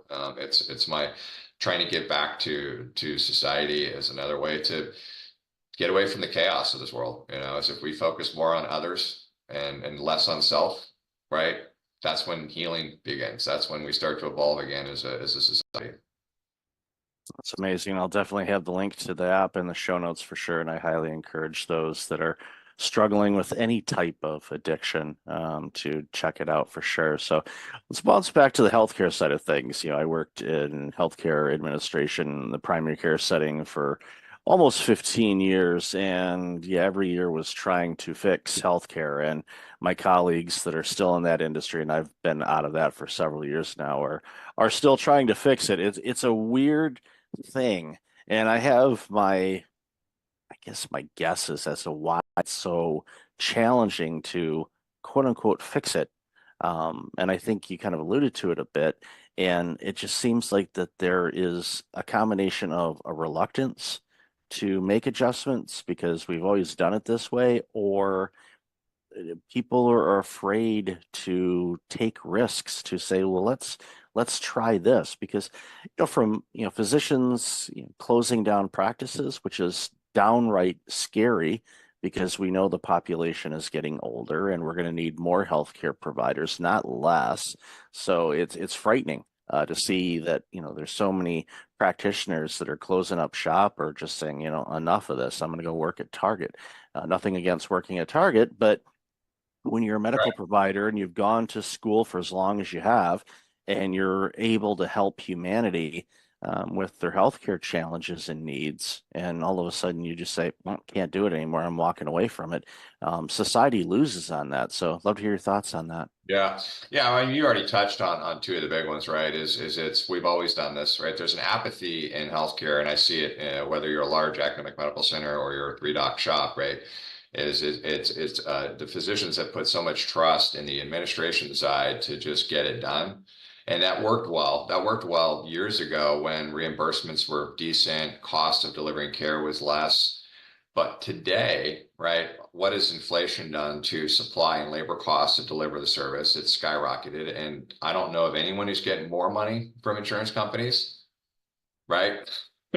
So you have pressure on margin now without you doing anything wrong. It just is simple, right? I got a knee surgery in November of last year, and I'm sitting on the OR table. The anesthesiologist is about to do his thing.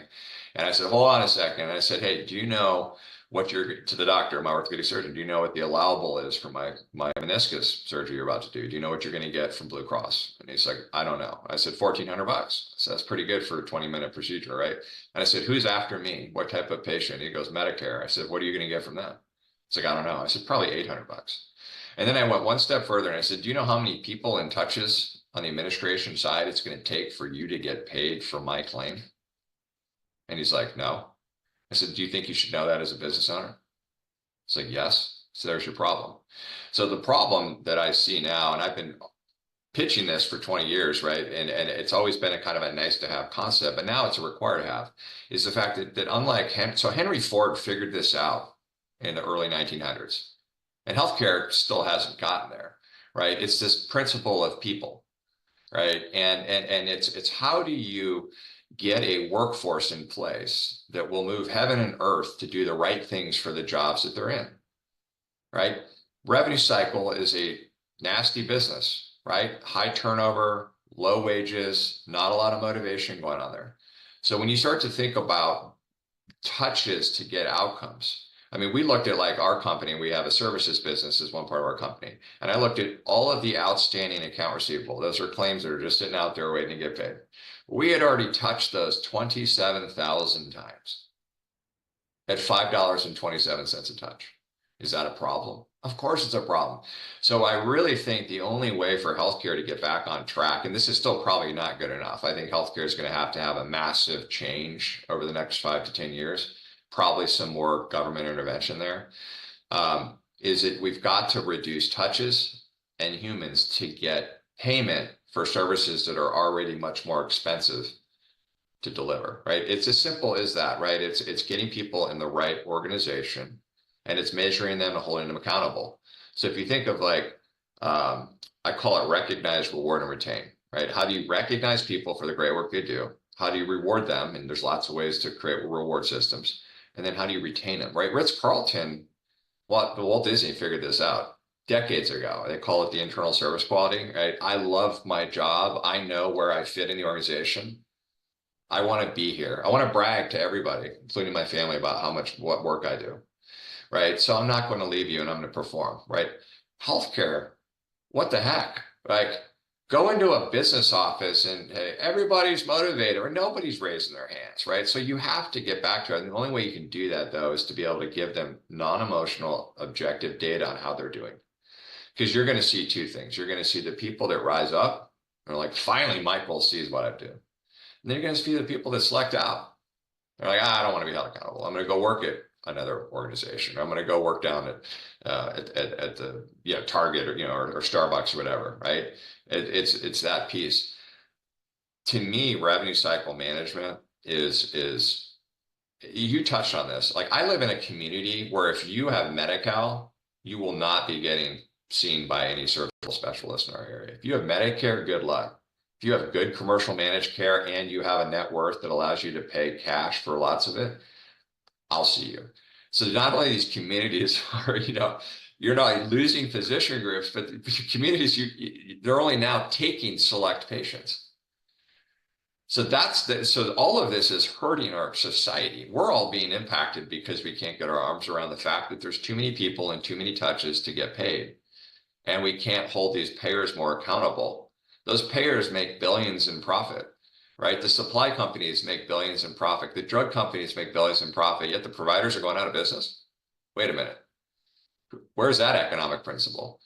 So I've done this for so many years. And so like the software we develop sits on top of these billing platforms that measures every unit of work and provides that feedback to administration to say, hey, this is where all these humans are getting involved. Let's look at why. Let's look at the people and the process, and let's look and say, can we change things? AI is great. AI is going to help transform this industry in a lot of ways, but you've got to know where people are involved first before you can start making big investments and hope that some sort of an AI technology or machine learning technology is going to fix a problem. So that was a long answer, Michael, but it's important, right? How do you motivate people? One last thing I'll say on this, and this goes to really anyone listening that's either running a company or in a company, is make sure people understand why they do. When people ask me, like, what does Medivault do? I say, I'm not going to tell you what I do, but I'm going to tell you why I do what I do. Why is because this society needs access to great healthcare services. And if we can't drive margin for these practices, and they go out of business, or they're forced to sell to a hospital, or they're forced to sell to private equity, it hurts the community. So why I do what I do with my software is to give some of that dollar wallet share back to our provider groups. Same thing in organization. We have about 170 people, and I did a company meeting last Tuesday. And as I'm talking to these folks, I said, ask yourself, do you really know what your role is and why you're in the role and what your role is doing for our overall mission. And do you want to be in that role? See, a lot of times people are upset in the workplace, not because they're an unmotivated individual, because they were never asked those questions. Like they just got hired. Like, oh, I'm going to hire you, and you're a biller, you're a charge entry, you're a coder, you're going to be in call center. But do you want to do that? Right? Do you understand every time you answer a call, you have an opportunity to create a great experience for a patient, right? So we need to be better at leaders to make sure that everyone that works in an organization understands where they fit, why they fit there. And then we got to ask them, is this something that you want to do? Or are there other things that you'd like to do in the organization where you would be more empowered to do these?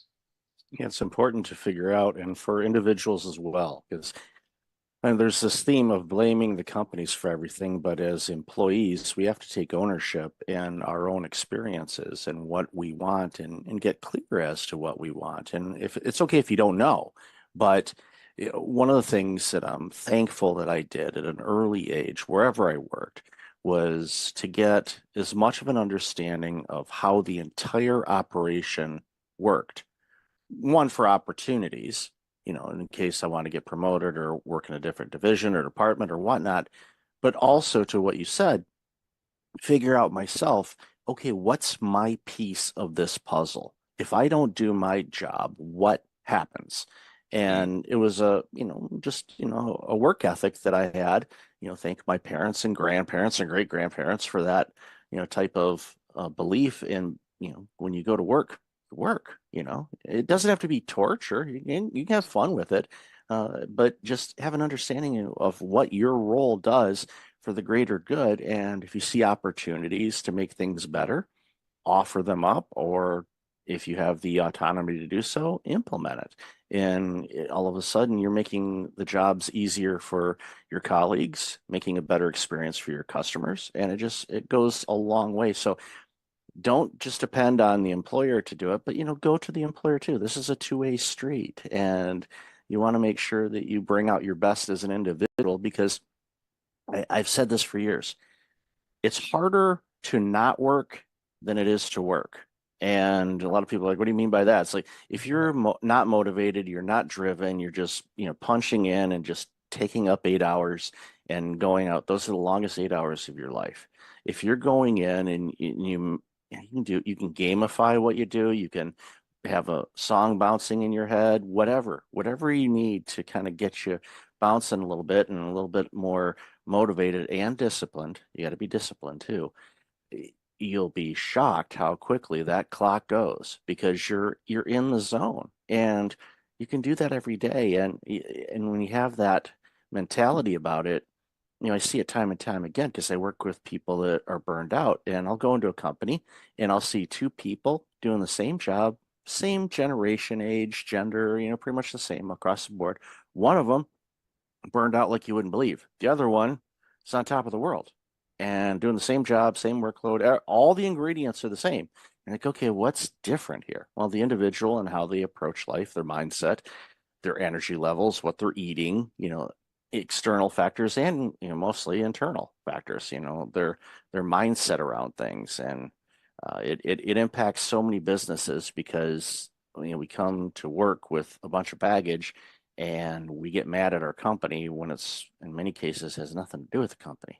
But so love your thoughts. Yeah, it's interesting. Yeah, you picked on a couple of themes that I love. Is and it kind of ties back to Maslow's hierarchy of needs, which I talk a lot about when I speak at healthcare conferences. Is that this, and I don't want to make it about a generational thing, but the newer generations, right? They operate different than the older generations, right? I was born in the 70s, and so kind of my mentality is different than, say, where my sons are, right? I got a 13-year-old and a 9-year-old. But you think about what's being lost, I think, in society is the top of that pyramid, which is self-actualization. I think that we've lost, not everybody, but I think the majority of folks, if you were to ask them, like, do you have a goal that you're willing to become so obsessed with that you'll do everything possible, every action possible to achieve it, knowing that you may not achieve it, but that's a heck of a journey along the way. It's just self-discovery. I think that applies to the workplace, and I think it applies outside of the workplace. Is that if I'm going to invest 8 hours a day going to a job, What do I want to just click a button? I mean, do you really just want to sit there, or do you want to be proud of the work that you do? Again, this goes back to, do I know where I fit in the organization? Is this where I should be? Is this the best use of me? Right? Is that if we can get some more folks back to this principle of self-actualization, and then you hit on discipline, right? Motivation is great, but motivation without discipline doesn't get you anywhere, right? And I love that you brought that up and made that connection, because I think people miss that. Like, I'm so motivated to lose weight. I'm so motivated to be a pro ball player. I'm so motivated to, really? But are you disciplined, meaning that you're going to do everything? You're going to be hyper obsessed with it. Obsession is often a term that people don't like, right? It's like, well, he's obsessed. But obsession is actually what it takes to be an achiever, right? I see that in sports, right? I have coached baseball, right? All these kids, I want to play in the pros. I want to be Manny Machado. I want to, do these. That's great. That's a great outcome. You don't control outcomes in life. Well, what do you mean? I said, well, you control actions. You never control outcomes. That doesn't make sense. No, it does make sense. You can say you want to be something or you want to achieve something. But again, this goes back to how obsessed are you willing to be? What actions are you willing to take every day? So you want to play pro ball, you come to practice twice a week and that's it. You're probably not playing pro ball. You go to practice twice a week, then you come home and you hit the tee 5-10 minutes a day, right? Then you throw pitch 5-10 minutes a day and you compound that every year. You're starting to do the work that gives you the better opportunity to play in high school, play in college, and then potentially pros, right? So it's really important, I think, for society, your listeners, you and me, to just recalibrate that if you want to be something that you're proud of, then you have to take ownership of that goal and you have to do everything you can. And this is workplace and this is outside workplace. I'll tell you, in recovery, it's all I talk about, because it's like, I hear this story every day. Oh, I can't stop drinking. I can't stop taking drugs. I can't stop watching porn. I can't stop having sex. I can't stop, this anxiety that I feel every day. All right. I can't stop this feeling of lack of self-worth, right? I'm not good enough. I don't feel good. Michael doesn't like me, right? All of those things come to me all the time. And I stop for a second and say, well, hold on a minute. Why are you trying to escape from that feeling? What's wrong with it? If Michael doesn't like me, that's on me. That's not on Michael. Michael says something to me, right? Sticks and stones break your bone. I say this to my kids all the time. If somebody says something to you and you let them, if you take that as truth, then you've lost, right? The only truth comes from within. That's your only truth. It doesn't come from what people say about you or act about you or how things happen. But we as humans, we take that and we create truth out of it. Right. And when we create truth, then we want to disassociate from that feeling. That where the maladaptive behavior comes in, right? It's like, well, Michael doesn't like me. It's making me feel bad about myself. So instead of addressing it, I just want to pick up a drink and numb myself to it. So again, this goes back to the principles of, are you willing to set goals that you really truly want to achieve? You can't be everything, right? And I talk about when I do career coaching all the time, especially with my high school kids I coach, like, I don't know what college I'm going to go to, what job I'm going to have. I'm like, calm down. It's easier to figure out what you don't want to do first. Start there, right? I went into corporate America, full transparency. I love my dad to death, but I did it because that's what dad was. Dad was a successful businessman. He flew every week. We fly first class. We stay in nice hotels. And so I get out of college, all American athlete. And I'm like, I don't know what I'm going to do. I go into consulting because, now I can fly. And honestly, what I probably should have done is followed my instincts. Firefighter, something out the military, something out there that's more in tune with my personality of hyperactive, aggressive personality, but I didn't, and so I spent all of those years and I built a life around it. I built a career around it, so I'm not disassociating the outcomes that I've achieved because of it, but it makes you wonder, what if I had gone down the path of where my instincts would have taken me, right? If we can get these younger generations to think like that more, and not try to be something else or something that they think somebody wants them to be, no matter what it is, I think it's healing for them, and I think people in this world, they build their lives to a point where they have to have certain income levels and things like that, and they're not happy, right? Whereas I think if folks could actually say, this is really what I want to be, this is the lifestyle that I want to have, and then you work from there. Instead, it's like you build a lifestyle that's so high value that it's like, well, if I don't make this, then you can't do that. And therefore, I'm going to stress myself out. I don't like my job. I'll stay in my job. Maybe my younger brother, maybe he'll be listening. He'll laugh about this. I mean, that's where he is. I was talking to my mom the other day. I'm like 7 years younger than me, and he's never happy with his job. But he's built such a life for him up in the Bay Area that like he can't. The fear of leaving, it's too much.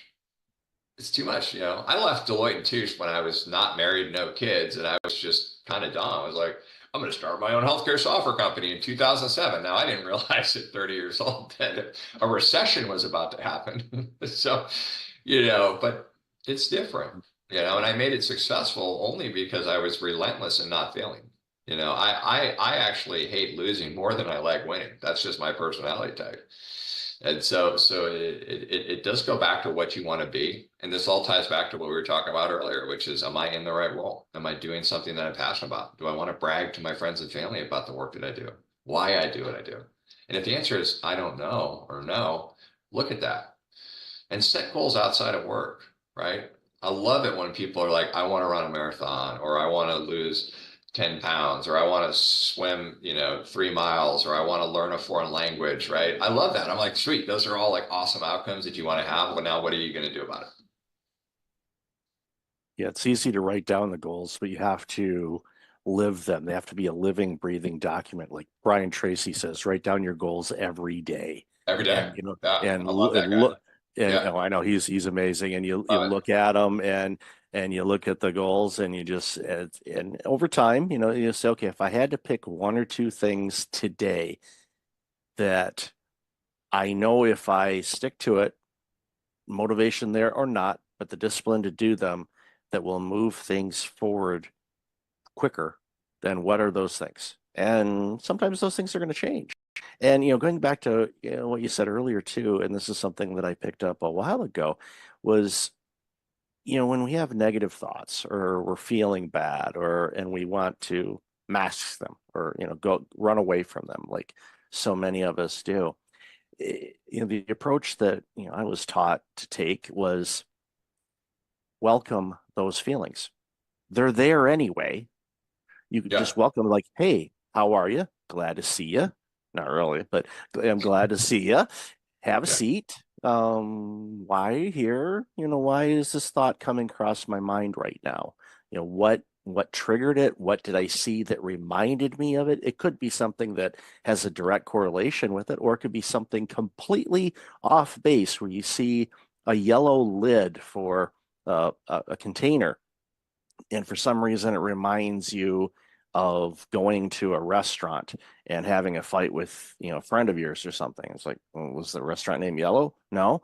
Right. Well, I'm not sure where the correlation is, but there's something there that you know, subconsciously picked up on, and it brought it to light. It's like, you know, then, you know, welcome and say, okay, what, you know, what do you want me to learn from this feeling? You know, what are you trying to teach me?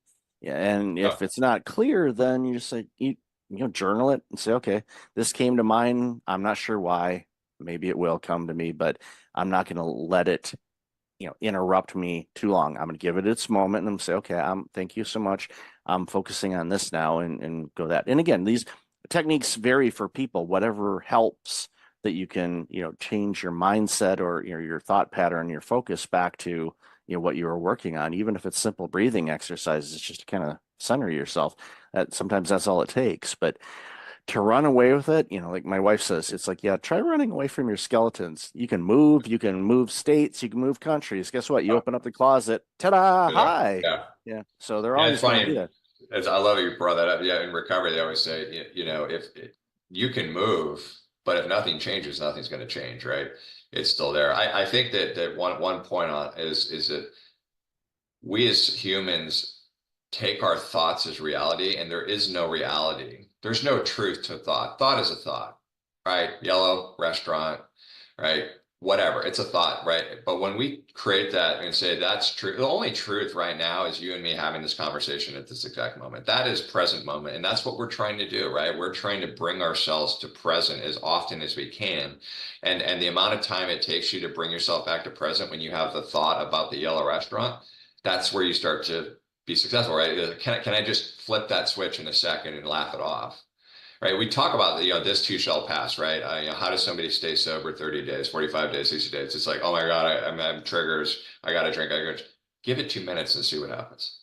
2 minutes. Think about your consequences if you do pick up, right? So how quickly can we send ourselves back to reality is really important. I think the other thing is that and I do this a lot, right? I grew up with anxiety. I could play for anxiety every day. I wake up at 6 a.m. in the morning. If you want me to just be like, let's just be anxious today, that's me, right? I had the nervous tics as a kid. I was very unsettled as a kid. I always put myself in stressful. I was a quarterback. I was a pitcher. Like I always put myself in stressful positions, which was like subconsciously, I think, my attempt to try to get over this need to be anxious all the time. But what's interesting, and I say this to my kids too when I'm coaching them, is that if you don't stay in present moment and you let what just happened impact you to right now, you lose, right? You strike out, you miss a ball, right? You have a bad throw at the discus, right? If you carry that to the next moment, you might as well walk off the field because you've already disrupted your mindset. The same thing is don't create a future that hasn't happened yet. I do this all the time. I'm like, I can play for like what's about to happen. I'm like, well, I might lose a game tonight. Kid might not do as well as I want him to be, right? Those are futures that haven't even happened yet. If it impacts any minute of my day today, I'm just taken away from this moment of being present with you. So it's the whole thought addiction. We do it. My twin brother is he's a physician. He's an ER physician in recovery with me. We're about the same time frame, and he works with me on my LifeLink, the sober app, but he's actually taken the next step further, and he's created curriculum around thought addiction and emotional sobriety, which has been amazing to really see how he's evolved now in terms of these topics. But it's just amazing to me, the farther I get away from drinking and the more people that I meet who are struggling. The answer is so simple, yet it's so hard to get to that level of disparity that you're willing to do something about it, right? I think Eminem has a song where he's talking to his daughter. He said, I got sober for me, but I actually got sober for you. And there's truth to that, right?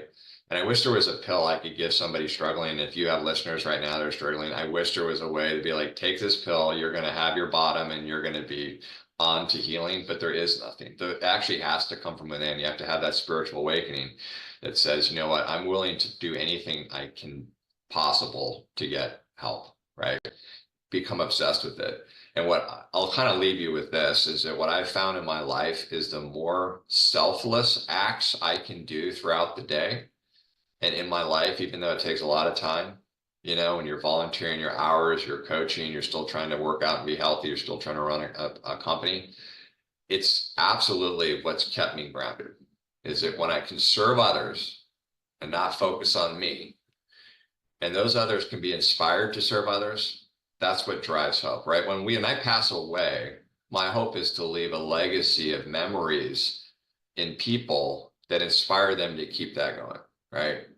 And I think that's what this life is about, right? Is can we stop the nonsense on the news and can we just get back to helping each other? When you become selfless, you build self-esteem, which is important for me because I grew up with almost no self-esteem. Always never good enough, right? In my mind, nobody ever said that. It was in my mind, right? I'm not good enough.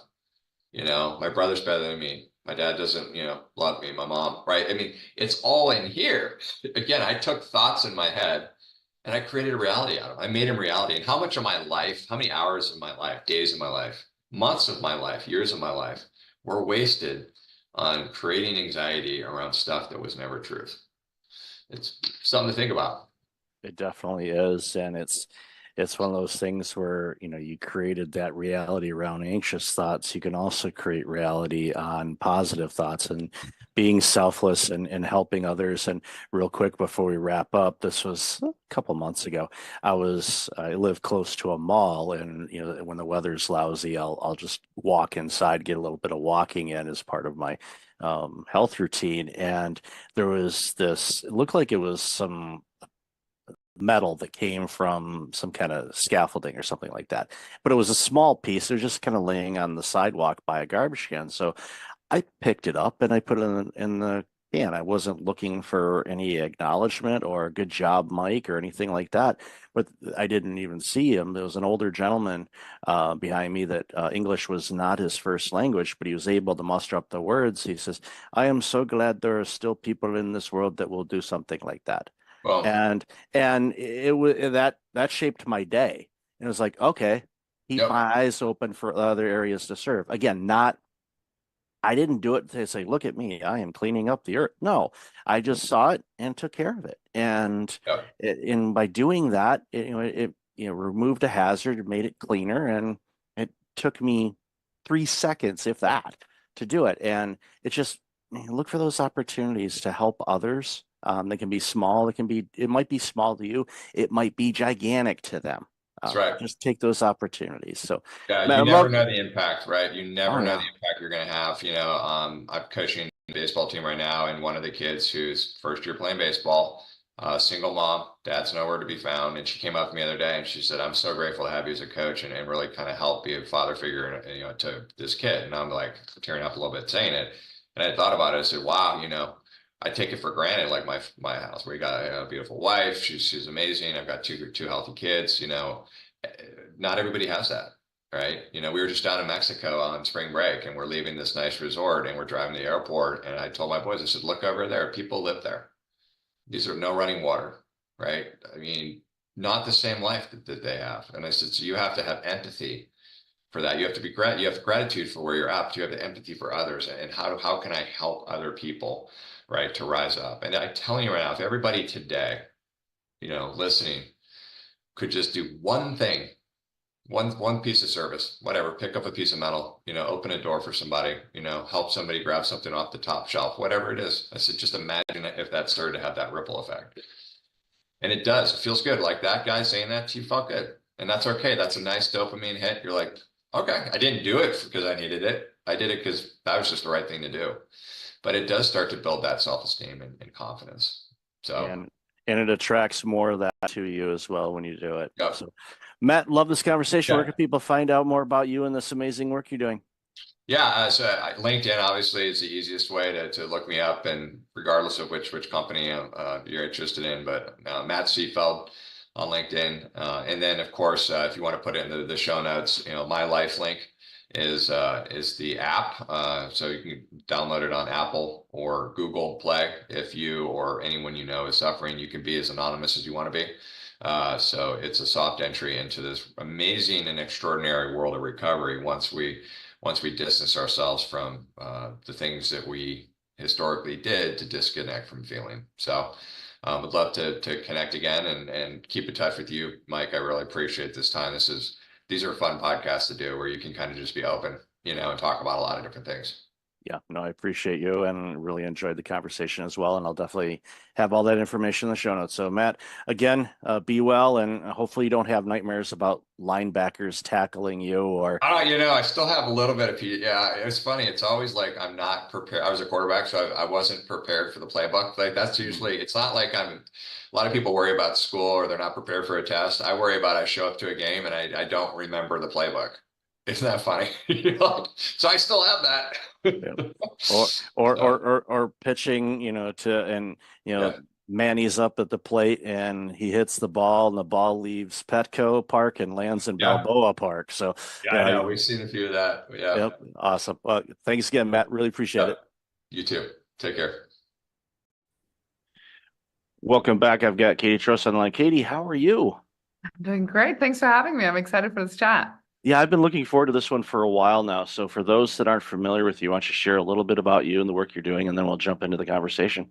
Happy to. I'm an advisor in the tech ecosystem. I mainly work with CEOs and their executive team, sometimes the board as well, and pretty much 360 around the CEO, everything from their leadership, internal, external brand, how they show up in the ecosystem, what's their brand, but then also just the whole internal operations and implementing operating systems and scaling organizations. Mainly, as I said, tech, so usually around 100 to about 500 employees. And as they scale their engineering teams and their sales teams, usually they have quite similar challenges, and I work with them on that and do the whole strategic planning and internal structure. Because I'm German after all, so I like structure. But then also scaling culture and working on the executive team dynamics and the team building. So really everything the CEO touches. And yeah, I advise about 10 to 12 at a time and having a good time doing it. I enjoy it a lot. Well, it's amazing. And, the work that you do, and especially the deep understanding that you have about every angle of an organization is so critically important, because nothing against our fellow advisors that are out there, but sometimes they can be a bit narrow focused when it comes to the work they do, their own understanding. But going back to your comment about systems and being German, I have a little bit of German heritage on my dad's side, and I blame slash thank that, because I am very structured. I have to have order, otherwise chaos drives me absolutely bonkers. And when I go into an organization to look around, I'm just trained to see, oh, that's a mess. Oh, that's a mess. And I just want to go clean it up. And sometimes they're not ready for that. And when it comes to IT, and it's getting, and I'm going to change, you obviously correct me if I'm wrong here, but eh, in the early days of IT, going into organizations and things like that, it was definitely a bolt-on type of approach, and it was never really part of the DNA of an organization. It was like, okay, we're adding this on type of thing, like you would add on an expansion to a building or something like that. But now it should be, but I'm guessing it may not be as much as it should be, a crucial integration with how everything flows. And I think, again, going back to what I said a moment ago, I think that's where your skill set really shines, because you can help people connect the dots and have it part and just kind of flow through the organization, instead of being this add-on or outside source or resource or Yeah. whatnot.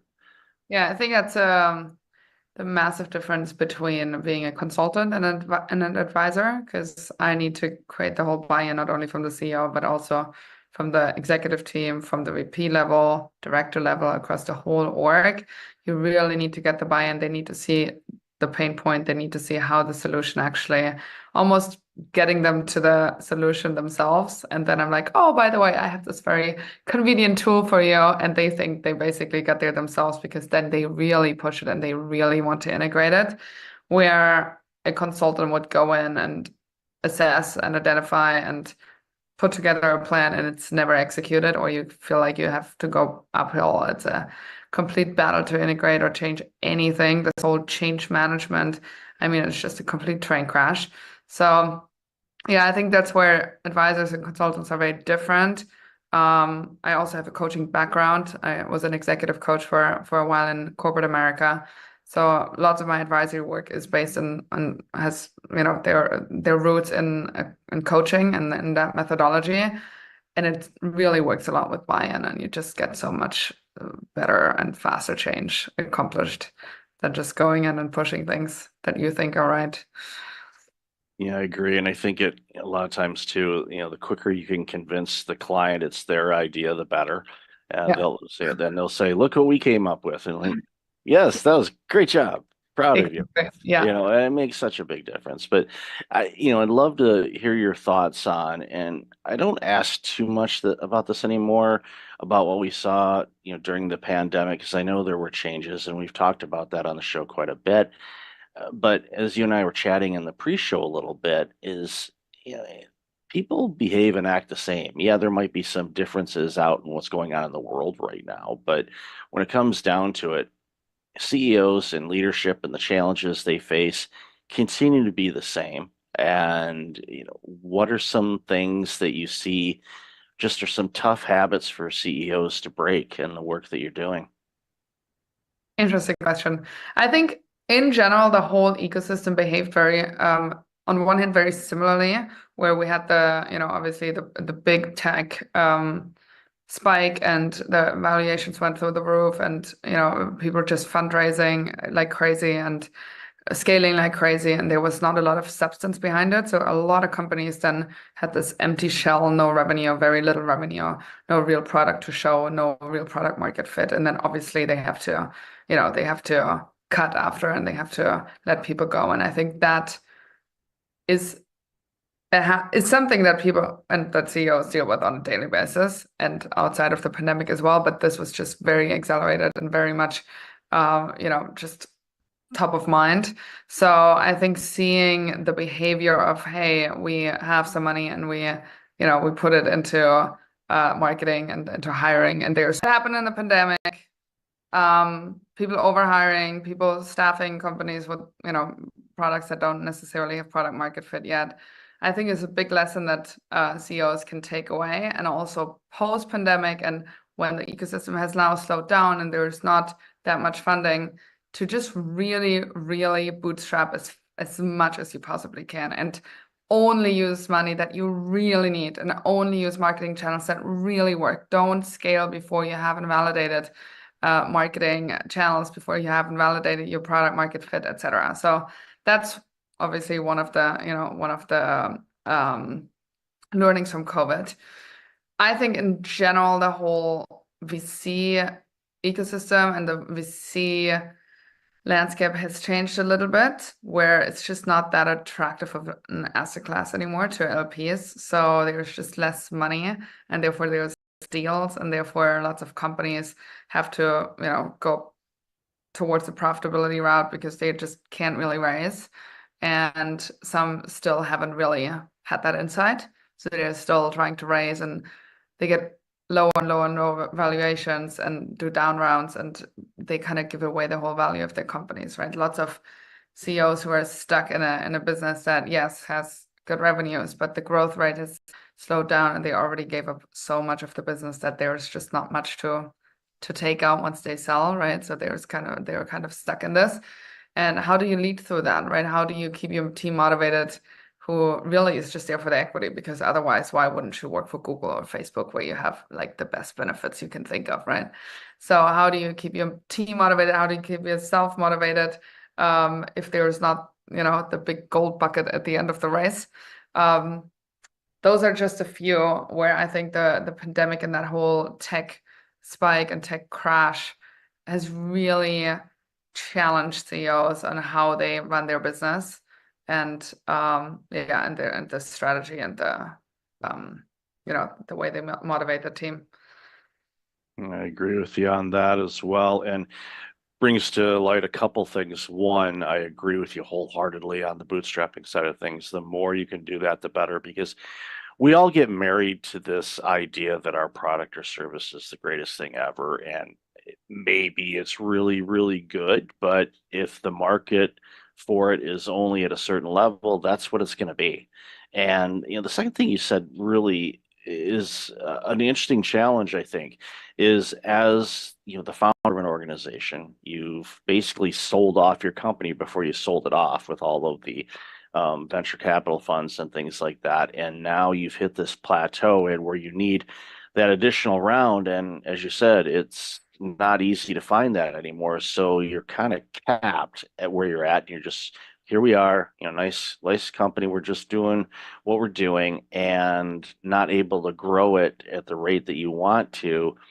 And that can get you, pretty disgruntled as an executive, to the point where you start mailing it in or you don't do the work, and your people are going to pick up on that. And then you're going to start losing those key people to Google and Facebook, because they're going to say, you know what, this stock's not going to be worth anything. So I'm getting out before I take too much of a bath. And they leave, and all of a sudden your company starts to sink. And a real life example, this was yesterday.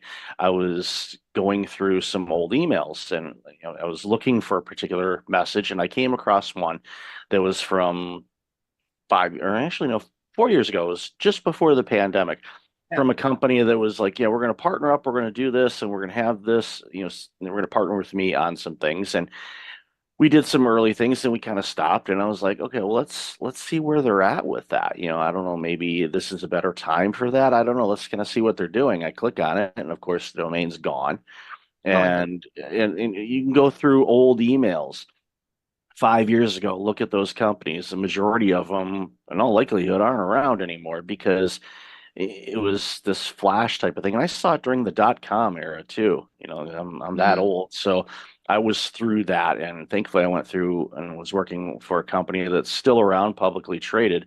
But most of the companies in that space did not survive. But when they were getting all the VC money and growing like mad, the parties were off the hook, and it was like the booze was flowing and everybody was having a great time, and they actually had a product that they were selling. It wasn't smoke and mirrors like unfortunately so many organizations today are trying to push out. So with AI as well, that's going to be a really interesting dynamic, because I'm sure you're seeing it too. We're getting inundated every day with all of these new companies that have had this great product that's created that's going to do this and this and this. And, like, I see it and it's like, okay, going back to our history repeats itself commentary earlier, I know the majority of these companies are not going to be here in a couple of years. They're just not. That's just the nature of it. So as an executive, when you're looking at ideas and different tools and things, especially in the tech space, to figure out, okay, is there anything out there that can improve efficiency, return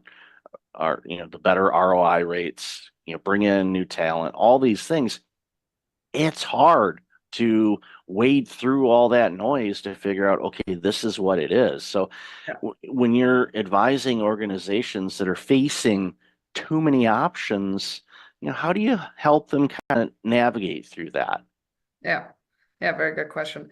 I think it's whenever I work on certain topics, usually top 20%, like what's most painful. So sometimes that's on the people side, sometimes because you cannot possibly solve it all, right? There is just no way.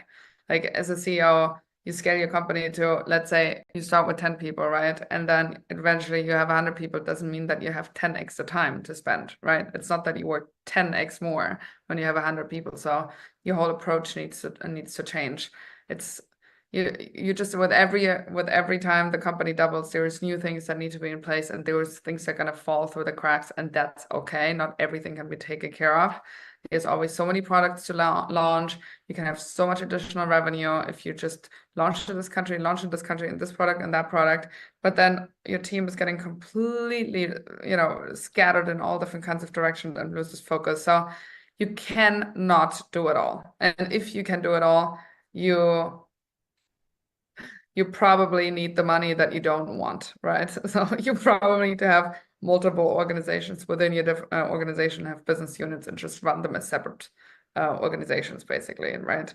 And then you rather have a different kind of portfolio in terms of having different kind of companies that they are at least separated. So in case there's any legal issues, right? But I think knowing that you cannot do it all necessarily. Also, the whole sprint towards the exit, like if you are in a venture-backed company, there is no point to just like drag it on just because your growth rate is good, or just because the revenues are good.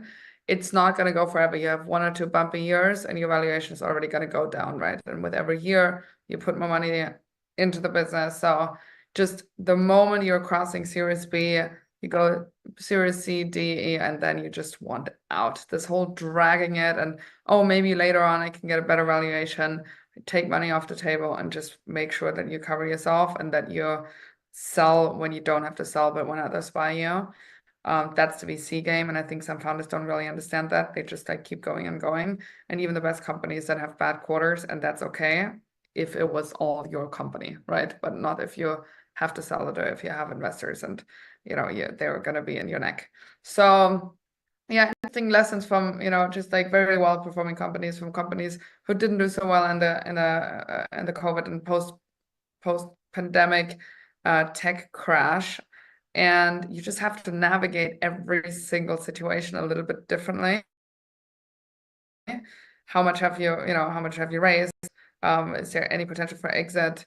I've seen term sheets with, people basically having an exit next week, and then it all crashed, and then, complete bankruptcy. I mean, I've seen it all, in the pandemic, post-pandemic, etc. So you're basically on a gambling table, right? And there was some control you have, and there was obviously some levers you can pull, and having a great team is one of them. But you're in the middle of this, have to juggle all of the balls, and I think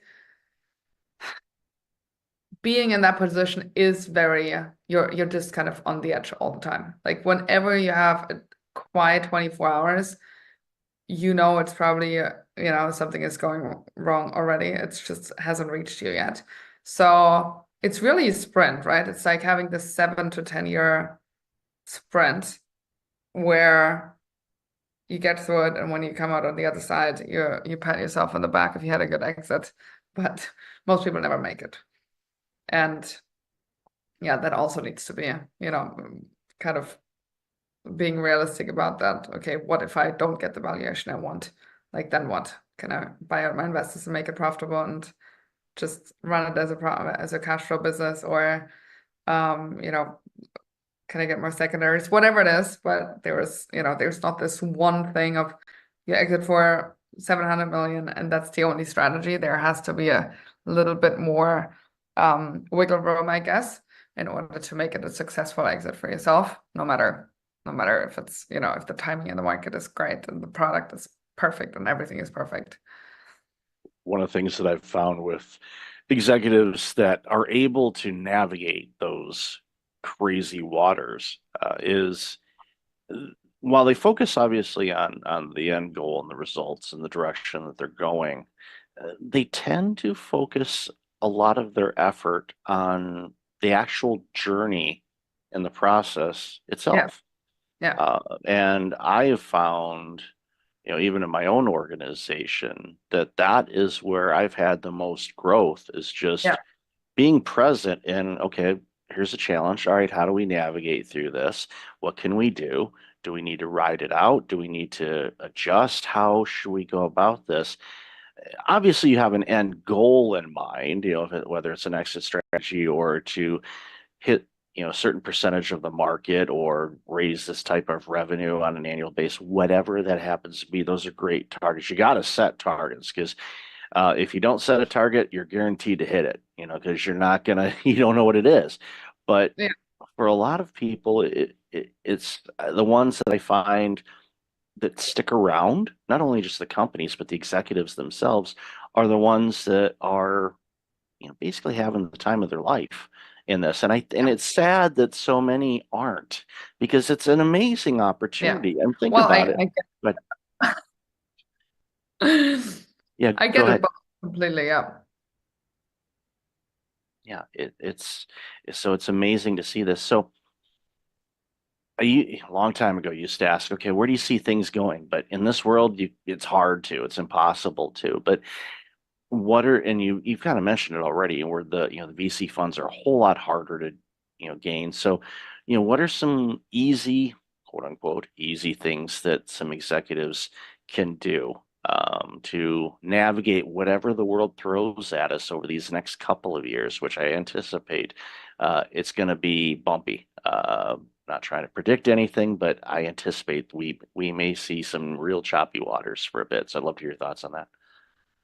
Very good question. I think take it one day at a time. As you already said, the execs that are the best, they're usually, hey, I want another challenge. I'm really excited about this. I just love problem solving, and every day there's a new set of problem that we haven't seen before, and I'm using my expertise and my ways of thinking and my ways of problem solving to come to the other side, to get to the other side, right, and find a solution. And if you approach it that way, then every day is a new challenge, and every day you find new solutions to that. And it's exciting, right? That's something that's engaging, where you feel like you can motivate the team as well. If it's a drag, obviously, and you feel like, oh my God, another problem, not the right way to look at this, and not the right way to approach your job as an exec. I think for CEOs especially, you're really on the hot seat. And what I find pretty interesting, and again, I'm not giving advice here at all on how to necessarily approach this, but if we are politically or economically, you have to lay off people, you have certain, political views, etc.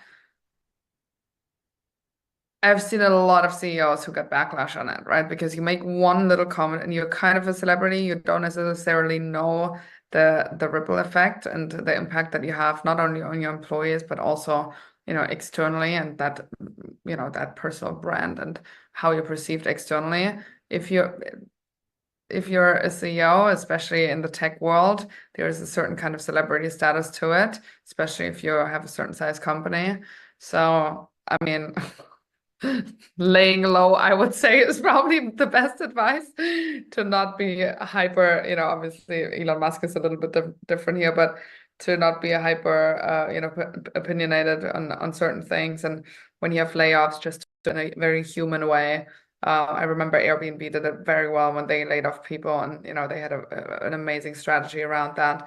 And so nobody walked away with resentment, and they could totally understand why, and they obviously saw reasons, and etc. But yeah, I think like a human way to leadership, a very human approach to leadership, and internal and externally building your brand around that, and trying to have people understand your decision-making process and why you came to certain conclusions and why you have certain strategy and why you change certain things in that strategy, and being relatively transparent, not too transparent, but relatively transparent with that.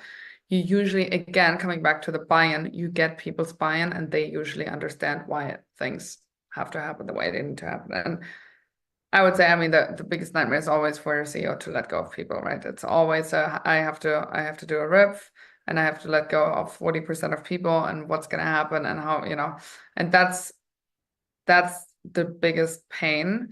And I think once you do that once, and once you have the skill set to do that, and you have the experience to do that, many people say, well, it wasn't so bad, and actually it was almost good for the people who had to leave, because that was not the right thing for them, right? And they found something that's better than what they had. So yeah, it's not a straightforward answer. But you just navigate your way through the waters, and every day is a new day, and you see the challenges and opportunity. I think it's a lot about the outlook and the mindset you have when you're sailing through that world. And get yourself the right support, have a good board, have good advisors, and make sure that your executive team is sound, and that you have a good pair of execs around you. That can make a big difference. Otherwise, you kind of carry it all on your two shoulders. Yeah, and that's when you start seeing executives burning out, is if they got to carry all the weight and they don't have the strong board or the strong team. And those points you mentioned, there's so much to carve up there, but I want to highlight just one. I think that the transparency one is definitely a good one, and it can take years and years and years to build up a reputation, and literally a couple seconds to destroy it. Laying low, especially in a very public type of world that we're in right now with social media and stuff, is not easy, but I highly suggest it. And I love that you mentioned Elon Musk. If he has a filter, it's not installed, which at least if you understand that about him, then you get it. And sometimes you're like, oh, I totally agree with what he said, or it's like, okay, wow, that he needed a little more tact than that. And that's just who he is. And if you understand that, I think that goes a long, long way to figuring all this out. So, Katie, I've loved this conversation. Love the work you're doing. So, why don't you share where people can find you and follow what you're doing? Of course, I would say easiest is my LinkedIn, Katie Trost, or my website, katietrost.com. I'm spelled with a Y. Yeah, and you find all the information there and more about my work, etc. Yeah, it's great stuff on there, and I'll definitely have that in the show notes. So, Katie, thanks so much for taking some time out of your day to have a chat with us. Really appreciate it. Thanks for having me.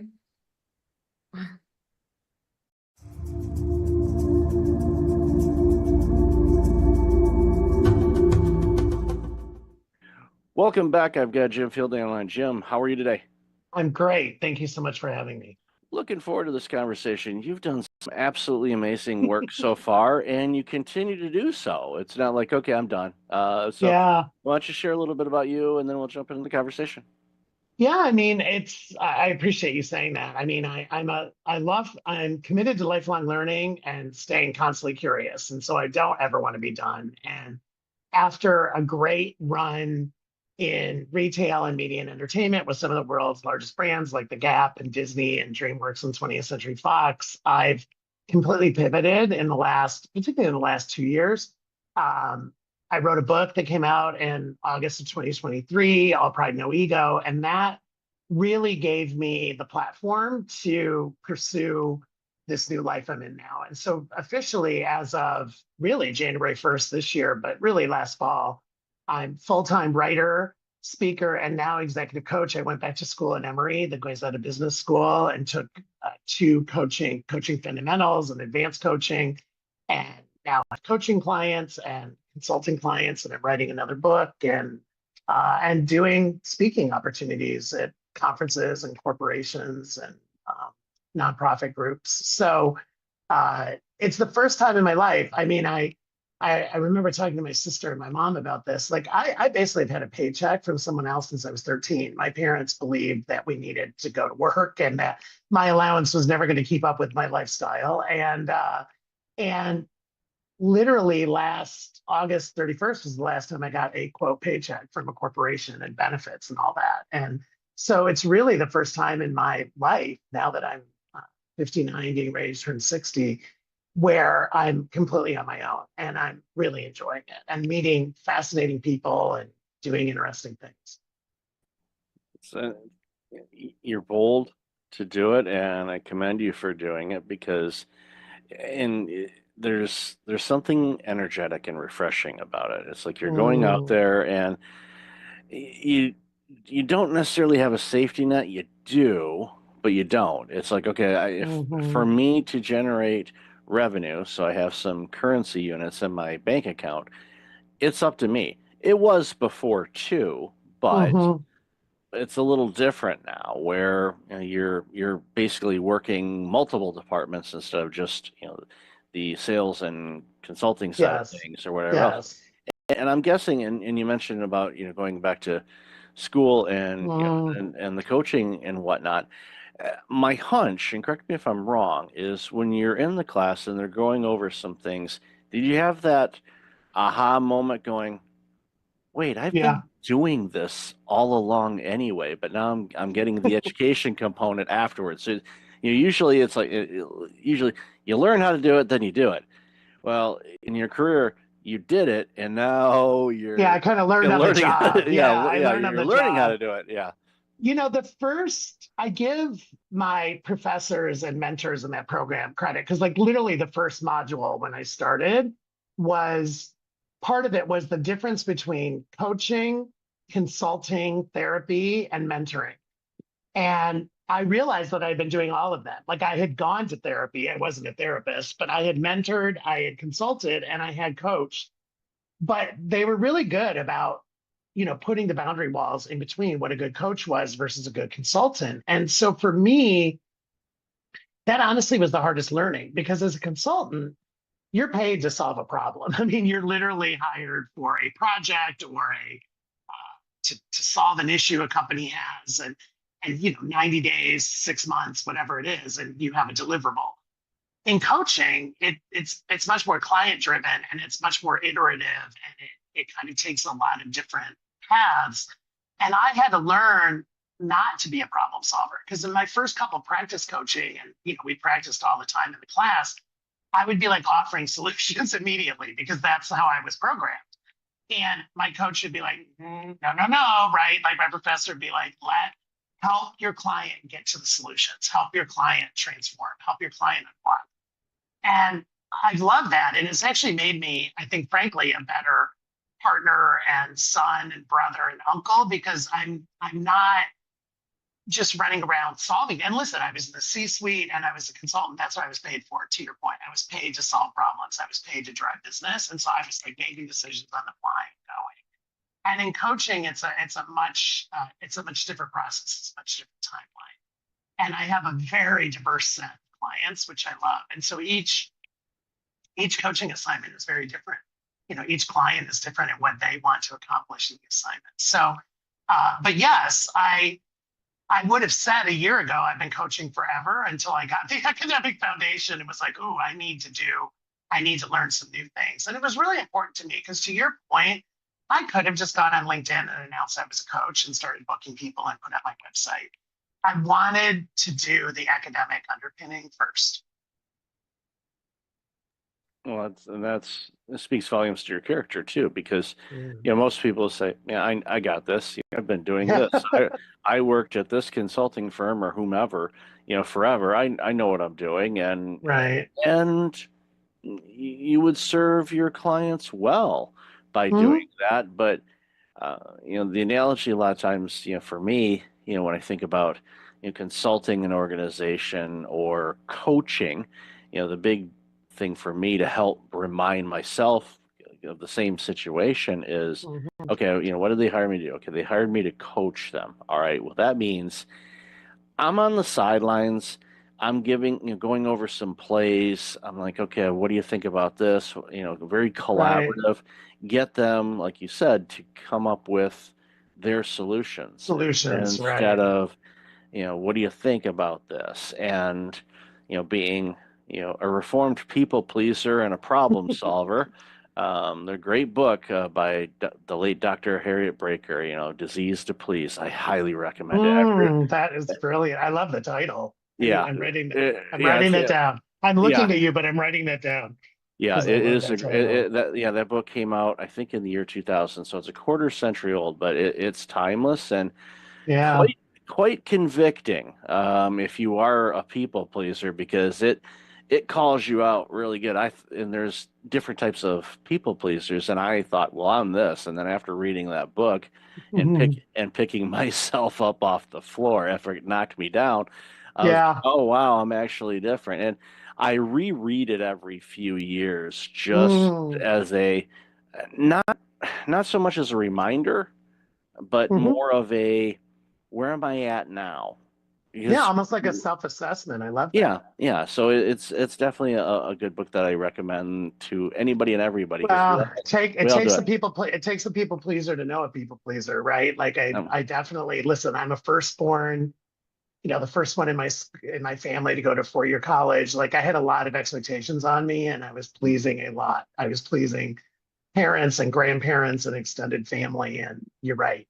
So I had not heard of that book, so I love that you gave that to me, and I will pick up that pearl. Yeah, I'll share a real quick family story. A late uncle of mine was in our family, the first family member to go to college, and he made some questionable choices and did some crazy things in his life, to the point where when my brother and I, because we were next to go, and we saw some of the annex he pulled, I told my parents, I said, I'm kind of afraid to go to college. Why? Is it going to be hard? I said, no, because I don't want to do the crazy stuff that Uncle Joe has done. And they said, don't worry. I said, that has nothing to do with academic. So it was like, okay, good. Yeah, exactly. No, doesn't mean I haven't done some crazy things, but hey, it happens. Yeah, right. No, for sure. So, jumping back into, the work that you're doing now, and I know we talked about this before too, is, the tool bag of knowledge and experience that you have is interchangeable. So it's literally like going and I'll use the analogy, if you like to cook, okay, you got the spice rack, so you got all the spices, and you're like, okay, what am I going to make for dinner tonight? You've got some lean meat, you've got some veggies, salad, whatever. You're like, okay, what am I going to make? And as humans, we get in ruts and we say, okay, we're going to make this again. But no, sometimes we're like, no, actually, I want to do something different. And we may use a cookbook, or in this case, we may go, I'm going to rely on my improvise. Improv, and let's make dinner, knowing that DoorDash is just an app away. That's younger generations that didn't have, or older generations that didn't grow up with that. We remember, it's like, if dinner was screwed up, then guess what? Well, we either ate it anyway, Cereal. You might be having some cereal, or right? some Or some cereal, cereal. or Yeah. maybe there's that 2-year-old jam package in the bottom drawer. Is there a piece of bread? Yeah. Oh, we Some for some buttered reason toast. Some buttered yeah, toast. exactly. Yeah. We're like We're gonna literally get something. But yeah. yeah we're literally Yeah. thinking about going down It's the a street. great analogy. No, it's a Yeah. great story. I mean, that is, yeah. I mean, there's a certain amount of, and that's part of what I like, what you and I are talking about. It's part of what I like about coaching is of course I prepare for my client meetings, and I review previous notes, and I write myself some notes that I, might want to ask, some certain questions I want to ask. I still have my list of go-to questions, but you are kind of improvising during the coaching because you really, to be a good coach, you have to be a very active listener and a very good question asker. And you're really riffing off of what your client comes to, right? And as you know, because you do this, like my first questions are always, what's top of mind for you today? Or, what issue really is something you want to talk about today? Because as you know, each session, 45 or 50 minutes, you can't boil the ocean. And I think getting the client to focus on what really is the core issue that's affecting them at that moment, right? And that they really want to talk about. And you can't prepare for that. It doesn't matter if you review all your notes and you think you know your client super well, they can surprise you each time. And to your point, I fall back on my 35 plus years of corporate experience and my own coaching. Like I was coached. I had a coach at Disney for 4 years when I was president of Disney Store. I had a coach. He was amazing. And I was the one, when my boss at Disney told me I was getting a coach, I thought I had done something wrong, honestly, Michael. Like I was like, oh my gosh, like, did I offend somebody, or are my numbers not good? Like I saw it as a negative. And my boss was like, no, we're investing in you because we want you to be a better leader. We want you to grow with us. Once I flipped that switch and realized it was an investment, like it was an unbelievable time. And it was a gift that I had that coach in my life for 4 years. And it's somebody that I'm still in touch with because he helped me transform so much and absolutely made me a better leader at Disney, a better leader at every future job I had after that. And as I've said before, like a better person, like I think just a better human being. Spent many an hour inside Disney stores with my little ones, and So many did. We appreciate you. yeah, lots of positive. One not so positive. My oldest daughter had, the quintessential meltdown, laying on the floor, screaming, crying, kicking her legs to the point where I had to literally carry her out of the store over my shoulder because she was upset. Did we not have something she wanted? We already bought her something. Oh, and she wanted I something get else, it. and I told her no, and that No is not a great word in Disney store now. no. It's like, upon reflection, it was like next time. It was funny because her mom was the reason why we were there, and we were there with a friend of ours because my partner at the time, she was holding kind of like a house thing for selling something. I forget what it was, but so it's like, all right, well, I'll take Sarah out, and the other two kids were little enough where they weren't, they were still very young, so it wasn't an issue. But it's like, I'll take her. So it's like, all right, let's go to Disney store, and she never acted that way before ever, and so here I am walking with my buddy, and there's a screaming kid walking through the mall, screaming and yelling. I'm surprised people didn't call the cops, thinking I was trying I'd say to kidnap her. turn you into child services. Yeah, it's like, you're trying to kidnap that child. No, I'm just not buying her yet. Okay, well,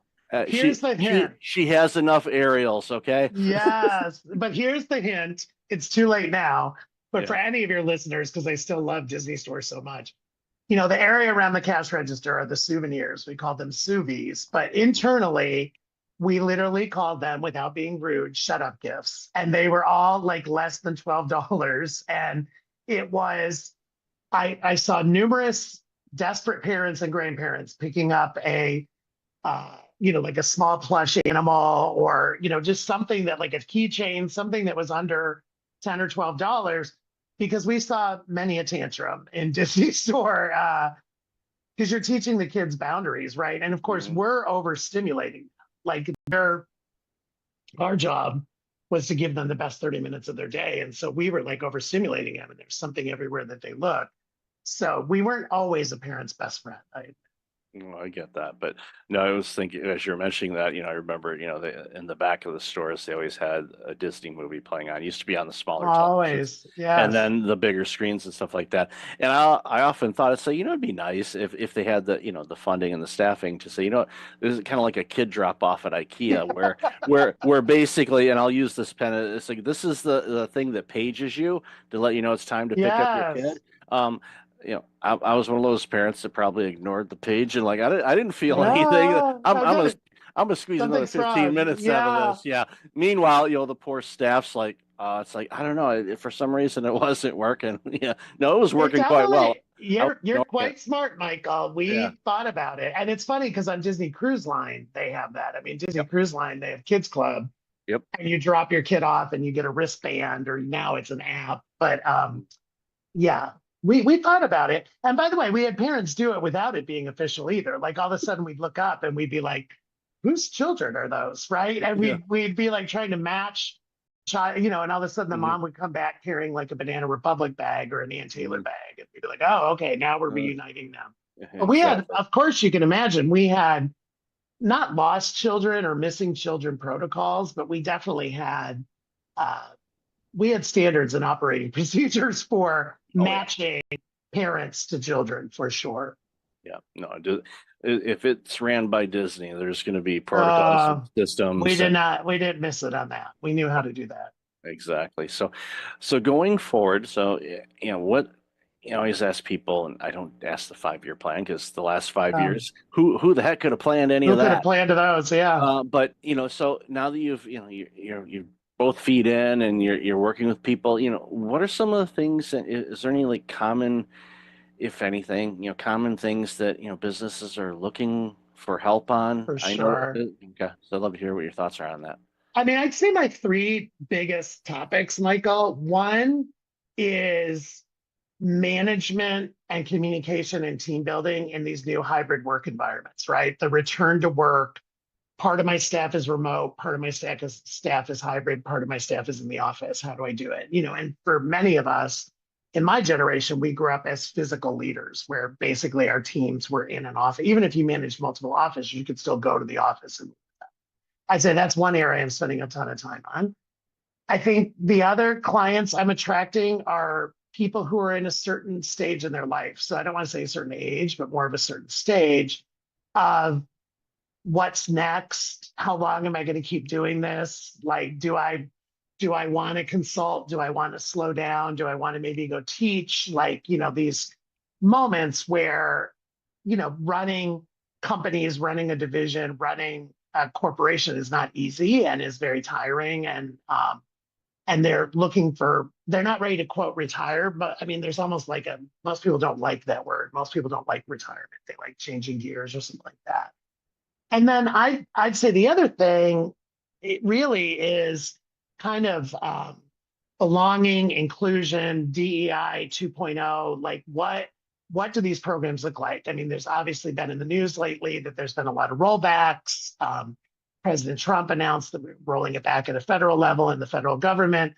However, the reality is there's a business imperative to manage situationally and manage diversity because our teams, I mean, you look at the demographics of the United States in particular in 5 years, to your point, or 10 years, we're becoming a more diverse population. We're not becoming less diverse. And so regardless of what is legally required or mandated or directed, most executives I'm working with see the business imperative to manage diversity and manage situationally. And also, I'm spending a lot of time on the generational differences. I hear a lot about, oh, Gen Z is so hard to manage, or Gen L, whatever's after Gen Z, or Gen Y, or, these millennials. And I'm like, okay, but that's, again, managing diversity because each generation is different.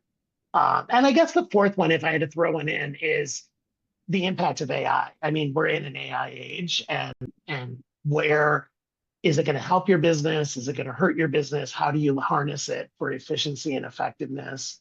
How do you not be afraid of it in some cases? So I'd say those are pretty much the themes that I'm working. Yeah, and definitely plenty of work in all of those arenas. Yeah. And, I saw the headline this morning. I forgot where it was, what article it was, or what resource it was from, but it touched on DEI and diversity. And to your point, yeah, 5 to 10 years, our country will be more diverse, and even to the point where they said it, because of the diversity, everybody thinks, okay, well, you've got people from this background or this faith or LGBTQ, whatever. Right. Yeah, so any of those things, but the thing that it hammered home, and I hadn't seen this at least across to me as before, is in many of these situations, the new immigrants and new citizens to our country and all of that stuff are not coming from Western civilization. So what that does, and this is my perspective, and why I was such a big fan of the internet when it first showed up, and why I'm a fan of AI and everything else, is the world is becoming more global, which means we can look and experience different skill sets, learn new things, adapt things in a different way to see benefits that we wouldn't think of, because we've been spending all our time on Comfort Avenue doing the same things over and over again, expecting a different result. Remember the insanity? Right. Insanity. Yeah. Yeah. So I am a huge advocate for new experiences, whether it's coming from eating in a different restaurant to working with different people. My last role for going full in on this one was running a multiple site healthcare clinic. We had 16 different nations represented in my clinic. Yes. The potluck lunch was off the charts. Yeah. I was Because gonna say, I used to love what the holiday celebrations. Yeah, I Oh love yeah, that. because it's like Where everybody bringing, brought their version of cookies, right? And yeah, it was like, or it was like oh a yeah, different thing. I'm like, what's this? It's like you go in there and your senses are just going crazy. You're smelling all these combinations of foods, and you're like, crap. I said, I can eat maybe a plate, and there's like 10 plates worth of food here. It's like, so I yeah, know. we had to retool it because there was so much leftover food. Thankfully, there's a place, a charity just down the street, so they were able to take all the food, and they were fed amazingly, and it was like, so it worked out well. But all of these things opens things up, and for those companies that are looking at that, going, I know 5 years down the road things may look a little different. It's perfect that they're doing that now, instead of, for sure. I'm a big proactive person. I'd rather be proactive than reactive, because you can plan it. Disaster recovery and emergency stuff. Yeah, that's when you really start using your tools. But I'd rather not. I'd rather use the tools in a planning way. So that's great to hear that. And I love that you know all that, Michael, because the data and facts are there, right? And so again, regardless of what is legally mandated, it's a business imperative that you do this. And when I was president of Disney Store, I had one direct report. I had 2 direct reports in Europe, 2 in North America, 1 in Japan, and then 3 who we call global. They were based with me in LA, but they had global responsibility. And so by nature, all of their perspectives were completely different. And I loved back to cooking, I love the stew that was, because I've always been a 2 heads are better than 1. And I think retail and Disney retail, I didn't ever claim to have all the answers. And I wanted, well, what do you think, Japan? What do you think from a European perspective? And we would try, and we use the word global, that word. There were certain things about Disney Store that were global, that were like the standards and the expectations. But we also enabled local execution and local adaptation. So it made sense for the Japanese guest or the Italian guest or the German guest or the Mexican guest. And I loved that about our team, that we literally embraced the word local. And that was how I led. There were listen, every store was going to have Mickey Mouse. Every store was going to have the princesses. There were certain things that were non-negotiable. But depending on the market, there was a lot of local execution. Yep, and I Glad to be. experienced that. Yeah, I experienced that in the various places that I, would visit or live, and going to Mhm. the Disney. We had Disney Store fans that would literally, they were at our peak, we were in 14 countries. I knew of people who were going to visit us in each one of those countries and like buying a plush or buying a pin and or a snow globe.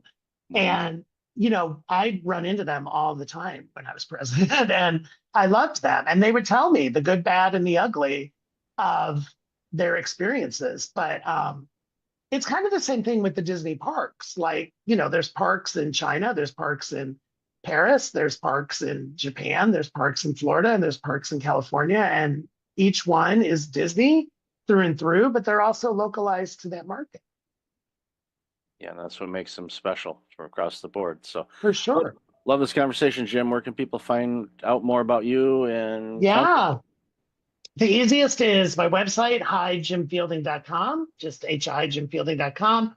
LinkedIn, I'm Jim Fielding, really easy to find. And it is me, I say, in this land of AI.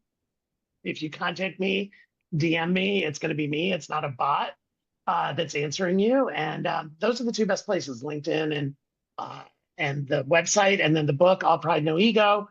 You can find that at Amazon, any of your local bookstores, Amazon, Alstora. It's also, I did record the audiobook. I get asked that a lot. So it's like me talking to you for almost 7 hours, if you can handle that. You can do it in small doses. But yeah, I read the book and it was a great experience. Awesome. Definitely have all that information in the show notes. Yeah. And I listen to audiobooks at 2x speed, so it'd only be 3.5 hours. So, I'd sound like Jiminy Cricket, but okay. There are some voices you can do that, and there are some voices where I don't know if mine is. I'm gonna try that now. That's on my to-do list. Yeah, there's some that for some reason I can't hear it, but my dog is going nuts for some reason. So I'm afraid I might be setting off your dog. I'll have to try. There you go. We'll give it a shot and let you know. So thanks again, Jim, for your time today. Really appreciate it. Such a pleasure. Thank you.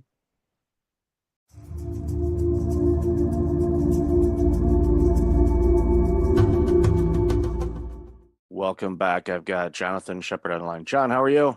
How are you? How's it going, Michael? I am awesome. Really looking forward to this conversation because, as we talked about a bit in the pre-show and our conversation we had earlier, this is some important work that you're doing, and it's bringing awareness to an issue that I think every organization is facing. So why don't you share a little bit about you, and then we'll jump into this important conversation. Sure. I live in the recruiting space. I'm the president and CEO of J. Shepard Associates, a full-service attorney search firm in New York City. And I own a support staff company called Daybreak Staffing. And our approach is mid and large size law firms. Kind of built my entire career in that space. Started recruiting when I was 19 and had kind of seen a lot. But about 5 years ago, I started to notice that generationally, everybody was kind of pulling apart. And I've always recruited from the space of like, get the biggest, best group of people together. And what I kind of stumbled on was this conversation about the generationality of work. 4 generations working together for the first time in American business. And everybody has a different need set, as I refer to it. And everybody is generationally judgmental. I joke with candidates like this pops up on screen and the cartoon bubble pops up and says old guy. But then you get to talking to me and you realize I have this generational lens to what I do. And you're like, where'd you come from? People your age don't talk like you. And I found it to be really, really interesting. So I started weaving it into my recruiting. And the more I did, I found that there was an appetite for it. I found that it was a message that was resonating. I contend if you have boomers with vision, Gen Xers with ability, your high revenue producing people, 42 to 58. If you have millennials with potential and Gen Zers with drive, then you have the best of all 4 generations. And no matter what business you're running, you owe it to yourself to get the best people in the right spots. So it's been a really interesting ride. And I'm having conversations with people closer to my age, right down to people just coming out of law school. And they all have something to add to the conversation. So when you and I connected, I was like, this is a great platform for me to talk about this with you, you being in the corporate burnout space, and trying to get people to kind of not get burnt out or what to do and recover from getting burnt out. I think it really does tie in very much. Oh, I agree. And as we discussed before, you work in the law space, but this is applicable in every industry, and everyone having a voice and input based on their observations, because they're going to see things differently than other people. And it reminds me of a conversation I had several years ago with Maestro Roger Nierenberg, who, is a conductor, conducted in New York and Philly and other places. And he's a leadership consultant now. And one of the things he does is he goes to organizations and he brings a small orchestra with him. And what he does is he sets up an orchestra pit wherever they happen to be. And then, of course, he goes up on the podium and they first start to practice, and they kind of sound like a second grade band at the beginning, no rhythm whatsoever. And then they start harmonizing and everything sounds amazing. And they have the employees of the organization in management sitting in with the pit. So they're hearing that music. And then what he does is he brings up people either one by one or in small groups up to his podium, and he has the musicians play the same notes, the same music again. And everyone is absolutely blown away on how completely different it sounds from that vantage point. And he said, that's the thing. From my vantage point as a leader, or my vantage point as a baby boomer, or I'm a Gen X, or a millennial, or a Gen Z, or Gen Alpha's coming, we all see things differently. And the thing is to focus on that.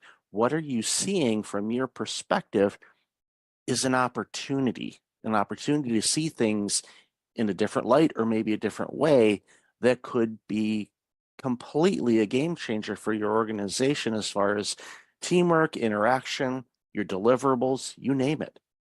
Yeah, 100%. You use the analogy of an orchestra. The piece of music the orchestra is playing is the end game. It's finite. How you get to playing that music is infinite. And that's really the thing now in the work life of America.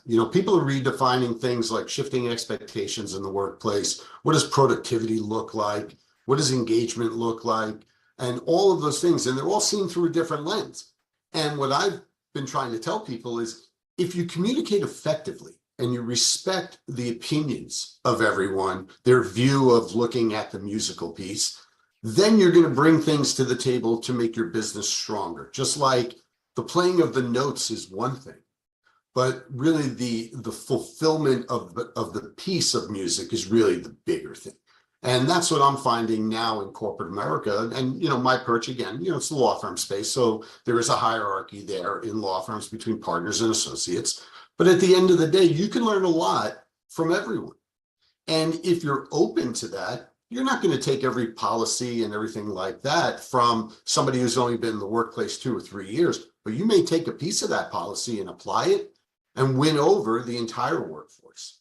And I think that is now post-pandemic where firms find themselves and they don't really know the way forward. Why? Because you have 2.5 generations or 2.25 generations on the younger side who are basically saying, yeah, I know we're a successful firm. I know we've been around a long time. Everybody's made a lot of money, the boomers and the older Gen Xers, but we don't want to do it that way. We want to have a different experience. We want to do interesting work with good people at a fair wage, at a company or a firm that we believe in. And then we want to go home and we want to have a life. And we don't want to be defined by what we did for a living, unlike the baby boomer generation, who was very much defined by their occupation. And now the push-pull of that is that there are other options out there for people in the workplace, because there are progressive companies out there that are embracing everyone and not saying, well, we did it this way. I mean, you and I are old enough to have parents that said, wait till you have kids, right? And, and at the end of the day, it's really now about the kids telling the old uns what to do. So it's a really interesting time in that regard as well, because it's a time of opportunity, like you said. Yeah, great. And it was a post, I don't know if it was a podcast interview I did or an article where, coming from a Gen X standpoint, it was basically an olive branch to millennials and Gen Z and to the baby boomers as well. It's like, look, we all have gifts to bring to the table that's going to make this world better. Let us all figure those things out. together, share our experiences, and it makes such a big difference. And, I think back early in my career, I originally was in public accounting. So I worked for a CPA firm, similar kind of hierarchy situation to legal, where you've got your partners and you've got your associates. And, I would learn from everybody, from the senior most partner that had probably 40 years on me to a recent partner who was maybe 10 or 15 years older than me. So that was, I'd pick their brains on different things and get their perspectives, learn about their personalities, what made them motivated, why they looked at things a certain way, and just, borrowed some, work styles from everybody and tried it out. And I think the more open-minded all of us can be when it comes to learning how to do things and shifting away from this, I'm going to put in the 80-hour weeks every week, and then, this is who I am. Hi, I am Mike Levitt, and I am this. Well, I don't identify myself as necessarily a burnout consultant or a coach or a podcaster. And it really depends on my conversation. This is some of the things that I do, but that's not me.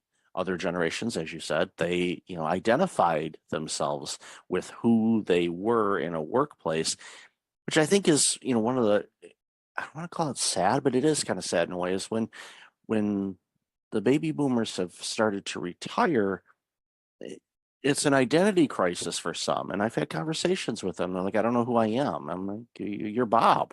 That's who you are. And it's very limiting, right? Why would you want to be one-dimensional, right? Why would you, you're a father, you're an uncle, you're a brother, you're a, softball player on the weekends, you're, any of those things. But what I find is that people are so in their comfort zone and so unaware and maybe even a little afraid to just try to come out of that zone a little bit to extend themselves. The firms that I do business with in the mid and large size space, the ones that are trying to find the way forward are the firms that lateral partners and associates want to go to. They may be stumbling with a policy or an initiative, but they're out there trying. And it's the firms that are out there trying because they're going to listen to people a little bit more of all generations. And it's not really a commercial for, you have to get with the times and, the younger generations are coming up and everything like that. It's not about that. It's about you're running a business. And if you needed a better computer system, for example, you can go out and buy it. If you needed higher caliber performers in your business, you should owe it to yourself to find them, regardless of where they are in their career. I did a roundtable of managing partners last summer, a breakfast question Q&A, and one of the managing partners stood up and he said, John, let's cut through all the BS about recruiting and people and all this. What are the top 2 things you look for when you look for people for law firms? And I said, that's easy. Number 1, subject matter expertise. They got to know what they're doing, no matter where they are in their career. And that's true in the law firm space and outside the law firm space.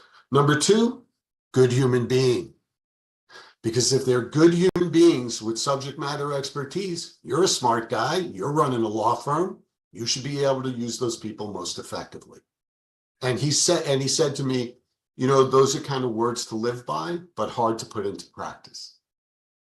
And I thought that was interesting. Yeah. And I can see where you're from, and I think about, my experiences in hiring when I worked in healthcare and hiring, people that may, excluding clinicians, again, they have to be a subject matter expert. They have to have their licenses. They're going to be working with needles and medicine and things like that. You want them licensed, please. But as far as clerical administration side of things, I looked for, are they trainable and coachable? Are they good with people? Are they a good person? Will they be able to withstand the variety of demands coming from a variety of different personalities? Factoring into that, one, you're going to have some grumpy physicians. They exist. You're also going to have some really grumpy patients, because typically when people are going to the doctor's office, they're not well. They're not feeling good. So they may not be putting their best foot forward when they're interacting with people because they just don't feel good. Yeah. So you have to be able to navigate through all of that, do your best not to take it personally, understand the big picture of all of it, and give the best customer service, quite frankly, as you can to all the stakeholders involved.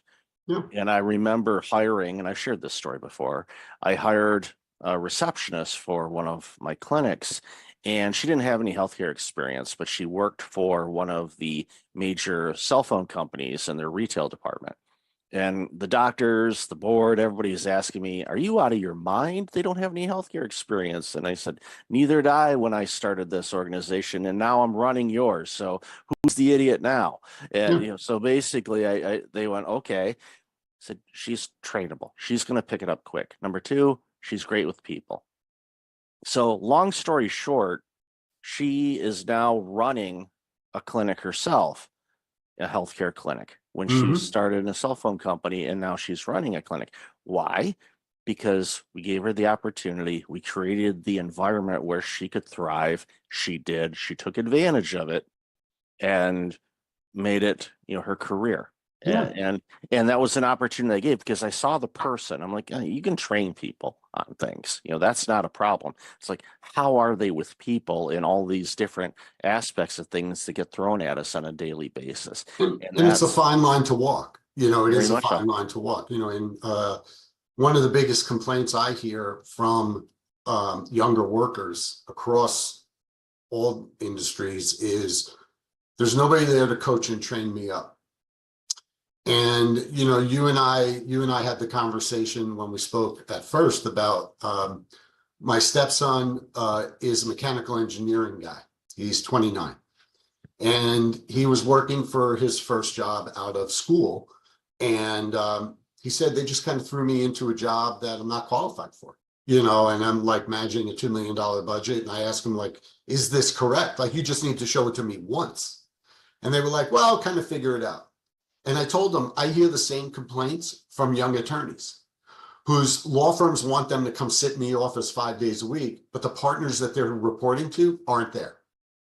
And more, as we've bled from the millennial generation to the Gen Z generation, younger people want to be in the office with mentors, with trainers, so they can have the opportunity that receptionist had, right? Maybe they're not all the way there in their education and experience so far. But if you can start with that and then get them to where you need them to be, then you're ahead of the game. Now, people that are clinicians or technicians, it's a different story. Just like in certain law firms, it's practice area expertise. But if some young associate comes along and has that practice area expertise, why wouldn't you want the one that wants to come in and get instruction from you, as opposed to the one that you think is sitting in their living room, in their sweatpants, thumbing their nose at you, and only working when they want, not when you want, if you're a partner in a law firm? The reality is that if you embrace that younger employee that wants to come in and get there yourself, you'll be able to have a better team over time. And that's some of the conversation that I'm having with my law firm clients now. It's like, the problem is not your associates. The problem is the partners, because they want to sit in the Hamptons or Martha's Vineyard or the Jersey Shore 3 days a week, all year long, or mostly in the summer. And they're like, well, I get everything done. Well, you need to come in and recommit to the firm that you're going to bring the next generation of attorneys along, just like you were brought along at one point in time. The way in which that occurs is now different because of the way the generations communicate. The boomers a little more in person and through email. The younger Gen Xers, millennials, and Gen Zers more via instant message or text, or something like that. If you're a boomer, you just have to make the effort with the Gen Xer or the millennial or the Gen Zer to communicate the way they want, and then they'll eventually come to you too. It's not you acquiescing everything to train up good people. But if you train up good people, you'll get a better team together, and you run a better business, you'll be more successful, and guess what? You'll make more money.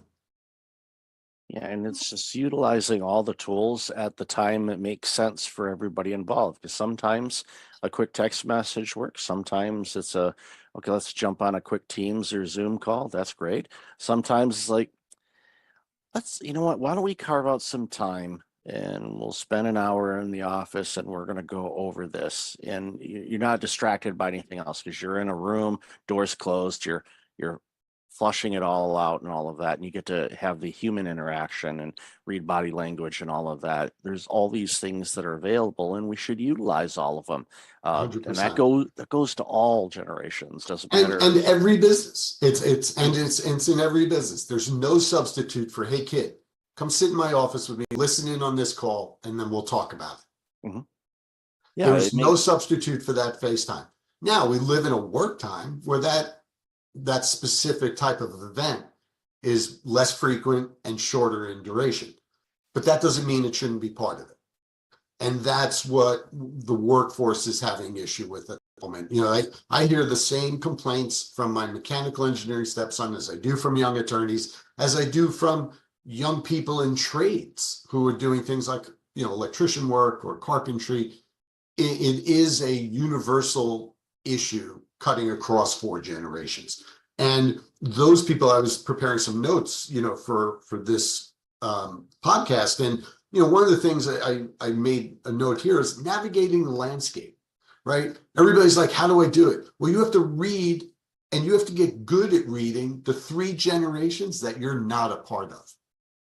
Because then if you extend yourself into those generations, you'll get better feedback, more open communication. And I use the example of I heard the phrase boots the house down.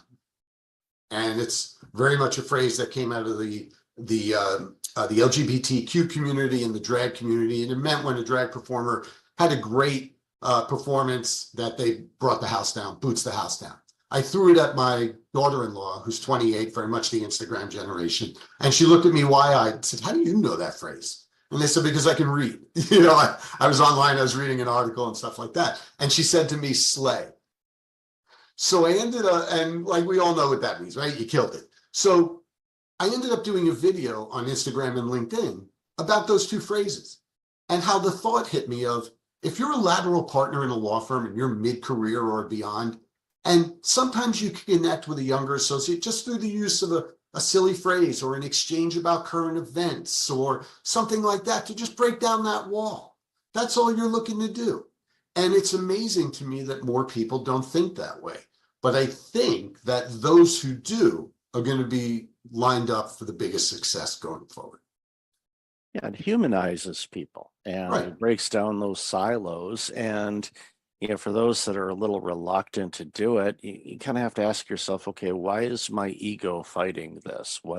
What's bringing this about? Because if I want to make a comment about Taylor Swift's new album, okay, you know, you read up a little bit. It's not like the information isn't available, but again, it's in the context of the work you're doing. It adds that human element to it, and they go, oh, wait a minute, you know, old man Bob isn't as non-hip as we thought. He's like, wow, he's slaying it today, and you know, it just, you know, on a call or something like that, and you're just like, oh, okay.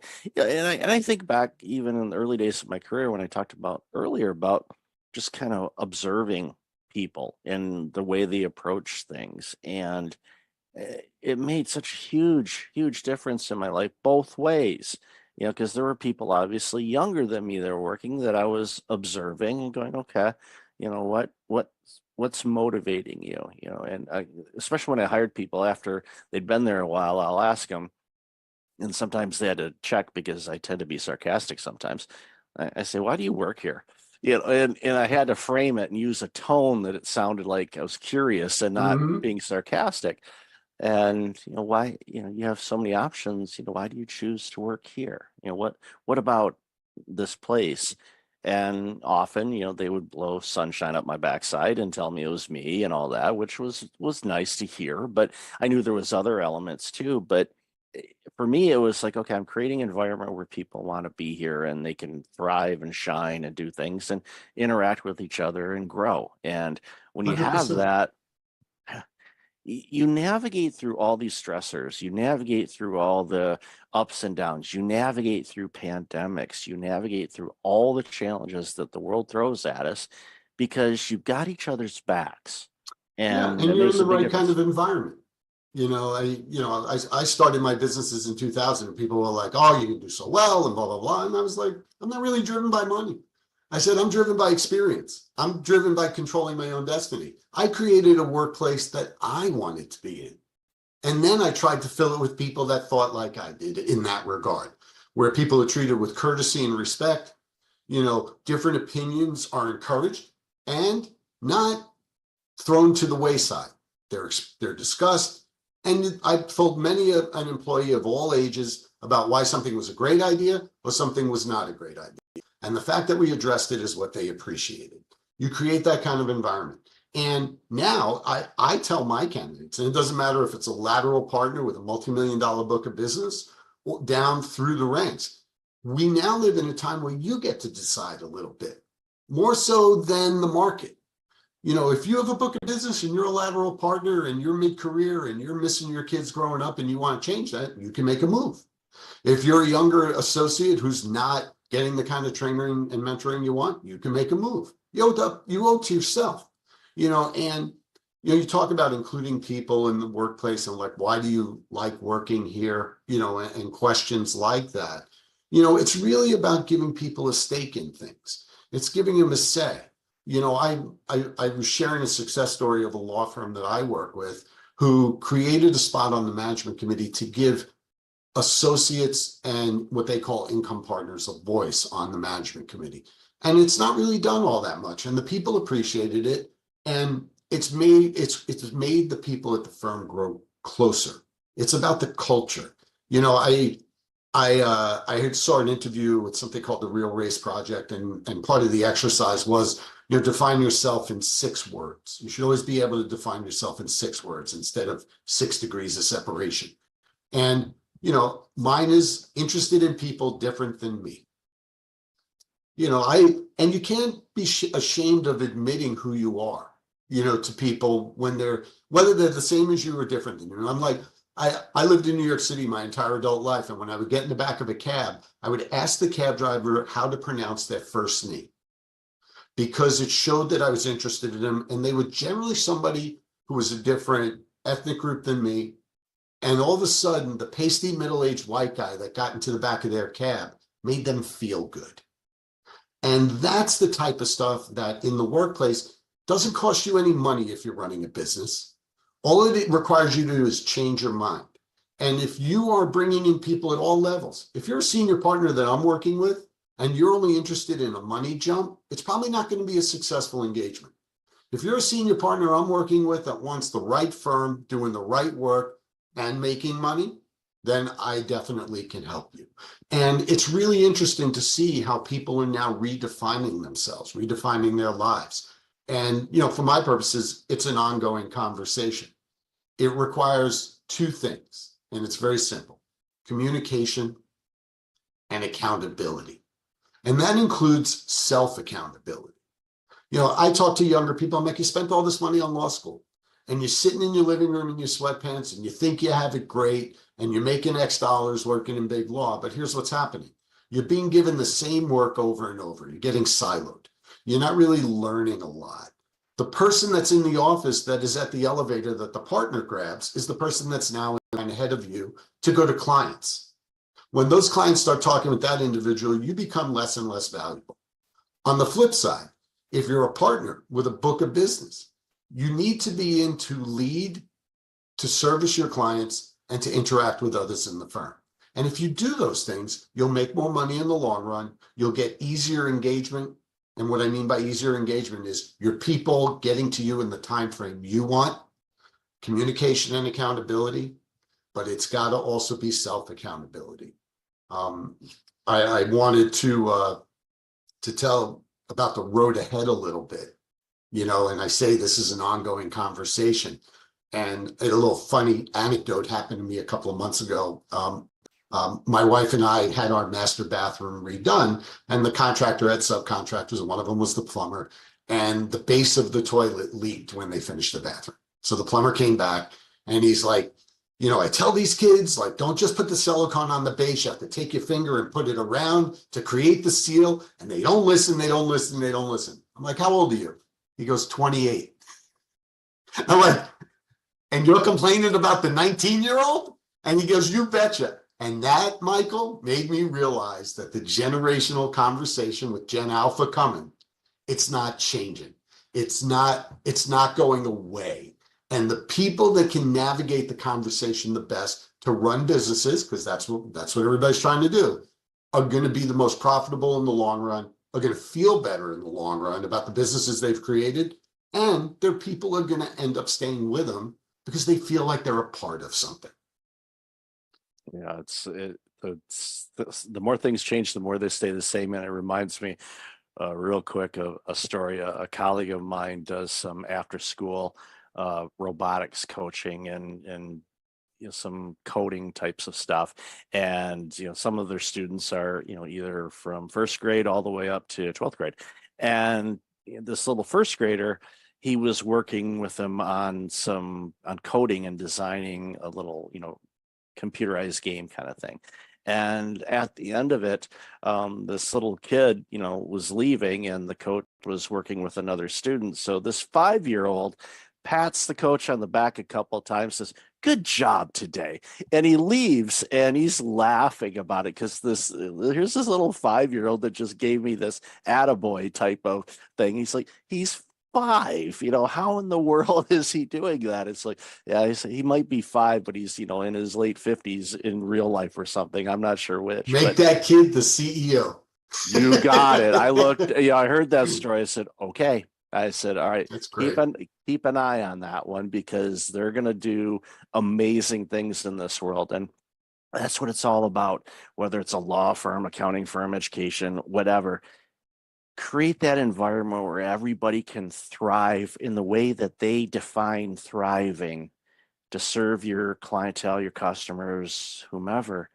And it's when the magic happens. You light up. You're like, it's Sunday and you're dying to get in the office because you want to see that partner or that associate that you're mentoring, because they crushed it last week, and you want to congratulate them in person for really stepping up, because people want to learn. Most people are coachable, and the self accountability. I'm glad you mentioned that. I think that's something that I see as absent, but there's reasons why it's absent. The more accountable you are to yourself and what's your role in this game, the better you're going to be short term and long term. Yeah, I agree with you 100%. That's a whole nother podcast, that the accountability and self-accountability thing. And, we talk about it through the lens, of the generations. We talk about it running better businesses and everything like that. But these are human skills. These are skills that help you in every walk of life, and I think that's the thing that's lost on a lot of people. You say, you crushed it last week, you're fired up to go into the office on Monday, but we also live in the real world that you're not going to feel that way all the time. Right. And a lot of people talk to people like us and they're like, oh, it's easy to be gung ho and rah and all that. That's not what this is about. What this is about is positioning yourself. And if you're running a business, positioning your business the best way possible, but being realistic about it. And wouldn't you rather go to work fired up more times than not? I mean, I would settle for that if I were in the corporate space. I think I said to you on our initial call. I work for myself. I'm very much, doing my thing and everything. And I always joke with people, my boss sucks. He just makes me work when other people don't, but he also does approve my expenses, and he does let me go do some fun things. But what he does is he lets me be me. And, I'm fortunate that I work for myself, and not everybody lives in that world, especially if you're in corporate America, whether it's a law firm or another kind of business. We get that. But you could set yourself up to be as close to what you want. And that is occurring for the first time in 2 generations. It really is. People in the 50s really had the kind of opportunity that the generations coming up have now. Everybody from there to now, a lot of the boomer generation, and I hear it all the time, the boomers are hanging on too long. But the boomers who consider themselves, as I consider myself, and I'm sure even though you're a little younger than me, you consider yourself this kind of person, is we're empowerers. we want to tell people, listen, you bring a lot to the table. And I do it with people that are way older than me down to way younger than me. And, I've had more than one candidate at each end of the age range say, boy, you get me. And I said, I'm not trying to be you. Again, it's communication and accountability. If you keep that in mind, and then courtesy and respect yourself, but respect others, be humble, extend yourself a little bit. You'd be surprised, how people react to you, like the guy driving that cab in New York City. Yeah, it's important. And I tell you, if everybody followed that, boy, the world would look a lot different and workplaces would be a lot better. So, John, I've loved this conversation. I could talk to you for hours on this. Already. So, where can people find out more about you and all this amazing work? Well, you could certainly reach out to me individually at Jay Shepherd, spelled JSHEPPARD at JShepherdAssociates.com. You can go to our website. You can find us on Instagram and on LinkedIn at Jay Shepherd Associates. And I really want to thank you for the opportunity to talk with you today, Mike. I could talk to you for hours as well, and I'm sure we'll be talking offline again. Of course. And I'll definitely have that information in the show notes. So, John, thank you for being you and making this world a much better place. Really appreciate your time today. Thanks so much, Michael. Have a great day.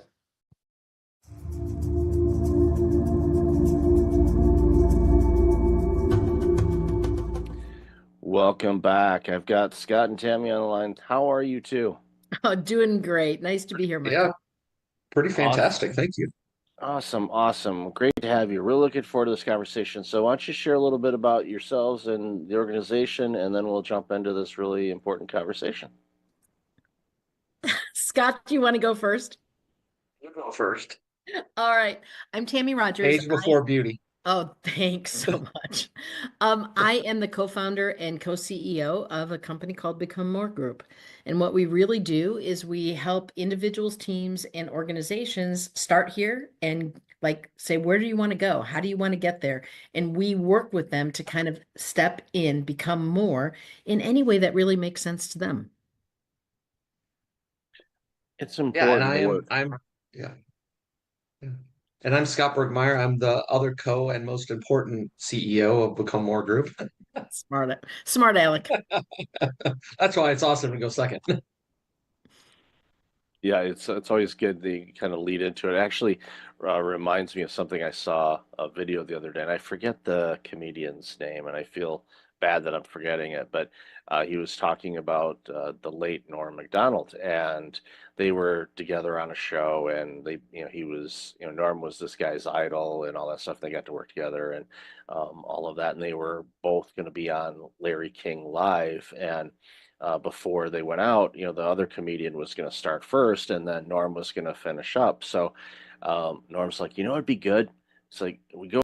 And then you just go out there and you tell me how horrible of a person I am, and I'm the worst comedian ever, and I'm not funny, and just go on. So that's what that comedian did. He went on there and talked to Larry King and talked about, how horrible Norm was and all that stuff. So then Norm comes up secondly, and, just him and Larry Larry says, well, tell me about this guy.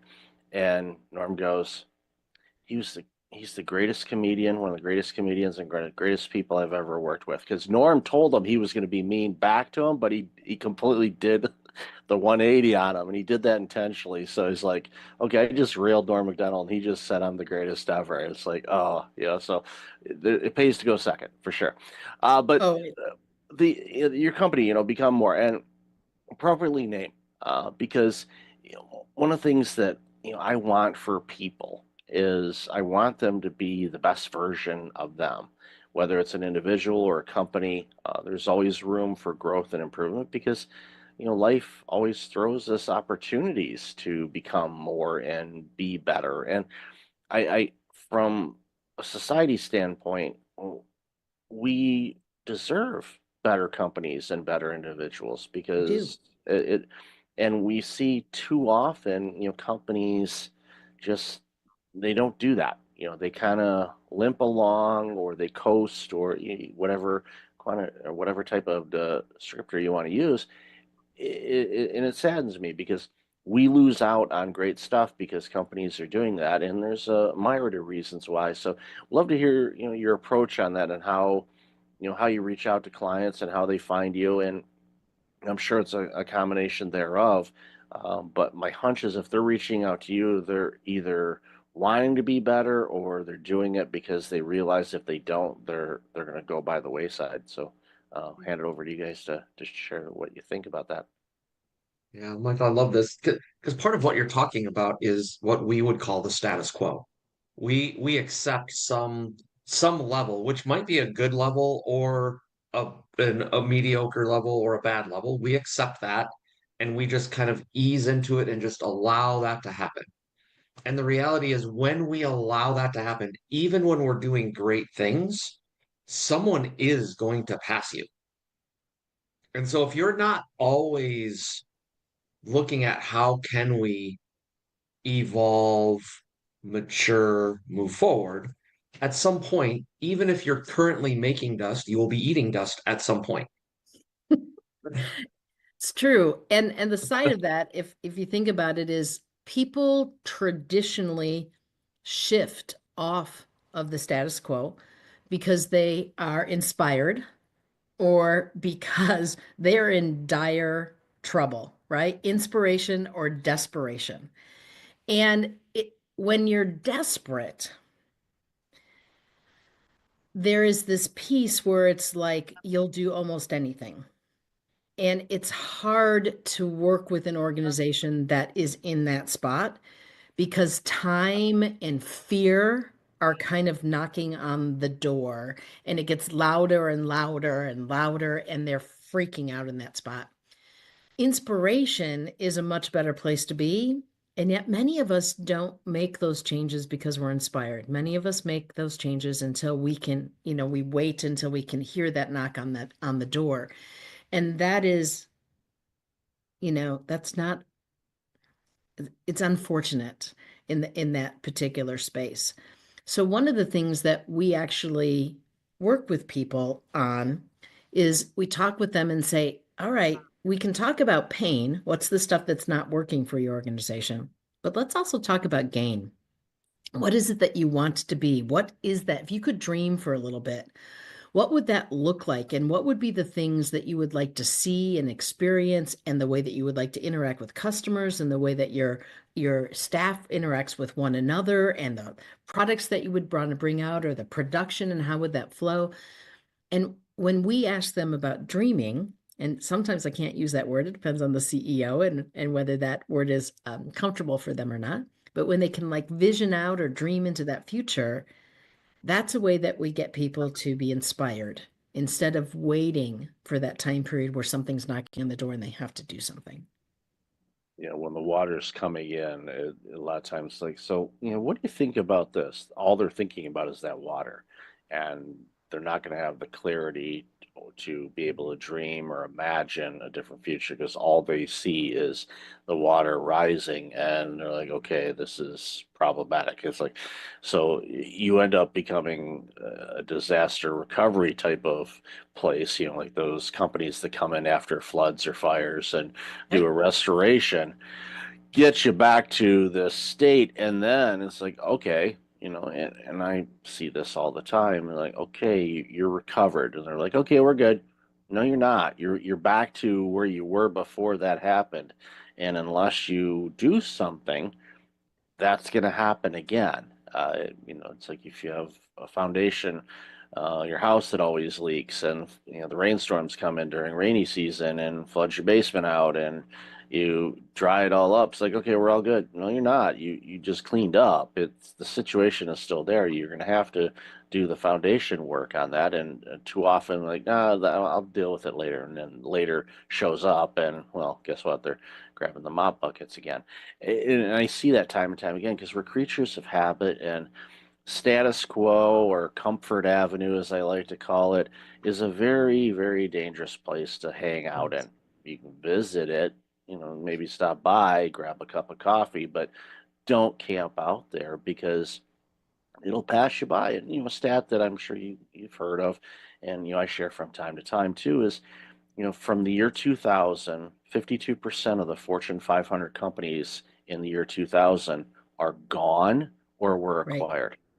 So 500 of the most biggest companies on the planet, from a public traded standpoint anyway, are gone. So, and what happened to those? You could look at them and you could pretty much say, yep, they went this way because of this or this or this or this. But I would all but guarantee that every one of them was in status quo mode or was not as good as they could have been, and they could have prevented that.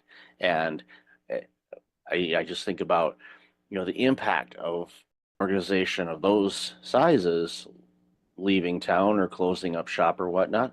But that could be small businesses too. Small business that has 40 employees, they close down in a local community. What does that do to the community? All of a sudden, those are 40 families that aren't going to your restaurants or buying from your local shops or things like that. And it just has a huge ripple effect.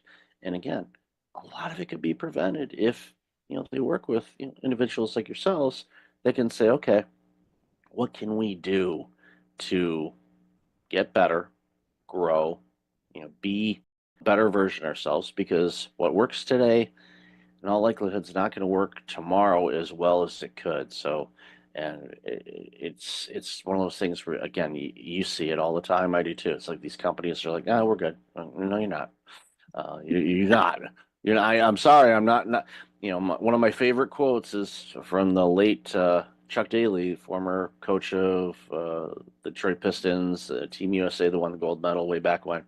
And this was after the Pistons. I forget who they beat, but they beat them one game like 30 something points. It was an absolute blowout. And at the post game, Chuck's just mouthing off on all the missed plays the Pistons had and how they screwed this up and that up. And the reporter finally said, "Chuck, you guys won by 30. You were up like 45 at one point. Why are you so pessimistic?" And he said, "A pessimist is an optimist with experience." And he knew that the players that were screwing up and missing plays, that could come back and bite them down the road. He didn't want to see it. And you guys see it all the time, in companies. It's like you're doing some things that's going to bite you down the road. We have something we incorporate in our organization, but it's something we bring to every other organization that we talk to as well. And it's called the growth questions.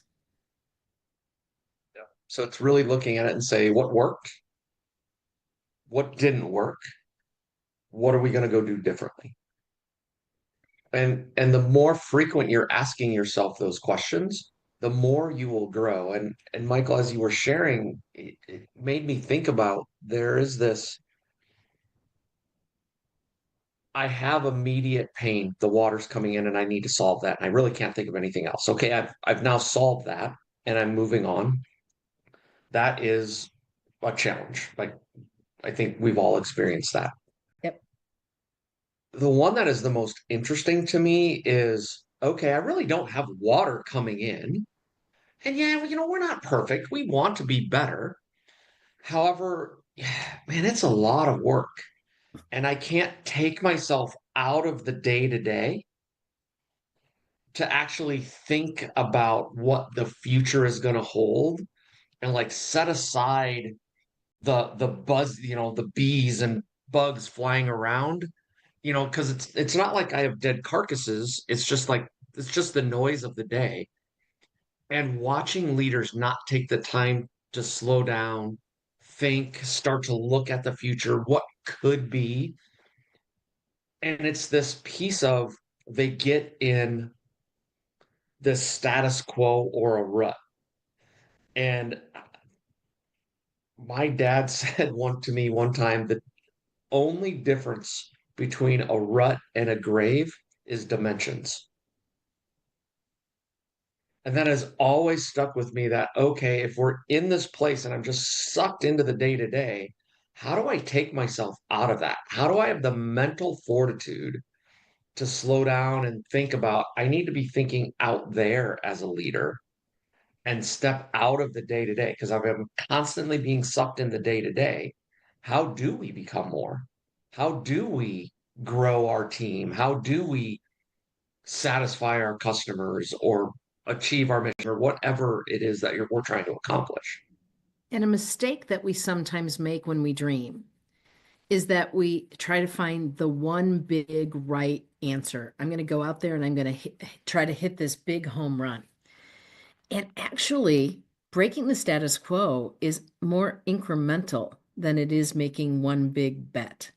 And so it is this thing that says you don't have to say, I'm going to go and put all my, all my apples in one basket. I am going to say in this spot, hey, I'm looking, I want to be more. I think we can grow. I think there's an opportunity. Let's go do these little tests. Let's try some stuff. And as we try some stuff, by the way, trying stuff actually brings energy into an organization. People get excited, and especially when it's like, we have to do this perfect. That's the one big home run versus let's just try it and see what happens. And so we try, we see what happens, we learn. And that's when those growth questions really come in, right? What's working? What's not working? What could we do? Let's go try those things. Let's see. And then let's make the next decision. It's not so scary then. And it pushes us out of being in that rut or that grave because we're trying some small incremental things that we can manage and we can, in that space, we're not betting the farm on it. And let the information from that help us make better and better bets as we move forward. It's like the improve by 1% kind of Right. mentality. It's just a little increment. A lot of people go 1%. Oh, that's easy. No. Maybe. No. Maybe it's not. But we don't tell them that because we want them at least to try. Because otherwise, like, oh, 1%. But it's the little stuff, and you stop and you pause and reflect, and it's where meditation in a way. The pause and reflect is meditation. A lot of leaders say, "Well, I can't meditate." I said, "Well, do you ever reflect on things and think about how a project went or some ideas of what you want to do in Q3 or Q4?" "Oh yeah, all the time." "I hate to spoil it to you, but you're meditating," and it scares them because they're figuring some yogi's going to come and hit them over the back of the head, But it's like, no, that's not going to happen. Well, I can't promise that. Likelihood is not going to happen, but depending on where you happen to be, anything's possible in this world. But ultimately, and I love that way to do it. It's like let's look for the momentum. It's little steps. It's one step here, one step there. Using the baseball analogy, it's like you have a really successful inning. Yeah, you could be hitting a bunch of home runs. That's fine, but base hit after base hit after base hit, it's like body jabs. It just wears them down, and then the pitcher ends up leaving one right over the middle of the plate, and then it's about 520 feet out in right field, and it's like, oh, okay, now we've had a 7-run inning here, and you've just beaten them down. But it's just those little incremental things that add up, and it's pausing and reflecting too. I worked for a company. It's alarming how many years ago it was. But it was one of the first companies ever. Well, it was 20. Oh my gosh. When was that? Yeah, 26 years ago. Yikes. That's yeah. Lifetime. You tell me about it. Yeah, there's like a lifetime, and that lifetime could have started having a family lifetime. That's how long ago it was. But it was, a company, Fortune 500 organization, and it was a division, and we were in asset management, and we went out and did asset management work for other Fortune 500 companies. And at the end of every project, we would have a project debrief meeting, which is not out of the norm, but we always brought in a handful of other project managers and team members from other projects to sit in on the meeting that had nothing to do with the project. They never opened up a single spreadsheet or look at a presentation slide. They had no knowledge about it other than when they walked in the room.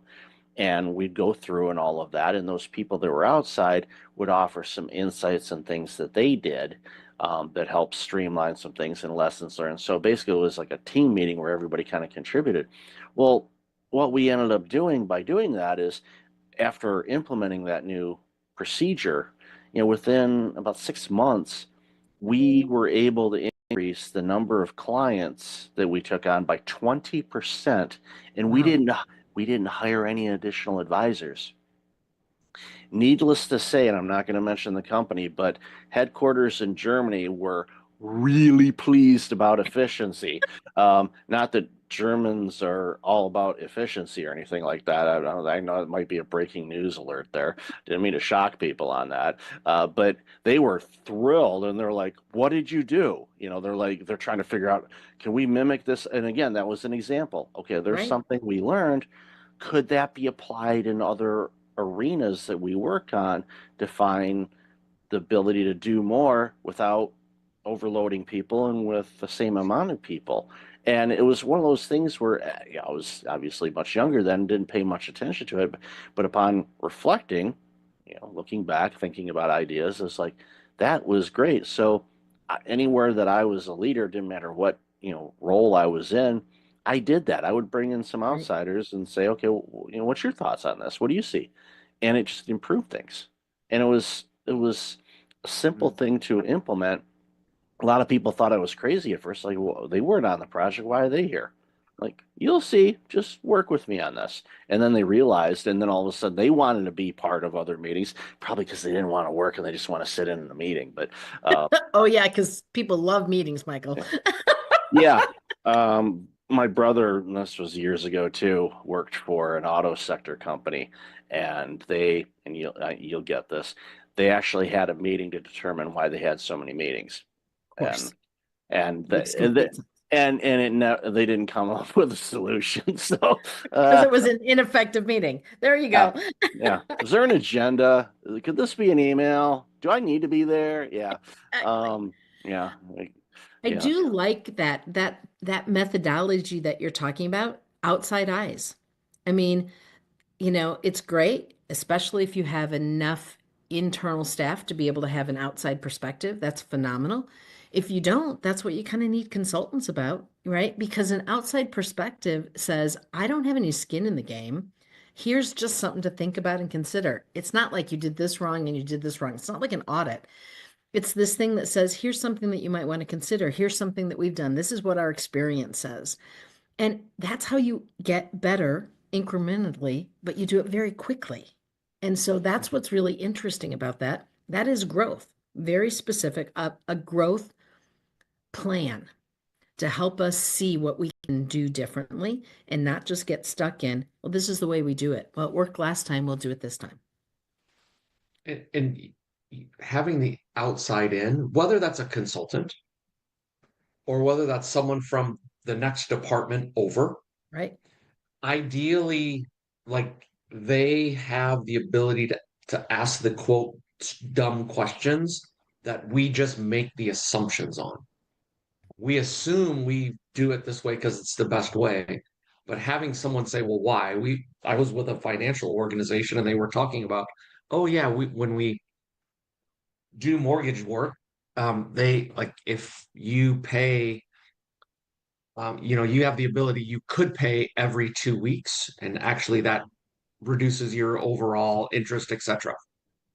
Well, when someone chooses to do that, they have to take that money and put it in an account and then wait until they have a full payment. And I'm like, so they're like double, triple work that they're having to do. And I'm like, help me understand why. And they all look at me like, what do you mean why? It's what we're supposed to do. I'm like, yeah, I understand that's what you're supposed to do. Help me understand. You have made the decision to do that, or there's a legal, regulatory reason to do that. And there is actually a legal, regulatory reason to do that to make it compliant if they want to sell it on the outside market versus a car, a consumer loan, a car loan or something.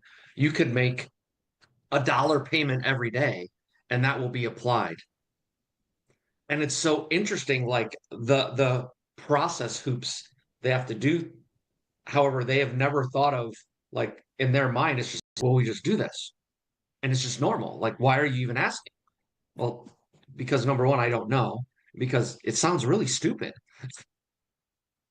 And Michael, you don't know about us, but we have an acronym that we use.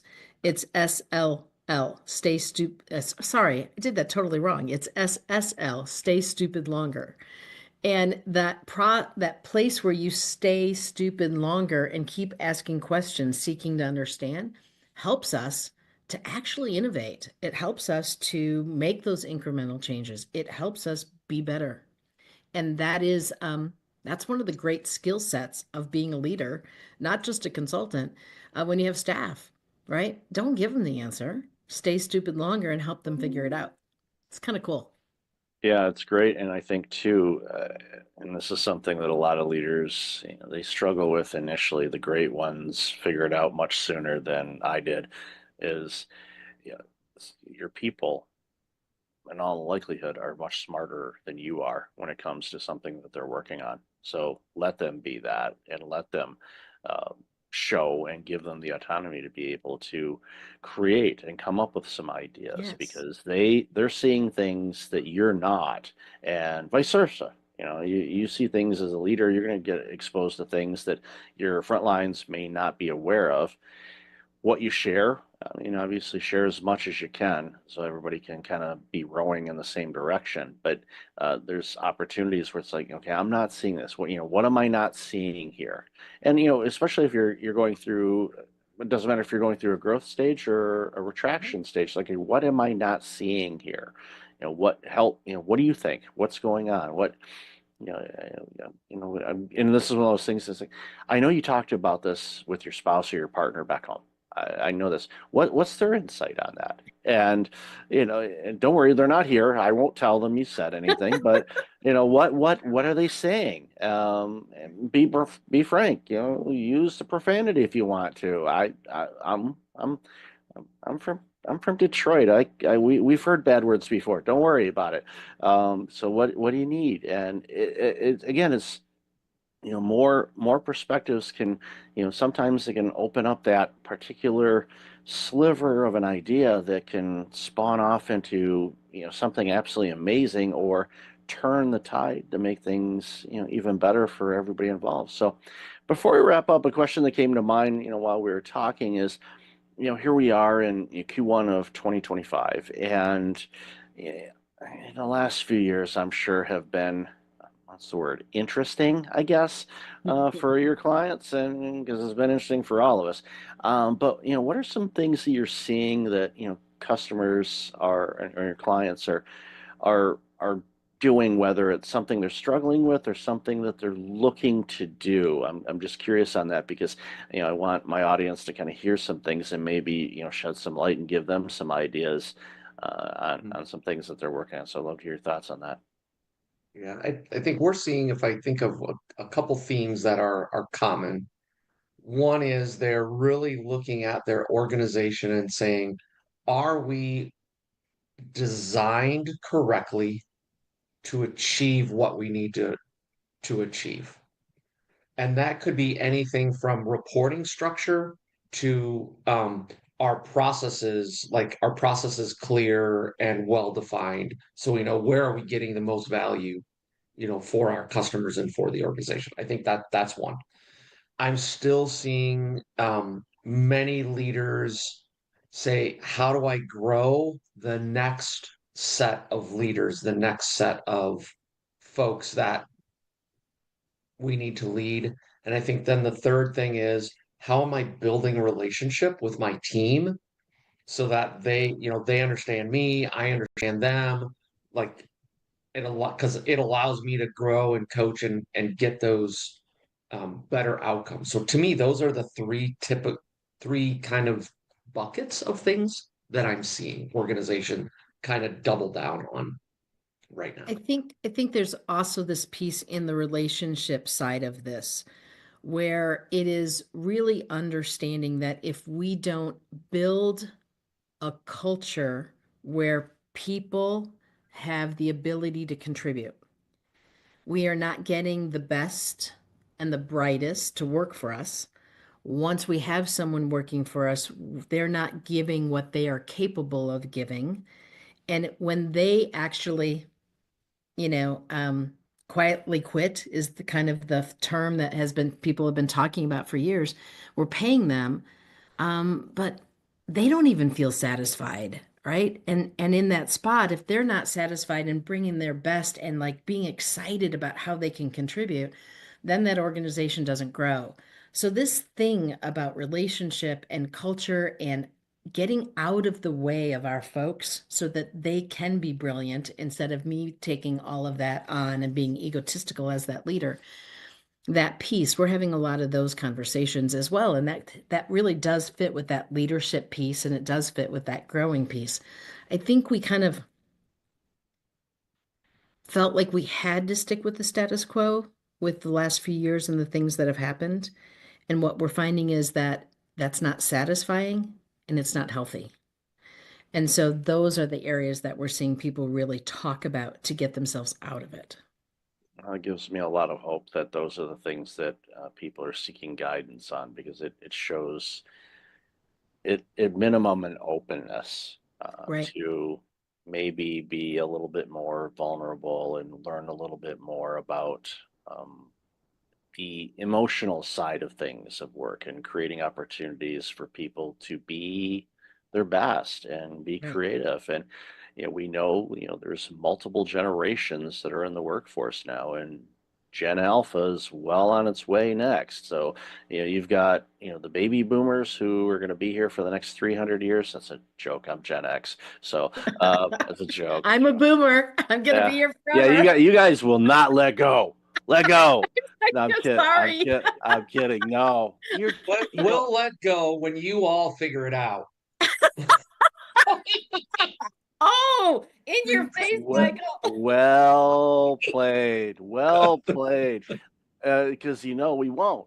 No, I think, and completely different tangent. I think a big, obviously there's, a variety of different reasons why, but I think from I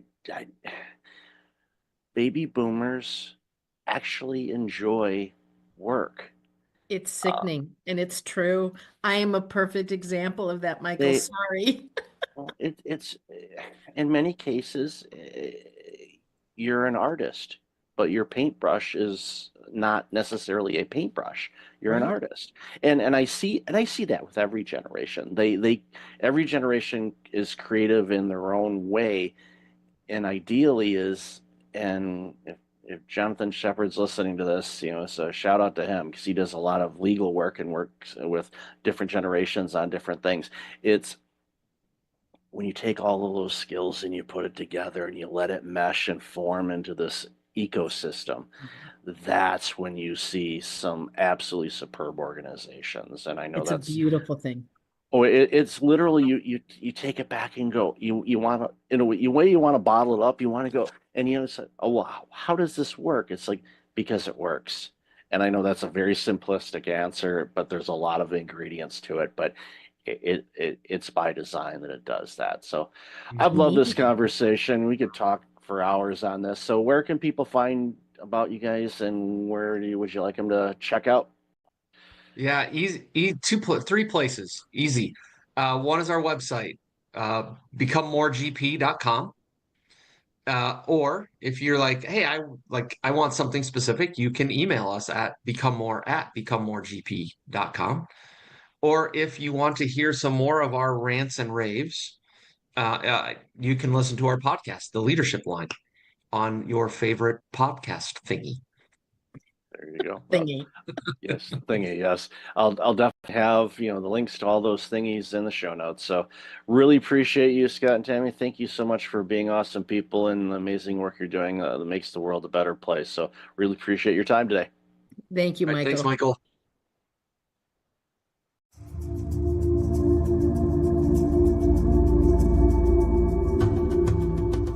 Welcome back. I've got Felina Hermans on the line. Felina, how are you? I'm good. How are you? I am awesome. I've been looking forward to this conversation for quite a bit, because the work you do is very, very important for our future. So why don't you share a little bit about you and the work you do, and then we'll jump into the conversation. Yeah, so my name is Felina Hermans. I have two jobs. Half of my job is being a university professor, where I research how to teach programming to kids. That's like my main area of expertise. And the other half of my job is that I'm actually a school teacher myself. So I teach grade 7, which is 12 and 13-year-olds. And I try to teach them a little bit of programming every week. So I have practical experience, and also my academic work concerns that age group. And those two worlds ebb and flow quite a bit, Yes. where you're like, okay, you probably have to remember, okay, where am I? Okay, now I got to do this. But it's so important, as we talked a bit in the pre-show. It's so important to help our future, which is our students and our children, learn skills that are going to be not only in demand but in need for the coming decades. And the work that you're doing, especially with teaching our younger human beings, coding and programming and all of that is so critically important. So, what got you interested in this line? Yeah, so that's a funny story, actually. My original research in academia was not about kids at all. I was actually working on professional programmers, specifically end user programmers, so people using spreadsheets and stuff like that. But then I thought, is this the most interesting thing I can do? I'm not sure if I want to do this anymore. I really did it for quite a long time.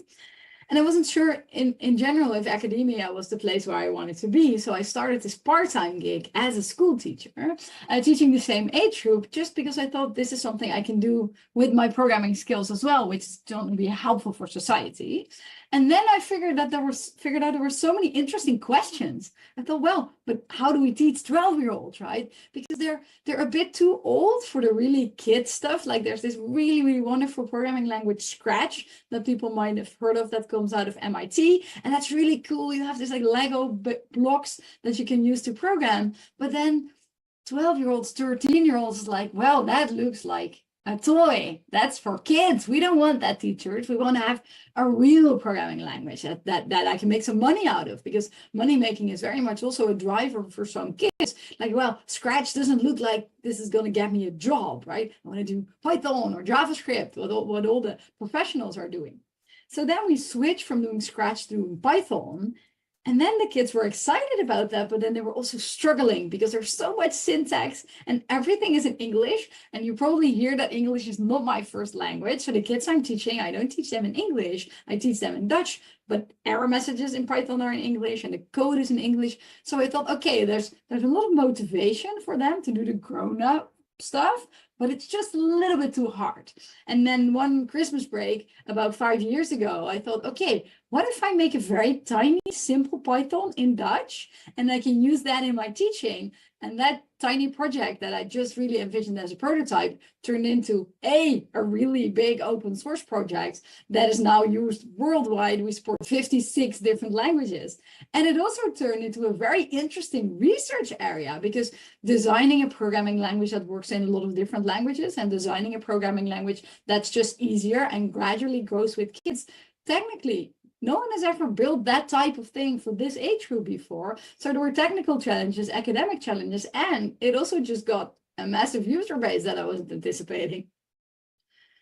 I'm so glad you had that thought during the holidays to create something, because as somebody that's a native born English speaking individual, we take it for granted. And and Python and the other programming languages, whether it's Unity for games or JavaScript or things like that, it's okay, great, it's in English, but it's limiting the creativity from the world. And that's one of the things that I've celebrated throughout my life, is when you hear about innovation and things that are coming from different parts of the globe that historically haven't been able to participate in creating things for the masses.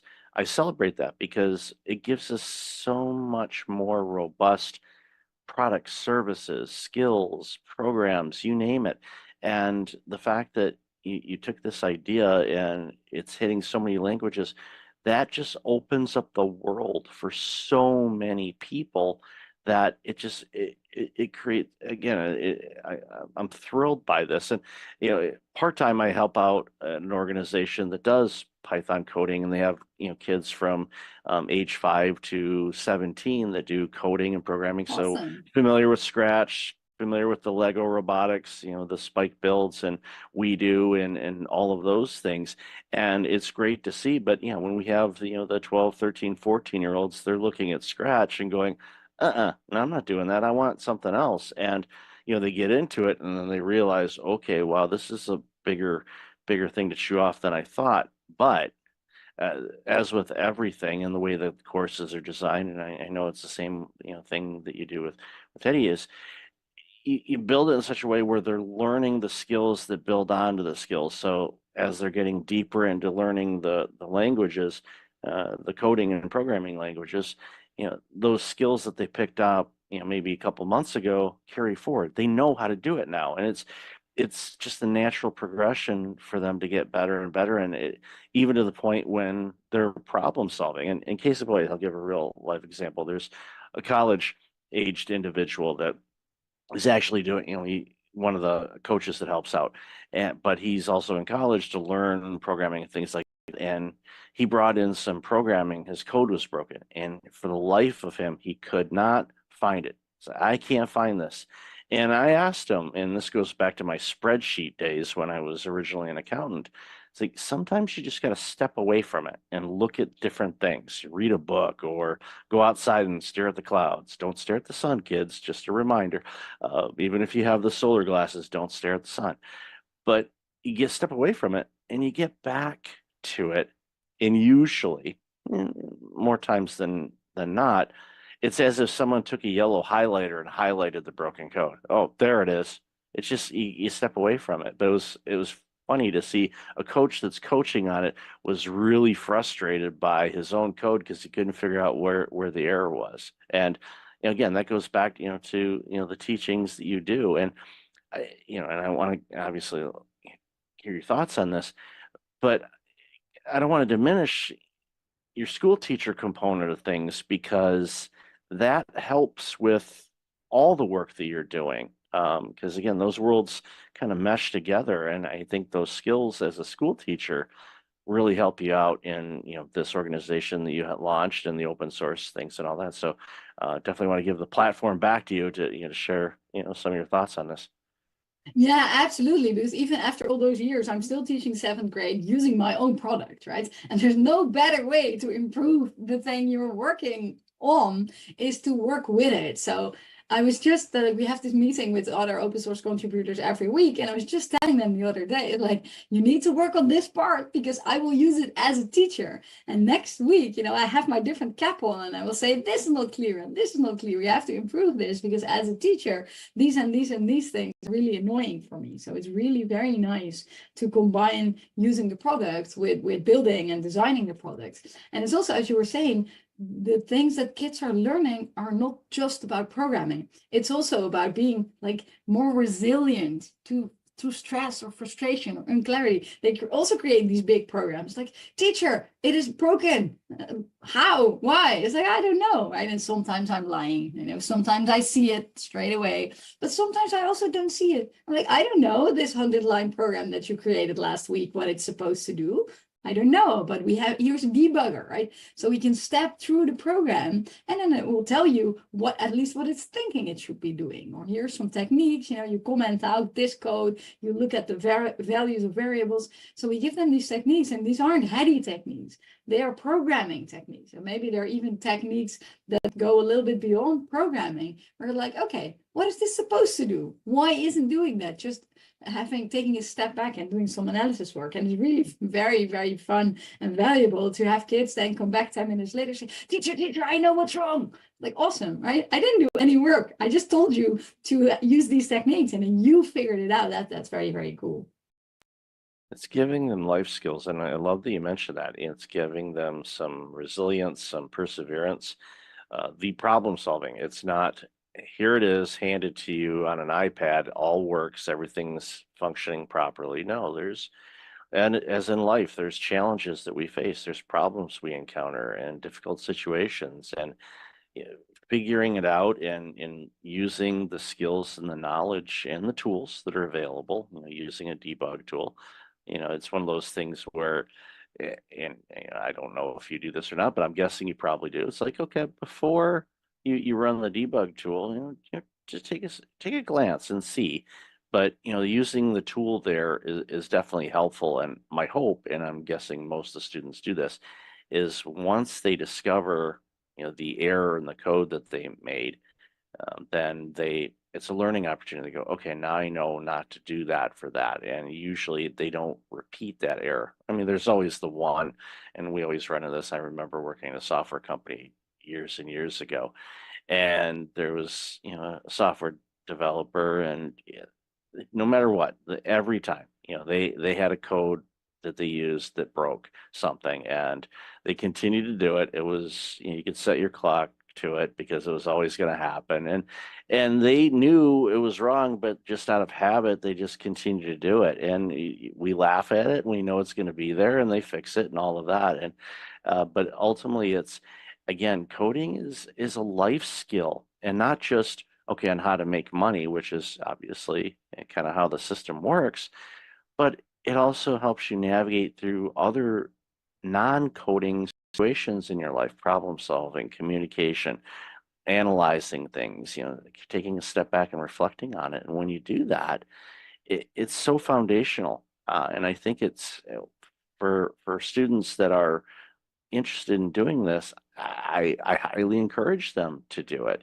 Years ago, it's okay, go into finance, go into this, go into legal if you want. But now it's like, now I'm telling people, it's like, no, go learn code, learn how to code, learn how to program. You're going to be needed for a long time. Even if we have AI do everything, you still have to have somebody look at the AI or code the AI to be able to do the things. So it's not something that's going away anytime soon. No, and it's also an awareness about what technology is, right? What I'm seeing with young people, but actually also with adults that don't know any programming, is that they think that technology, software, the internet is just something that exists like oxygen in the air, right? But once you've done a little bit of programming yourself, you're like, hey, wait a minute, someone created this website with a goal, right? Get to scrolling Instagram, and they're like, wait a minute, someone created Instagram, and then they created it in such a way to keep me addicted. Like, this is the goal. It's not an accident that I want to keep scrolling. It's actually something that someone programmed in. So that awareness that all technology is human made, and that decisions went into the internet and Instagram and Facebook and WhatsApp and whatever, that too is something that they're learning from a programming class. That isn't necessarily, oh, now I know how to program. It's also, aha, everything on the internet is programmed by someone, which also I think is a very, very valuable lesson in terms of, for example, AI, that they don't buy all the hype that some adults are peddling, like, oh, AI can think, is going to take over the world. They're like, wait a minute, someone made the AI. It isn't something that just exists out of the air. It's important to remember that. And some people say, are you afraid of AI taking over the world? It's like, well, if it can do my work without me having to do the work and I can relax, I'm okay with that, I guess. But as long as I continue to get to create, that's what's important. But yeah, no, it's as with everything. And we remember when the internet first was launched to the public and all that. Oh, this is going to take care of this and eliminate these jobs. And no, it ended up creating a lot more jobs, and I think AI is going to do the same thing, because it's going to open up some creativity for opportunities to do different things, and free up people to create other things that they can't, because especially in the administrative side of things, where it's like, okay, research or building up websites or things like that, but again, it boils down to this. It's like, yeah, if you give it a simple instruction, it's going to give you a simple output. If you wanted to do additional things, it's just like anything, you have to give it the right amount of instructions to do what you want it to do. And sometimes even that, it doesn't do that. We see it with image generation, for example. It's like, okay, create an image of two people sitting at a cafe. Well, it'll probably get that right, but you never know. It might come up with something like, okay, that doesn't look like a cafe. It's and again, there's coding behind that. It's just not this mystical thing in the sky that goes, okay, we're just going to create an image. There was actually coding behind that. Exactly, yeah. And even if you use an AI for coding, then checking if there's two people in a cafe is relatively easy. But if a lot of code comes out, then you still need some understanding, like, what exactly is this doing? Isn't this doing extra things? Sometimes, of course, my students in class think that they can use an AI to generate codes, but then immediately, I catch them, because like, why are you defining 3 variables here that you're not even using, right? Oh, well, I didn't know notice it was working. It's like, yes, I see it's working somewhat, but you're doing things that don't really make sense if you know enough about coding. So for a very long time going forward, people that are using AI to generate code will still need understanding of code to figure out if it's not making mistakes that are maybe so simple as defining extra variables, but of course this could also be security vulnerabilities, accidentally leaking information. So you will still need this knowledge, even if you're using an AI for coding, to evaluate the code. I'll use this simple analogy. You have a fancy coffee machine at home where you put in a pod and you push a button and it makes you a cup of coffee. Okay, great. That's easy. But if that machine breaks and you have to make coffee, you're like, okay, how do I make coffee without a machine? Yeah. A lot of people like, I don't know how to do that. And it's like, well, I do because I've done it. And as long as you have coffee grounds and a way to filtrate it and an H2O, you're good. Will it be as fancy as that pod?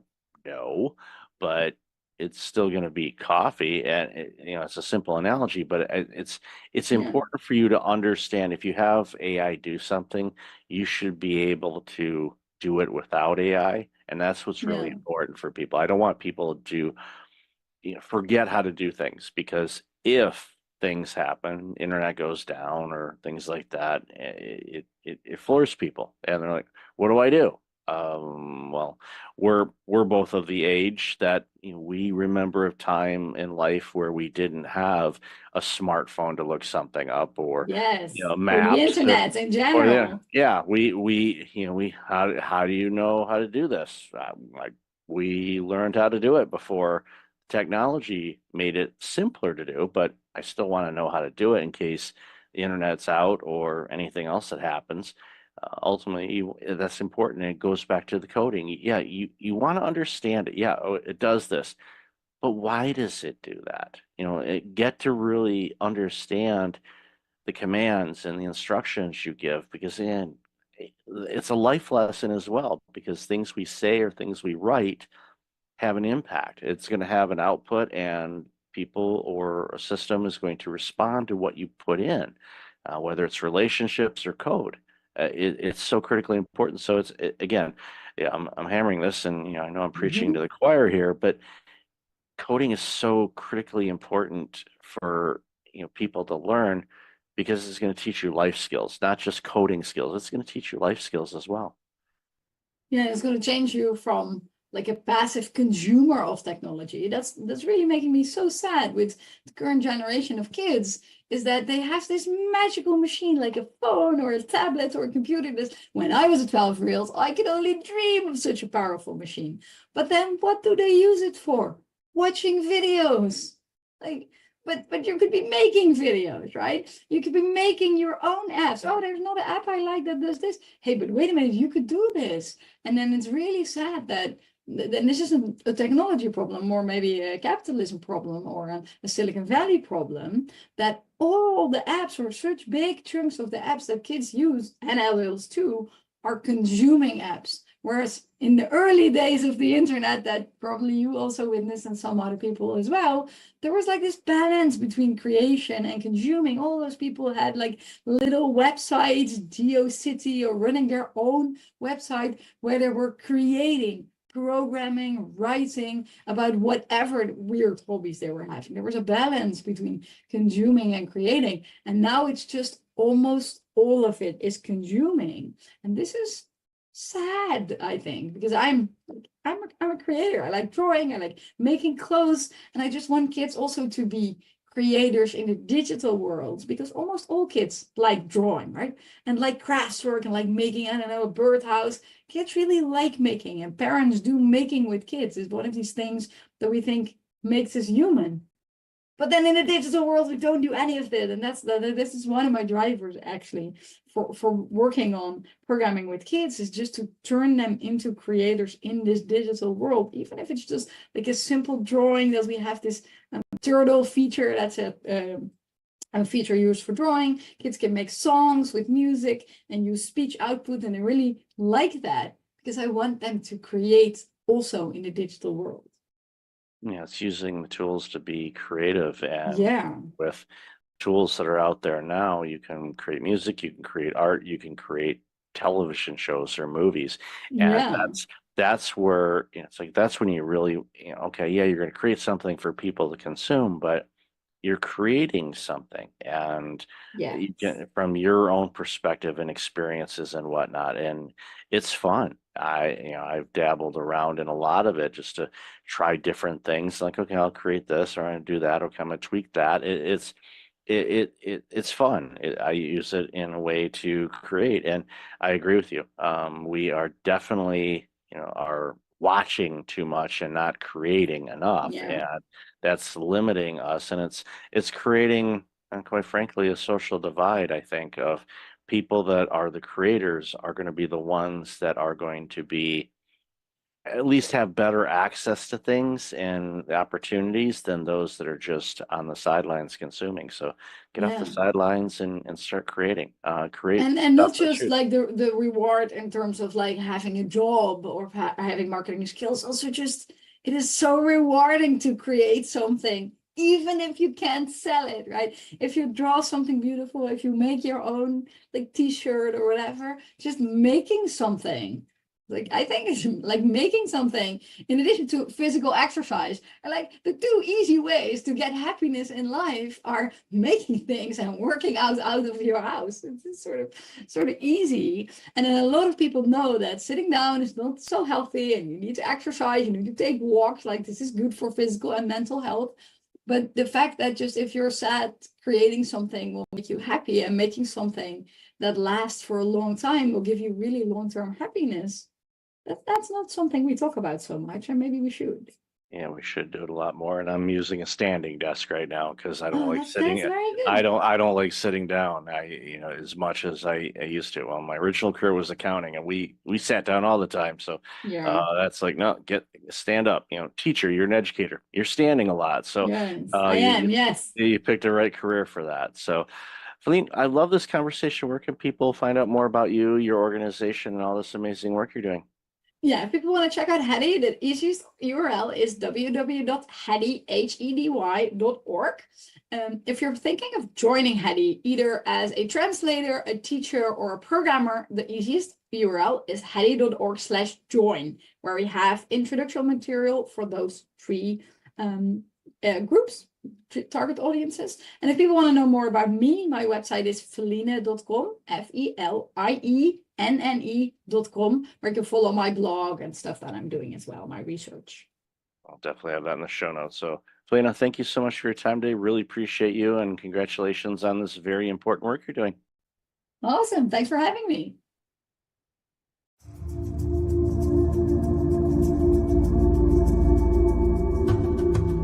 Welcome back. I've got Rachel Gogos on the line. Rachel, how are you? I am doing great. How are you, Michael? I am awesome. Been looking forward to this conversation for a while, so I'm looking to dive into the work you do and jump into the conversation. Absolutely. Let's do it. All right, so share a little bit about you. So I am the founder and owner of a brand agency. We, for the last decade or so, have specialized in personal branding. We also work with a lot of business brands, and we do a lot of the tactical things behind the scenes that help one build their online presence. I came to starting this agency through a very winding path in my life that included stints in government and nonprofit organizations like the United Nations, and also in journalism at the Wall Street Journal. So I feel blessed to be able to use all my skills in what I do today. Heard of those organizations. I am a subscriber to one of them anyway. I don't know if the UN has any type of publication. I'm sure they do. Yeah, Some they type have a of lot. yeah, of course they have a pretty good vantage point of what's going on in the world. So, Mhm. but yeah, in the Wall Street Journal, of course, we know what they do. But it's important. I always love talking with people because no one has a direct path to what they are Mhm. doing now. Everything was from twists and turns and opportunities and choices, sometimes moving forward, sometimes maybe taking a step or two back. And it's one of those things, and even in my career, what I've done over my life, I look at the tools that I picked up along the way, and some of them were when I worked in accounting, some of them were in IT, some of them nonprofit, Mm-hmm. some of them consulting, some of them doing audits. When my original career as a public accountant, auditing all kinds of different organizations, which I never thought would be beneficial to me in the work that I do today, but it is because Yeah. when you speak with organizations regarding workplace culture or burnout prevention or whatever the case might be, I have at least somewhat of an understanding of the nuances of what that organization, as far as the type of organization it is, might be running into. And when I bring it up sometimes in conversations, people look at it and they say, did you ever work in this field before? Mm-hmm. No. Well, how do you know that? Well, I'm an auditor, or originally was an auditor. So you ask questions. You want Yeah. to understand how organizations work. And I think one of the things when it comes down to personal branding Mm-hmm. and building your presence online and even offline. And yes, there is an offline world. I know Yes. for many of us, we forget that, but they're still out there. But I think, and I run into this a lot, and I'm sure you do too, and I'd love to hear your thoughts on this, is when it comes to boasting about what Mm-hmm. we do or who we are or what we do, we struggle. Now we can explain, like I just did a few minutes ago about, okay, this type of organization has these aspects to it, all these parameters, and I can articulate it that, without a problem. But then you ask me, okay, what do I do? We kind of get that, second grade stage fright kind of thing. Mm-hmm. So Mm-hmm. love to hear your thoughts on that. Mm-hmm.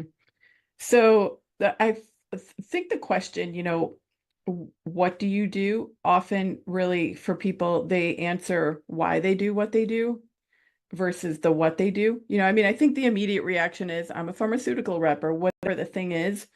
But I think the more important answer actually is the why somebody does what they do, because then you really start to get to the heart of a person and the soul of a person, and it's a much more memorable conversation. That's one thing. The other part I want to address here is this boasting piece, right? And many times when I talk to people about personal branding, they immediately go to that thought, right? Oh, not comfortable boasting about myself or bragging about myself or whatever that might be. And that's actually not what personal branding is. So I'd love to share that personal branding is really about, we all come to different relationships with a reputation already in hand, right? So part of a personal brand is our existing reputation, which if someone doesn't know someone, right, they can easily Google them and get a sense of somebody's reputation very quickly nowadays. And the other part of personal branding is the personality, like the real essence of the person.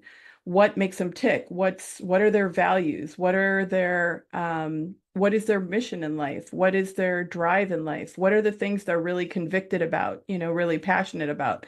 Those are all elements of a personal brand. So if you think about it, if you start to share some of those things, it's not really boasting. It's just kind of dropping the kimono a little bit, and letting people in and just letting people know who you are. I think it can be a little bit awkward doing that online because sometimes you feel like you're talking into a black hole, but there's certain ways one can write content so it doesn't sound like that, right? And try to also increase engagement and conversation and posts as you're informing people a little bit more about yourself or educating them on the work that you do in a way that can be helpful to people too. Like articles that I write or keynotes or posts, anything like Mm-hmm. that. What I tend to do when I can, and I'm thinking about it, is as if I'm having a conversation with somebody. And of course, there's writing styles, and you can make it conversational, or you can Right. follow guidelines and all that. Because ironically, I found out the other day my sixth grade teacher, Mrs. Nicholas, who was just as stern as they came Mm-hmm. with English and proper Mm-hmm. things and all that stuff, and even to the point in my writing I use an app called Grammarly, which a lot of Oh people yeah. probably use. Mm-hmm. So my nickname for that app is Mrs. Nicholas. And I one day I thought, you know what, I wonder when she may have, passed away or anything. I said that was sixth grade. That was not yesterday. Right. So, I thought, okay, when did she pass away? She hasn't. Oh, And amazing. I'm like, one, that's awesome. Two, yeah, I think she would be quite pleased and not surprised in the work that I'm doing. Yes. There's days I'm still shocked at that I do what I do. Like, Uh-huh. wow, but I can connect the dots. I can see how I'm doing Yes. what I'm doing, but there are days where I have to kind of pause for a moment and go, all right, why is this such an awesome experience now? Because I, again, never would have done it before. And I think Mm-hmm. the storytelling of branding Mm-hmm. is important because people connect to stories. That's why people love watching television shows or going to the movies or watching movies. I mean, everybody paying for the 400 streaming services that we all have now. Yeah. People love stories. So when you are talking about what you do, Mm-hmm.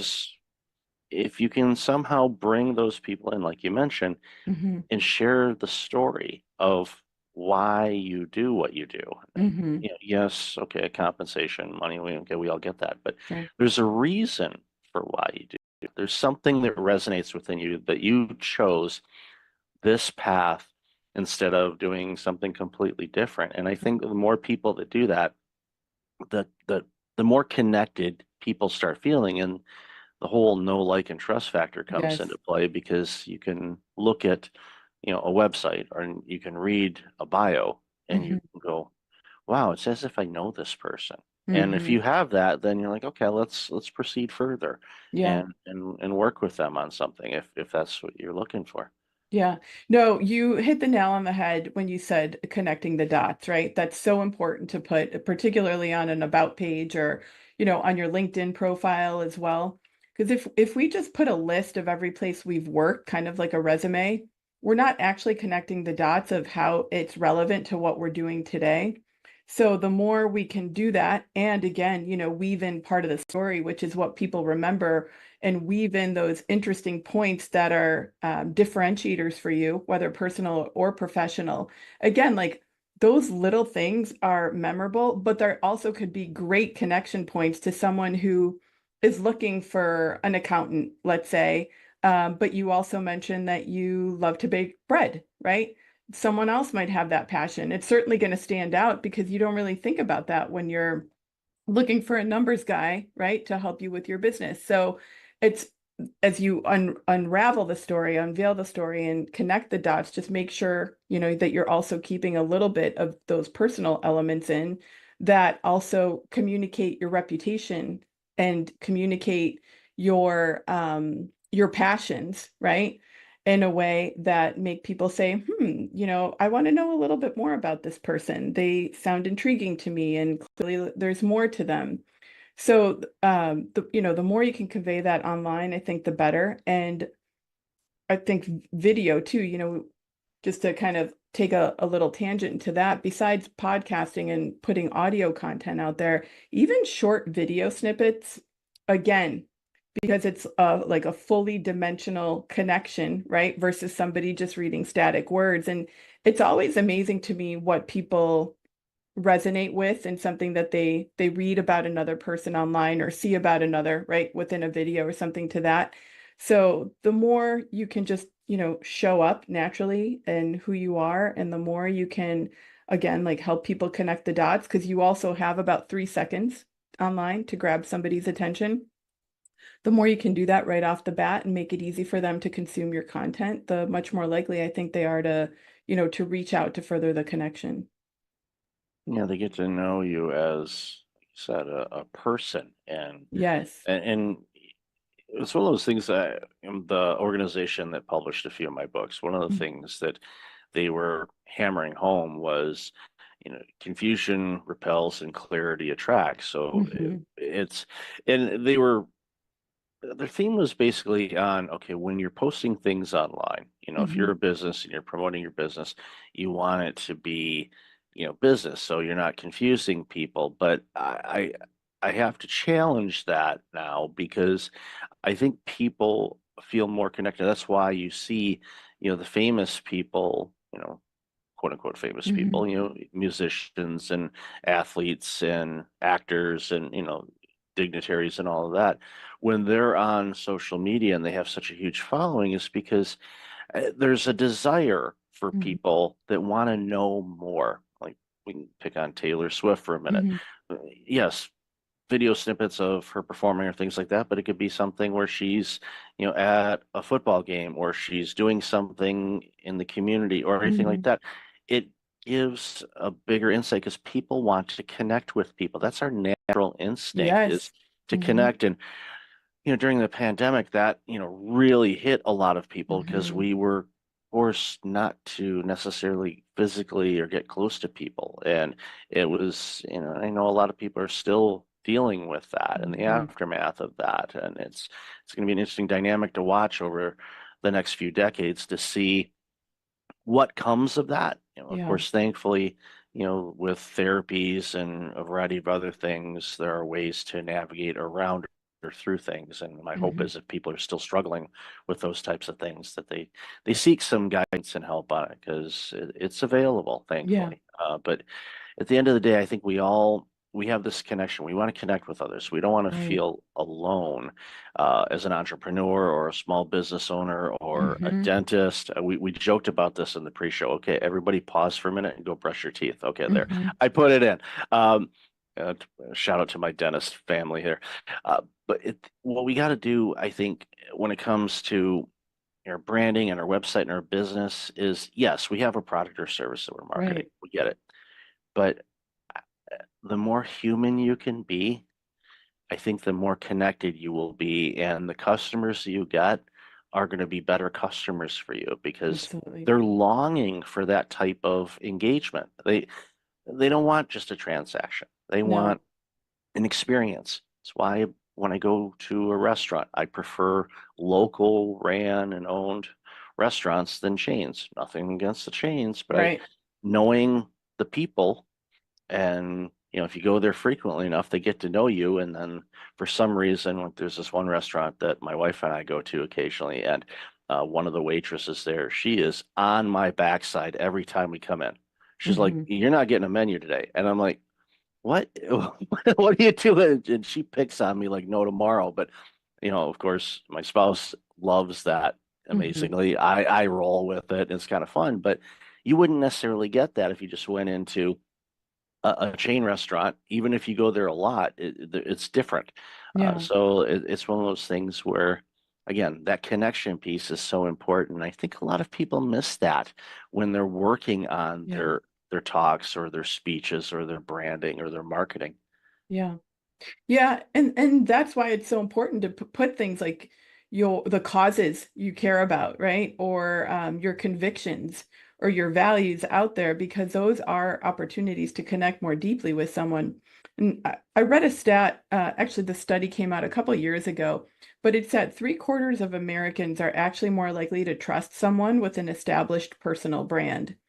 And that same percentage is more likely to buy a service or a product from a personal brand that they know. And that applies to big companies too, right? When you have a sense of what that company or the founder of that company stands for, just like you were saying about supporting certain restaurants, right? Because they're local versus the chain. But we also do that when we're thinking about like major purchases. If we know that a company is supporting, I don't know, say a local shelter or whatever else it might be, right? We're more likely to support them. So, um, again, the more we can help people connect with us and just really truly show up as ourselves, I think the more likely we also are to grow our businesses, and convert people, as I like to say, from browsers to buyers. You bring up a good point, and I think, again, it's something that just came to me right now. When we start thinking about what we value and what we find important, like the restaurant analogy, or you gave a Yes. great example of, supporting a local small charity Mhm. versus a large national or Mhm. international one. Again, nothing wrong with any of them, Yes. but it you connect to that and you go, okay, why is that important to me? Okay, now what would be important to my potential customers, clients, friends, what would be important to them? What can I do to help create that type of environment where people recognize that and feel that, where they feel, again, going back to what I said earlier, it's more of a connection instead of just a transaction. And Yeah. those are the things I think that really helps people stand out. So thank you for sharing that component, because that really that struck a chord with me. I mean, our entire conversation has, but for some reason that one clicked for me big time, because now it's something that I am going to go back and think about. You know, again, the work that I'm doing, it's like, how is this benefiting people? You know, Right. it's Yeah. what is there something here? Am I doing it for an ego stroke, or am I doing it to provide benefit and value to Of somebody where it course. can help them Yeah. get to where they want to go? Right. And one more thing about that too, the values and sharing more and expressing more. I think it needs to really come from the core, from a real true place. It's great to think about what's important to your customers, especially if you're a local business, right? You really want local to survive and thrive in every industry. And that, I think, a lot of companies have been suffering since 2020. But back to the piece of thinking about aligning with others around those values, I think it's okay to be polarizing. Meaning, I'll give you a specific example. We're working with a client who is very convicted about certain things going on in the world, you know, around COVID, around rights, around medical rights, around schools, school districts, what's going on in those places. But she also has a part of her personal brand where she's a holistic business person, right? Talks a lot about gut health and certain other things in that arena. And we were talking about how much of those two pieces, right, do we make visible, right? You've got these real strong beliefs here that can be very polarizing for some, but you're also this incredible business person with great experience in building up these health and lifestyle brands.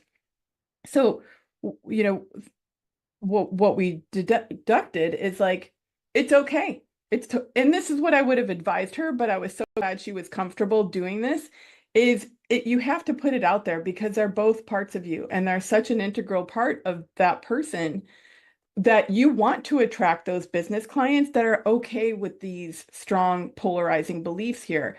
And the fact is, her audience is going to be a lot easier to market to and way more niche because of her strong feelings and values around certain topics, right, that are polarizing today.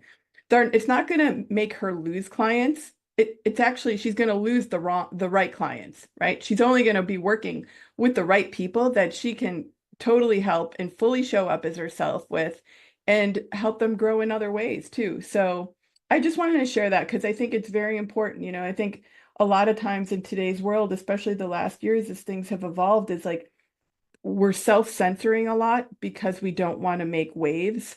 And I'm not ever saying make waves for waves' sake. I'm just saying find ways to really put your values out there and your the causes that you're passionate about in a way that is true to who you are and really helps attract your ideal clients. I love that you said that, because it can be polarizing, and yeah, there's definitely a fear where they say, okay, if I am on one side of a political fence versus another, or based on causes or beliefs or rights or anything like that, that I could lose clients. Yeah. And you put it quite well, where you'll lose the wrong clients, or You'll lose the right clients. or Yeah. you'll lose the right I almost clients. said that Excuse me. too, though. Yeah. Yeah, but it's like they're wrong for you, but they're right to lose because they're Exactly. not in alignment. Because it's like if you're hiding something back, and let's say you are, an ultra conservative or an ultra liberal. It could be either Yeah. side, and you're working with a client that is, maybe the opposite of your Right. beliefs. Doesn't mean you can't work with them, but a lot of times you think that or maybe you're acting on eggshells and you're afraid to say something or mention something, because it can easily come up in conversations, even if you try to say, we keep this, politics free. We don't, come on. It's like, it's real. There's real differing opinions on a lot of things, but I like to tell people there's a lot more in common than there are differences between all of us. So focus on the commonalities, and we're good at. And then yes, we have different opinions on things, and some of them we're really passionate about. Your client, I'm sure, is quite passionate about a lot of things, where there's some other things where you think, well, they would be really passionate, and they're like, meh, I'm good. I'm good with either. And it, but again, that goes back to what we've talked about is it's, pardon the pun here, but it's wearing a mask. You want to be you.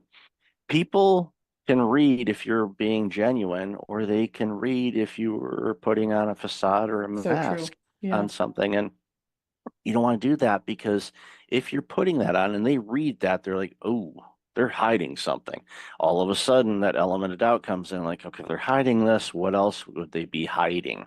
Now, that could go for relationships, or that could be going through, work type of relationships, customer client type situation. So be yourself. But and I love the way that you put it too, is if you have a belief on whatever issue it happens to be, and that is in the wheelhouse of the work that you do, like gut health, or anti-vax versus vaccines, or anti-medication versus holistic care, share that, but share it in a way with compassion and love and understanding, instead of saying, I'm right, you're wrong. Well, who's right and who's wrong, and who determines who's right or who's wrong? It could vary. There used to be ads of physicians that were promoting the benefits of smoking. Yeah, good luck getting that ad out now. It's not going to happen. The things change, information changes. We revolve, or some people say we regress too. It's like, well, it's this human thing is not easy. We're still trying to figure it out. I don't think we ever will, but that's part of the challenge of life. It gives us some creativity and opportunity to be fun. But I think it boils down to, and what we've talked about a lot this morning, is just, I think the more you can be you, I think the better you're going to be, because then you don't have to pretend. You show up every day being you. And that goes a long way, and it comes through in your messaging, your branding, everything that you do. Yeah. And I think what happens, Michael, to people over time is they kind of lose who they really are, right? It's like we're in different work environments or different relationships, and after many years or months, you're kind of going along with whatever the thing is, and you kind of lose track of what really makes you tick and what is really driving you. And I love to just share with people, take some time every now and then, like have a coffee date with yourself, and really just kind of set your own GPS and figure out, where do you want to be in 5 years, and how are you going to get there? And that's not just like numbers driven goals, but it's really like, take a look at the people you're surrounding yourself with, take a look at the environments that you're in.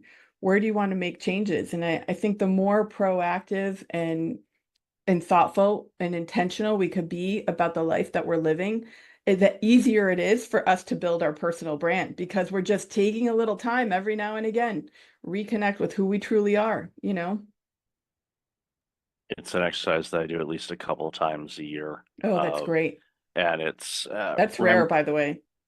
Yeah, I know. I found that out there. I was like, what do you mean you haven't done that? And it's literally and Ram Tran, advisor, leadership individual, served on presidential commissions. I saw him speak at a conference several years ago, and it's an exercise that he does. He does it, but he does a deep dive at least twice a year, where his theme of what he does is, first he starts off, he's like, okay, I'm going to list all the things that I'm doing right now, and I'm going to decide what I am no longer going to do.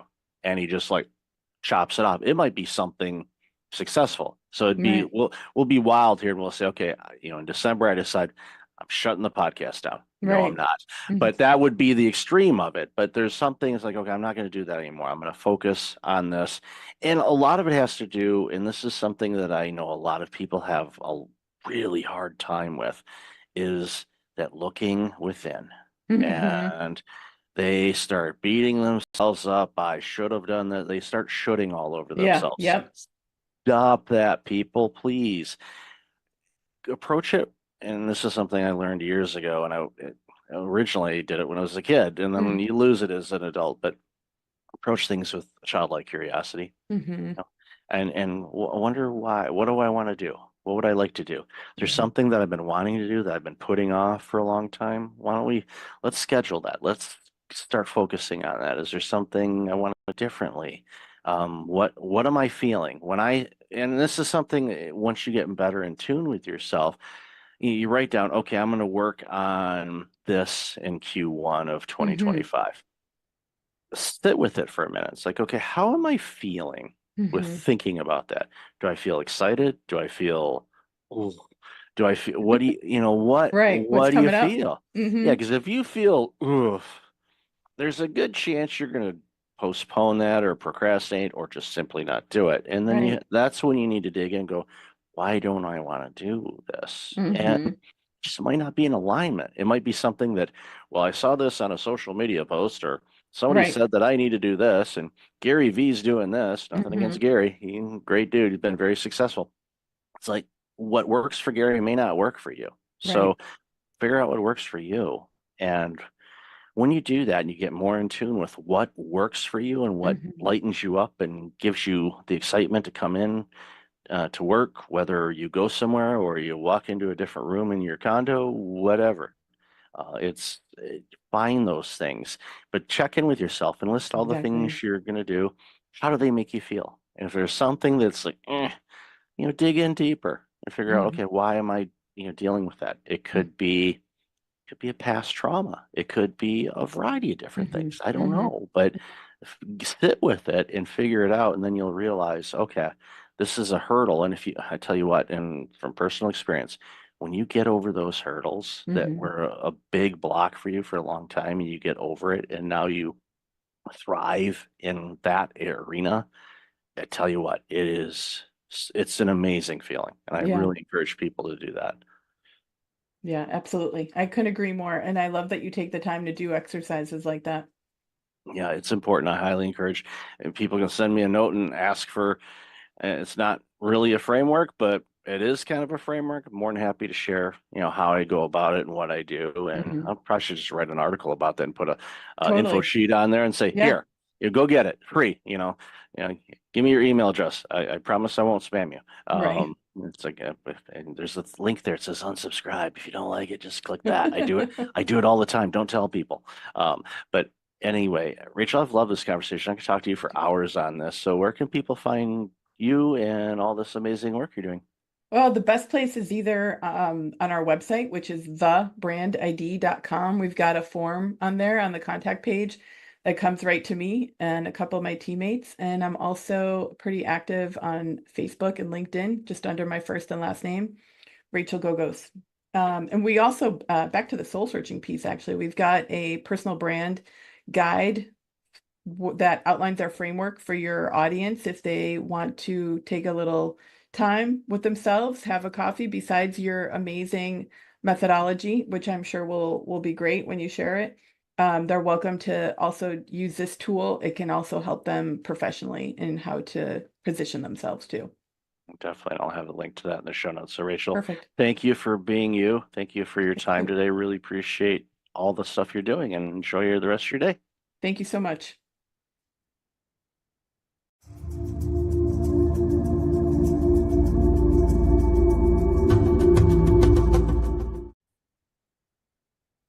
Welcome back. I've got Erica Ziegelman on the line. Erica, how have you been? Hi, I've been all right. I'm so glad to be here. Thanks for having me, Mike. Been looking forward to this conversation for quite a bit. So, we interacted on I forget what platform it was, but oh, that's right, Lunch Club. That's right, and realized, both have San Diego ties and all of that, but we're not originally from that area. So, why don't you share a little bit about you, and then we'll dive into the conversation. Yeah. So my name is Erica Ziegelman. I'm an integrative leadership coach and a former media executive, worked in advertising for agencies, startups, tech companies for about 15 years before having my own journey with burnout. there and back a couple of times, and then decided to educate myself and acquired a new toolkit of skills. And now I support leaders who are in corporate so that they can tend to themselves and be more conscious leaders and avoid burnout. So we clearly had a lot to geek out on together. Oh, absolutely. And one of the things that always comes to mind too, when I think about people that are working in the corporate space that are dealing with burnout and all of that, there's, many of us that have left corporate, quote unquote, and went on our own or doing something else, maybe a nonprofit or who knows.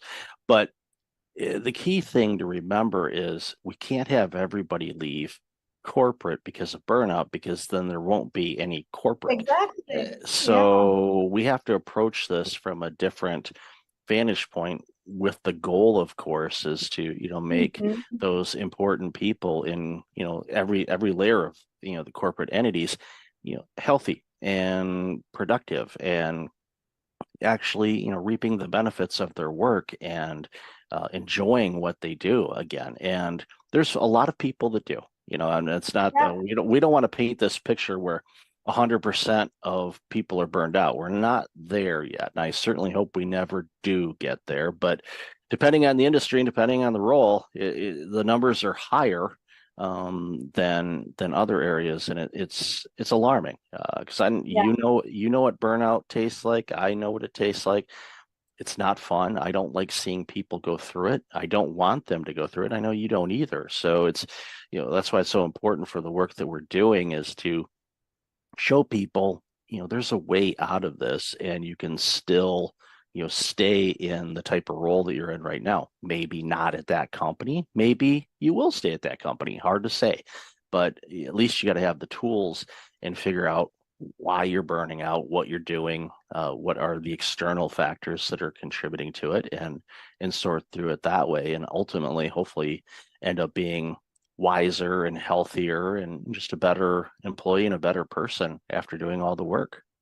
Yeah, couldn't agree more. And I think with my personal experience and my journey, I had to go through my own personal healing and like really acknowledging what was happening. It took someone else to tell me like these feelings that you're having and this pure fatigue and exhaustion, all these things are symptoms of burnout. And I didn't even realize. So it was like my own aha moment and then my own journey. And then at this time I was still in corporate, managing client services function at a very large tech company. And I realized I had an opportunity from within to shift how I was showing up and to give permission and model for my team, how to work and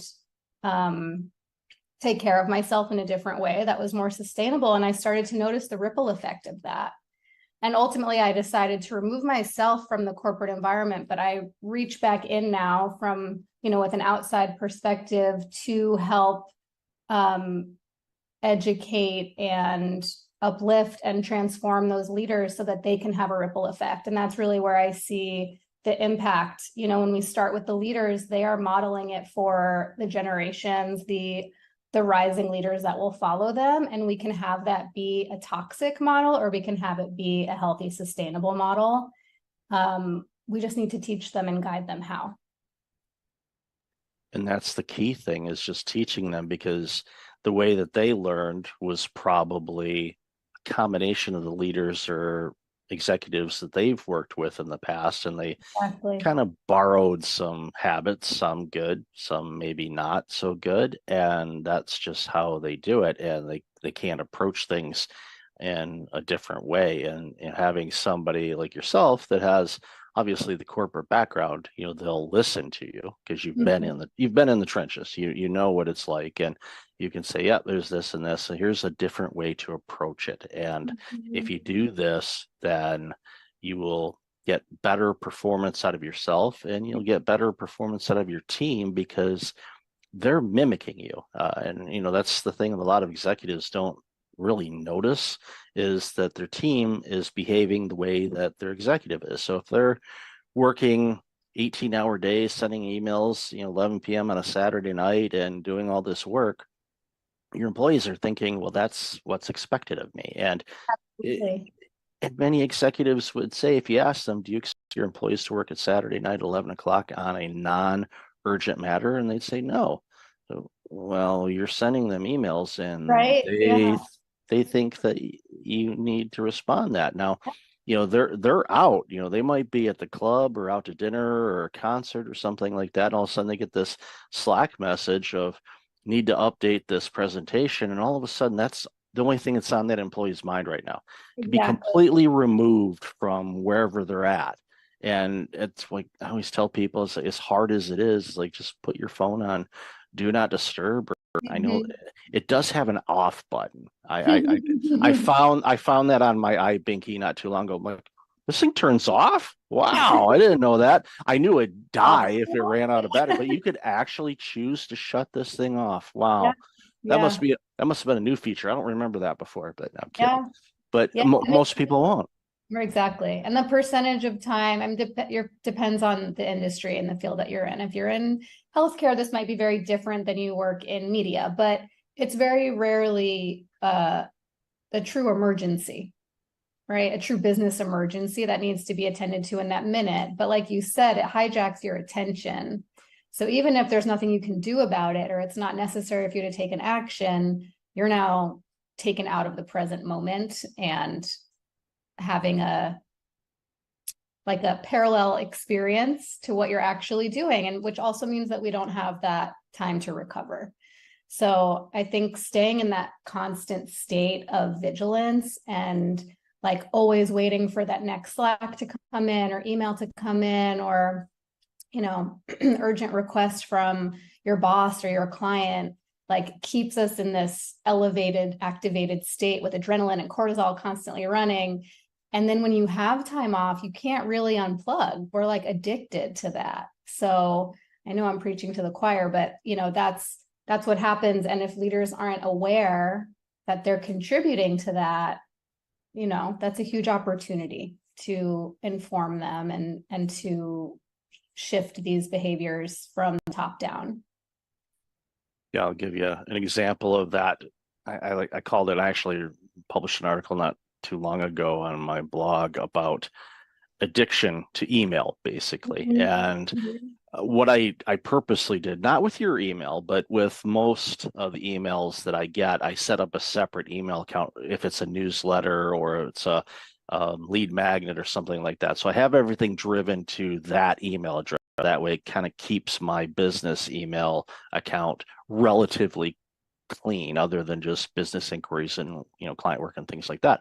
So the other day I went to log in at the other email, and there were 60 new emails that came in that morning. And I thought, okay, this is way too much. It's like, and I'm not saying that those emails, I signed up for them. They weren't just like spam, they showed up. No, these are separate emails that I had signed up for with all great content. But the problem is, if you spend all your time looking at those 60 emails and all the messages, and again, all of them were rock solid good, it takes you away from what you should be working on. Pick 2 or 3 things that are your most important things to do that's going to move your business, your career, whatever, forward. If it meets the criteria of those 3, then by all means, sign up for it, read the email, but apply it. Do something with it, make a note of it or apply it. Otherwise, you're basically reading the newspaper. And it's, again, not knocking anybody that has, sent out emails too, but what I ended up doing is like, you know what, this is too distracting to me. So I had a choice, either delete the email account or just unsubscribe. And I went through and just unsubscribed pretty much all of them. And if anybody's listening and I'm, you got my unsubscribe, it's nothing personal. It's just it was taking too much time away. So now my inbox, it's a lot, a lot less emails are coming in. It's business specific mostly and all of that. So I'm finding that, thing you just talked about. It's like, wait a minute, I didn't get a message. Oh, gotta go check my message. Gotta go check my. So it's something that I found myself guilty of, and I talk about it too. It's like, come on, my brother gave me the phone nickname of iBinky because I was always on it like a baby with a pacifier. Yeah. I'm sure Apple has that trademarked. If they don't, they should. Or somebody else can do it and then make a few $1 million off of Apple. They Get have royalties. Yeah. they have it. But they would probably win in court because it's so close, and Apple has more legal power than most of us do if we all combined our money together. But Fair. another story for another day. But ultimately, it just boils down to having boundaries around when you consume things and when you don't. And everybody's different when it comes to that. And I'm not about to say you should only check your emails at this, and this time. No, everybody's different. But I think we're both in agreement on, and we talked about this a little bit in the pre-show, where you have to really have boundaries on what kind of information you're consuming and how much of it, especially during times like we face right now with what's going on in the world and with the situation in the Ukraine, and of course, the recent developments in Israel, in the Middle East, and all the players, and we are in a very combustive state right now, in my opinion, and I'm very, very concerned about what could come of all of this, because it's one rocket or one bomb away from a full-blown across the planet kind of thing. And I don't want to even use the words, but there's been 2 of them in our history, and it wouldn't shock me to see a third one. I just certainly hope I don't see it in my lifetime or for generations or quite frankly ever. But it's a very frightening situation that we're facing in a lot of pockets of this world. And we talked about it again in the pre-show on how heavy it is for us and for people around the globe, and and even all sides of it. I'm not going to isolate one group versus another. It's heavy for everybody, and I really just it's hard on us, and it's hard on everybody, and I really wish it wasn't that way, because it doesn't need to be that way, but it is. And I'd love to hear your thoughts on that. Yeah, I mean, even as you're just shifted to that topic, I noticed my heart rate increase, because it is such an activating time that we're in. And there are so many global events and so many things that are overstimulating, that, whether it's visuals of horrific violence or climate disaster, like all of these things that like we're seeing happen in real time. And we talked about this in the pre-show too. I think the difference now is that with social media and just being globally connected, we see everything happening in real time.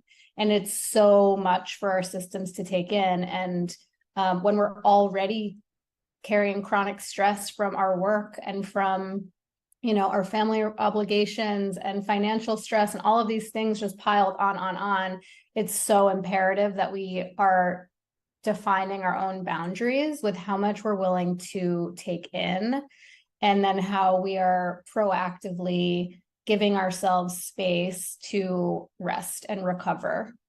And really, like let us down regulate our nervous system response, because staying in this constantly activated state is a surefire, like fast track to burnout. And so I'm, noticing for myself what those boundaries need to be. And I was talking about just taking social media off my phone, because the thing with social media is I might go because I want to like soothe myself with like a kitten video, but you don't get to choose what you're served. So you might see something that you do not want to see, and you're kind of bombarded by that image. And before you even have a chance to scroll past it, like it's too late. You've already seen it and you can't unsee it. So yeah, I think this is a really important time for us to be turning inward and regulating, for ourselves, but also co-regulating with the people around us, with our animals, with pets. That's another great way to calm the nervous system, but just like finding those tools and practices that help us stay grounded when we're constantly being reactivated. Yeah, and you make a great point, compared to, previous times of war and strife, where the information would come to us through news channels, cable news or broadcast news and whatnot. And you, of course, working in the media, you're well aware of this. There's a review of what we can put on the air and what we can't. And sometimes they'll say, there's a warning, this is pretty graphic, but there's certain things that they will not put on. The thing with TikTok or Instagram or any other service where you can actually go live and show exactly what's going on in the world, not just from your balcony in Tel Aviv and seeing things, bombs and all of that, but even the people that are taking hostages and some of the things that we've been, I thankfully have somehow avoided seeing most of that because I just, but you hit it right on the head. You launch Instagram, you want to see some cat videos or the memes of the cat driving, leaving work. One of my favorites was, can't find a parking spot at work. I'm going home. They have enough people. I just found that so hysterically funny. And just this, white cat driving a car. It's comical. And we need that type of, silly humor in these really heavy times. But unfortunately, you launch it, it's kind of like a social media roulette. You're like, what am I going to get here? And it could be something, again, depending on who you follow, and it gets to the point where it's like, okay, do I unfollow everything? But you have to understand, the algorithms on these things, they will feed you content that you may have liked or looked at before. So even though you may not be following, let's say, a news agency, it's like, you've liked something from a similar organization before. Would you like to see this? And you're like, no, I don't want to see that right now. And there's a lot of work that needs to be done around that from the social media standpoint. I am not one for censorship. But there has to be some humanity and we're not going to show graphic things that are going to be harming to the psyche of people that could consume it. I mean, you could traumatize somebody from that. That's what it is. It's vicarious traumatization, where we are being traumatized by seeing these visuals and hearing stories, especially when it's like, I'm considering it almost like non-consensual when it happens in social media. And I realize it's my choice to open an app, but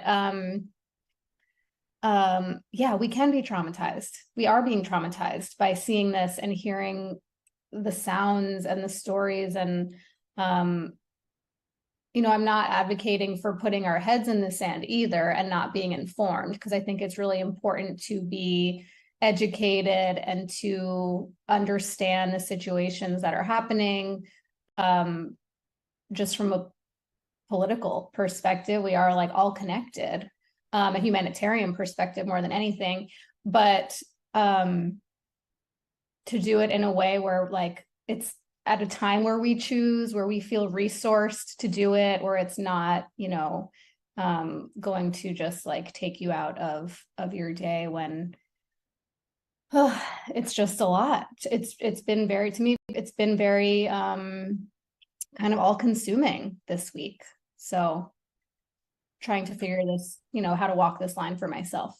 Yeah. And it's one size doesn't fit all. It's what I do myself when times are challenging or down or dealing with a bit of depression or anxiety or anything like that, is it just like, okay, let's get back to the basics, let's whatever kind of brings you more of a relaxed or happy state. Could be meditation, could be listening to just different sounds, brown noise, your favorite music, going for a drive and going back to your favorite coffee shop that is nearby. If you live across country, that's going to be a long drive, but you can find something local.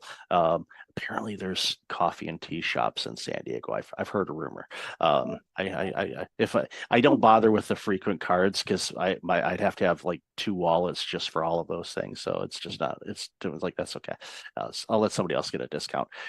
But whatever you do, and this Mhm. goes for obviously for you and everybody listening and watching, is just, figure out what those things are in life that you love doing that kind of brings you into I guess, a singular space where you're Mhm. not thinking about work. You're not thinking about what's going on, Mhm. overseas or in your own backyard or whatever. Just, get to, find that whatever it is. And sometimes it could be a physical object that you touch to remind yourself, okay, it's going to be okay. Right? I mean, right now we're in the midst of a storm, I forgot who said it. It was, I think Churchill, if you're going through hell, keep going. A lot of people have said that, don't stop, just keep going, through it, get through the storm and you'll be fine. In situations like what we're seeing right now, there's so many of us that feel powerless, but I think I want to flip the switch on that and saying, if you take care of yourself and you protect your energy and you protect your well-being and you get to a happy, loving state of yourself, making sure that you truly love yourself and you're taking care of yourself the best that you can, that emits an energy that people recognize, and hopefully they will pick up on it and they will do the same thing. So we can get to more of a harmonious state, because we are one planet. Yes, there's these borders that were man-made, and a variety of other factors involved. I don't want to simplify things. It's complex, especially, since, some of these battles and things like that have been going on for a very, very long time. And it's to the point where I often say, do they even remember what they're fighting about? And it's, again, that's a simplification of the dynamics of everything that's going on over in Israel and Palestine and the Gaza Strip and all of that. But it shouldn't require harming people.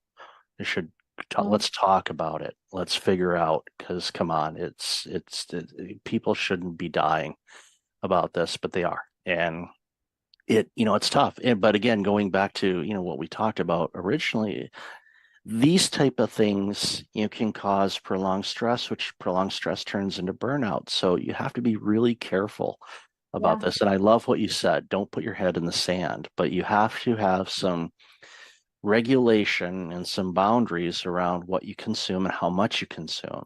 I think back to my parents. My dad passed a few years ago, but they'd put on the news, at 3 o'clock, 4 o'clock, and that thing would run until 7 o'clock. So they were constantly getting gaslit with all the negativity that's going on in the world. Didn't matter which flavor of the news they were watching. It's got, unfortunately, there's a lot of negative things that the news agencies highlight because that's what gets ratings, unfortunately. Yeah, fear. Yeah, it's a lot of fear. And I mean, rightly justified right now, but I wanted to just go back to something that you said about like finding those resourcing activities, meditation or being out in nature or taking a walk or talking to a friend. I think it's really important that we identify where these sources of safety are that really calm our systems, that help us come back to a sense of connection to ourselves, but also, I think most importantly, to other people. It's really important that we're checking in with each other, with our friends, our family, our loved ones, our colleagues, because everyone's experiencing this time in a different way, but it's pretty hard to not be affected by it. And so I think, just being really mindful of like, we're having our own personal experiences, but the people around us are as well. And so we have an opportunity to, as we've been talking about, like set an example of how to stay connected and how to stay present and how to take care of ourselves and each other. And that can look differently for everyone, but it's really whatever makes you feel safe and calm and connected, I would say, are like really the three main things. And that applies to working in corporate as well. Yes. Yeah. We talked about a lot of, real life, real heavy stuff here, but it's kind of going back to what I said a moment ago. It's like sometimes you just go back to the basics, start at okay, let's start clean slate. don't throw everything out, but just like, okay, we're gonna go in a different room that isn't used. Okay, let's kind of map this out. Let's start here and add the things we need to. It's kind of like the junk drawer in a way. And it's probably not a great analogy, but we all have those, where there's a box or a drawer that's just filled with, I'll save this for later kind of thing. And you look at it and it's just like, what in the world? I don't even know what this thing is. But eventually it's good to kind of clear that out, start with a fresh slate, and you find things, I've been looking for that, or I don't need that anymore. And then a week later you realize, oh yeah, you did. But you can order it online anymore. Life is easier now when it comes to things like that. Yeah, well, they'll sell you that little handle for your bread maker. What's that? We don't need this. Oops, yeah. Guess we can't make bread now. But at the end of the day, it's just a reminder for all of us we have to take care of ourselves before we can take care of anybody else. And when we do that, and we find, and it takes time, because especially when, and this, when people are burned out, they've kind of forgotten how to take care of themselves. And getting back to the basics of like, okay, what does taking care of yourself look like? Describe that, and give them the permission to do that again. Let's just start one little step at a time. And when you do that, and it becomes a habit, and it's, it sticks around, then you start seeing other areas of your life improve. And then from there, all of a sudden you're like, wow, you know what? Yeah, the stress from work is still there, but it's not impacting me the same way anymore. And I'm clearer now on what I need to do and what I don't. And it turns around leaders, which turns around teams, which turns around groups and companies. And it's so simple to do, but it's really hard for people to do. And I think that's where we come in and we say, look, you can do this. You just got to approach it, a little bit differently than you have in the past. And you'll see big returns just by getting real crystal clear on what you want to do and what you don't. Exactly. So well said. I think, I've found that often the people who experience burnout are the ones who consider themselves to be helpers and to have really big hearts and to want to make sure that everyone else is taken care of, right? So as a leader, you put your team first, you put the business first, you put your clients first, and then you put your family and your friends first. And but before you know it, we have finite time, energy, and resources, and we ourselves are at the bottom of the list, and then we run out of juice to serve anybody else. So yeah, this isn't about like us doing anything wrong, but it's about turning some of that love and care and tending towards ourselves first, so that we can then continue to serve, right? To do it in a sustainable way, and continue to take care of our people. Yeah, identify as a reformed people pleaser. Yeah, same. There's a book, you're probably familiar with it. If not, definitely pick it up. It's called Disease to Please. It was by Harriet Breaker. It came out in 2000, I believe. And every couple years, it's my holiday present to myself to read that book again.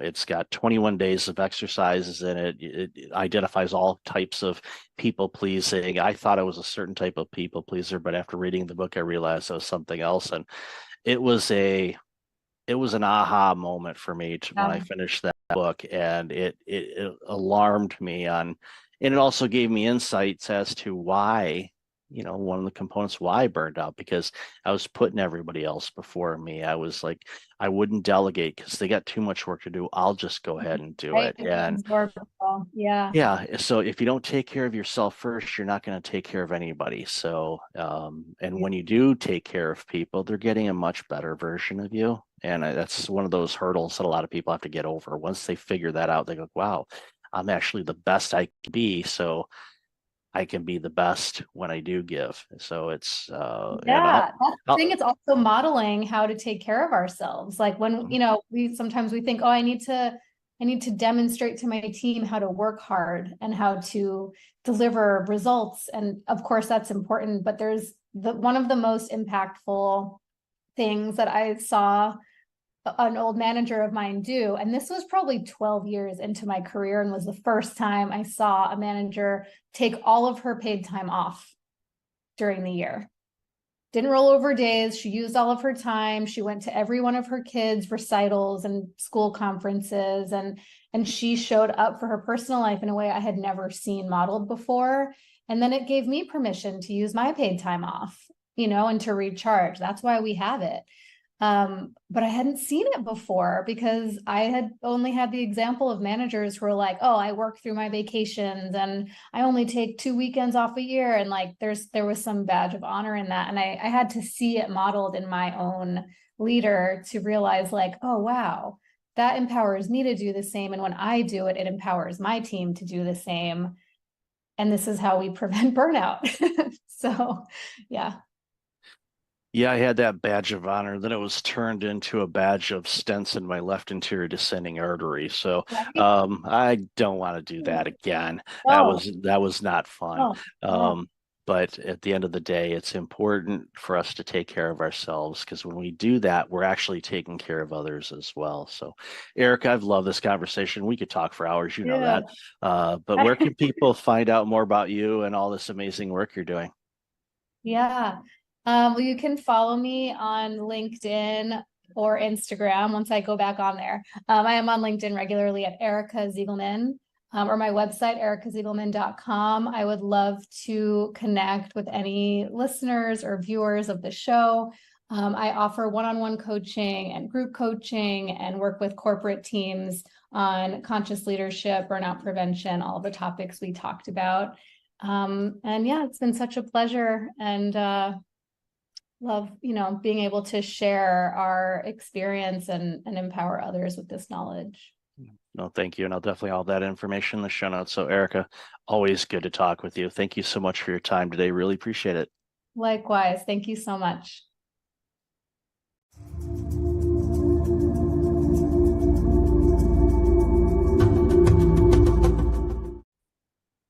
Welcome back. I've got Clifford Stefan online. Clifford, how are you? Great. How about yourself? Thanks so much for having me. Oh, my pleasure. Really good topic that we're going to talk about today. Important one too. So why don't you share a little bit about you, and then we'll jump into the conversation. Sure. Yeah. So I am 51-year-old male, grew up in the Bay Area, and I've had a human resources compensation consulting firm designing employee and executive pay plans for pre-IPO tech and private companies in the Bay Area for the last 20 years. And got a degree in nutritional science, pretty active in sports, kind of a health nut. And yeah, kind of by my late 30s, early 40s, kind of starting to look and feel my age, and was pretty heavy social drinker. And it was, in corporate America. And so I kind of wound up taking a break from alcohol and just kind of got a lot of epiphanies and a lot of just benefits. I think you hit on a lot of these things around stress management and, kind of just looking and feeling and trying to perform at your best and be grateful and all those things. And so I that was kind of my epiphany. And so, yeah, I'm super excited. So I started this men's health and wellness movement called Booze Vacation to kind of encourage my peers to consider taking an extended break from alcohol as kind of a reset and kind of a opportunity to, kind of tap the brakes with our health and wellness, and because it is one of those kind of predictive models that can cause a lot of issues and a lot of ongoing stress. And so, yeah, I'm doing that. I'm officially full-time starting in June. So I'm super pumped, kind of my life's passion, and it's been a lot of fun. And yeah, so that's what I'm kind of up to. That's very important work. And yeah, I've shared a little bit on my show. I think I know I've had it in conversations, maybe not so much on my show, but as far as my family is concerned, there's alcoholism in every branch of my family. Mom's side, dad's side, mom's side, mom's dad's side. You just name it. You literally branch the thing out, and you can pinpoint where alcohol was a huge issue for people. Now, for some, it isn't per se, but it does impact, as your research and the work that you do does impact a lot of things. Obviously our physical health, but also our mental health as well, because I know a lot of people, especially those, I have, family members that deal with it, or have dealt with it, when they were alive. It was, it's a coping mechanism, to quote unquote get away.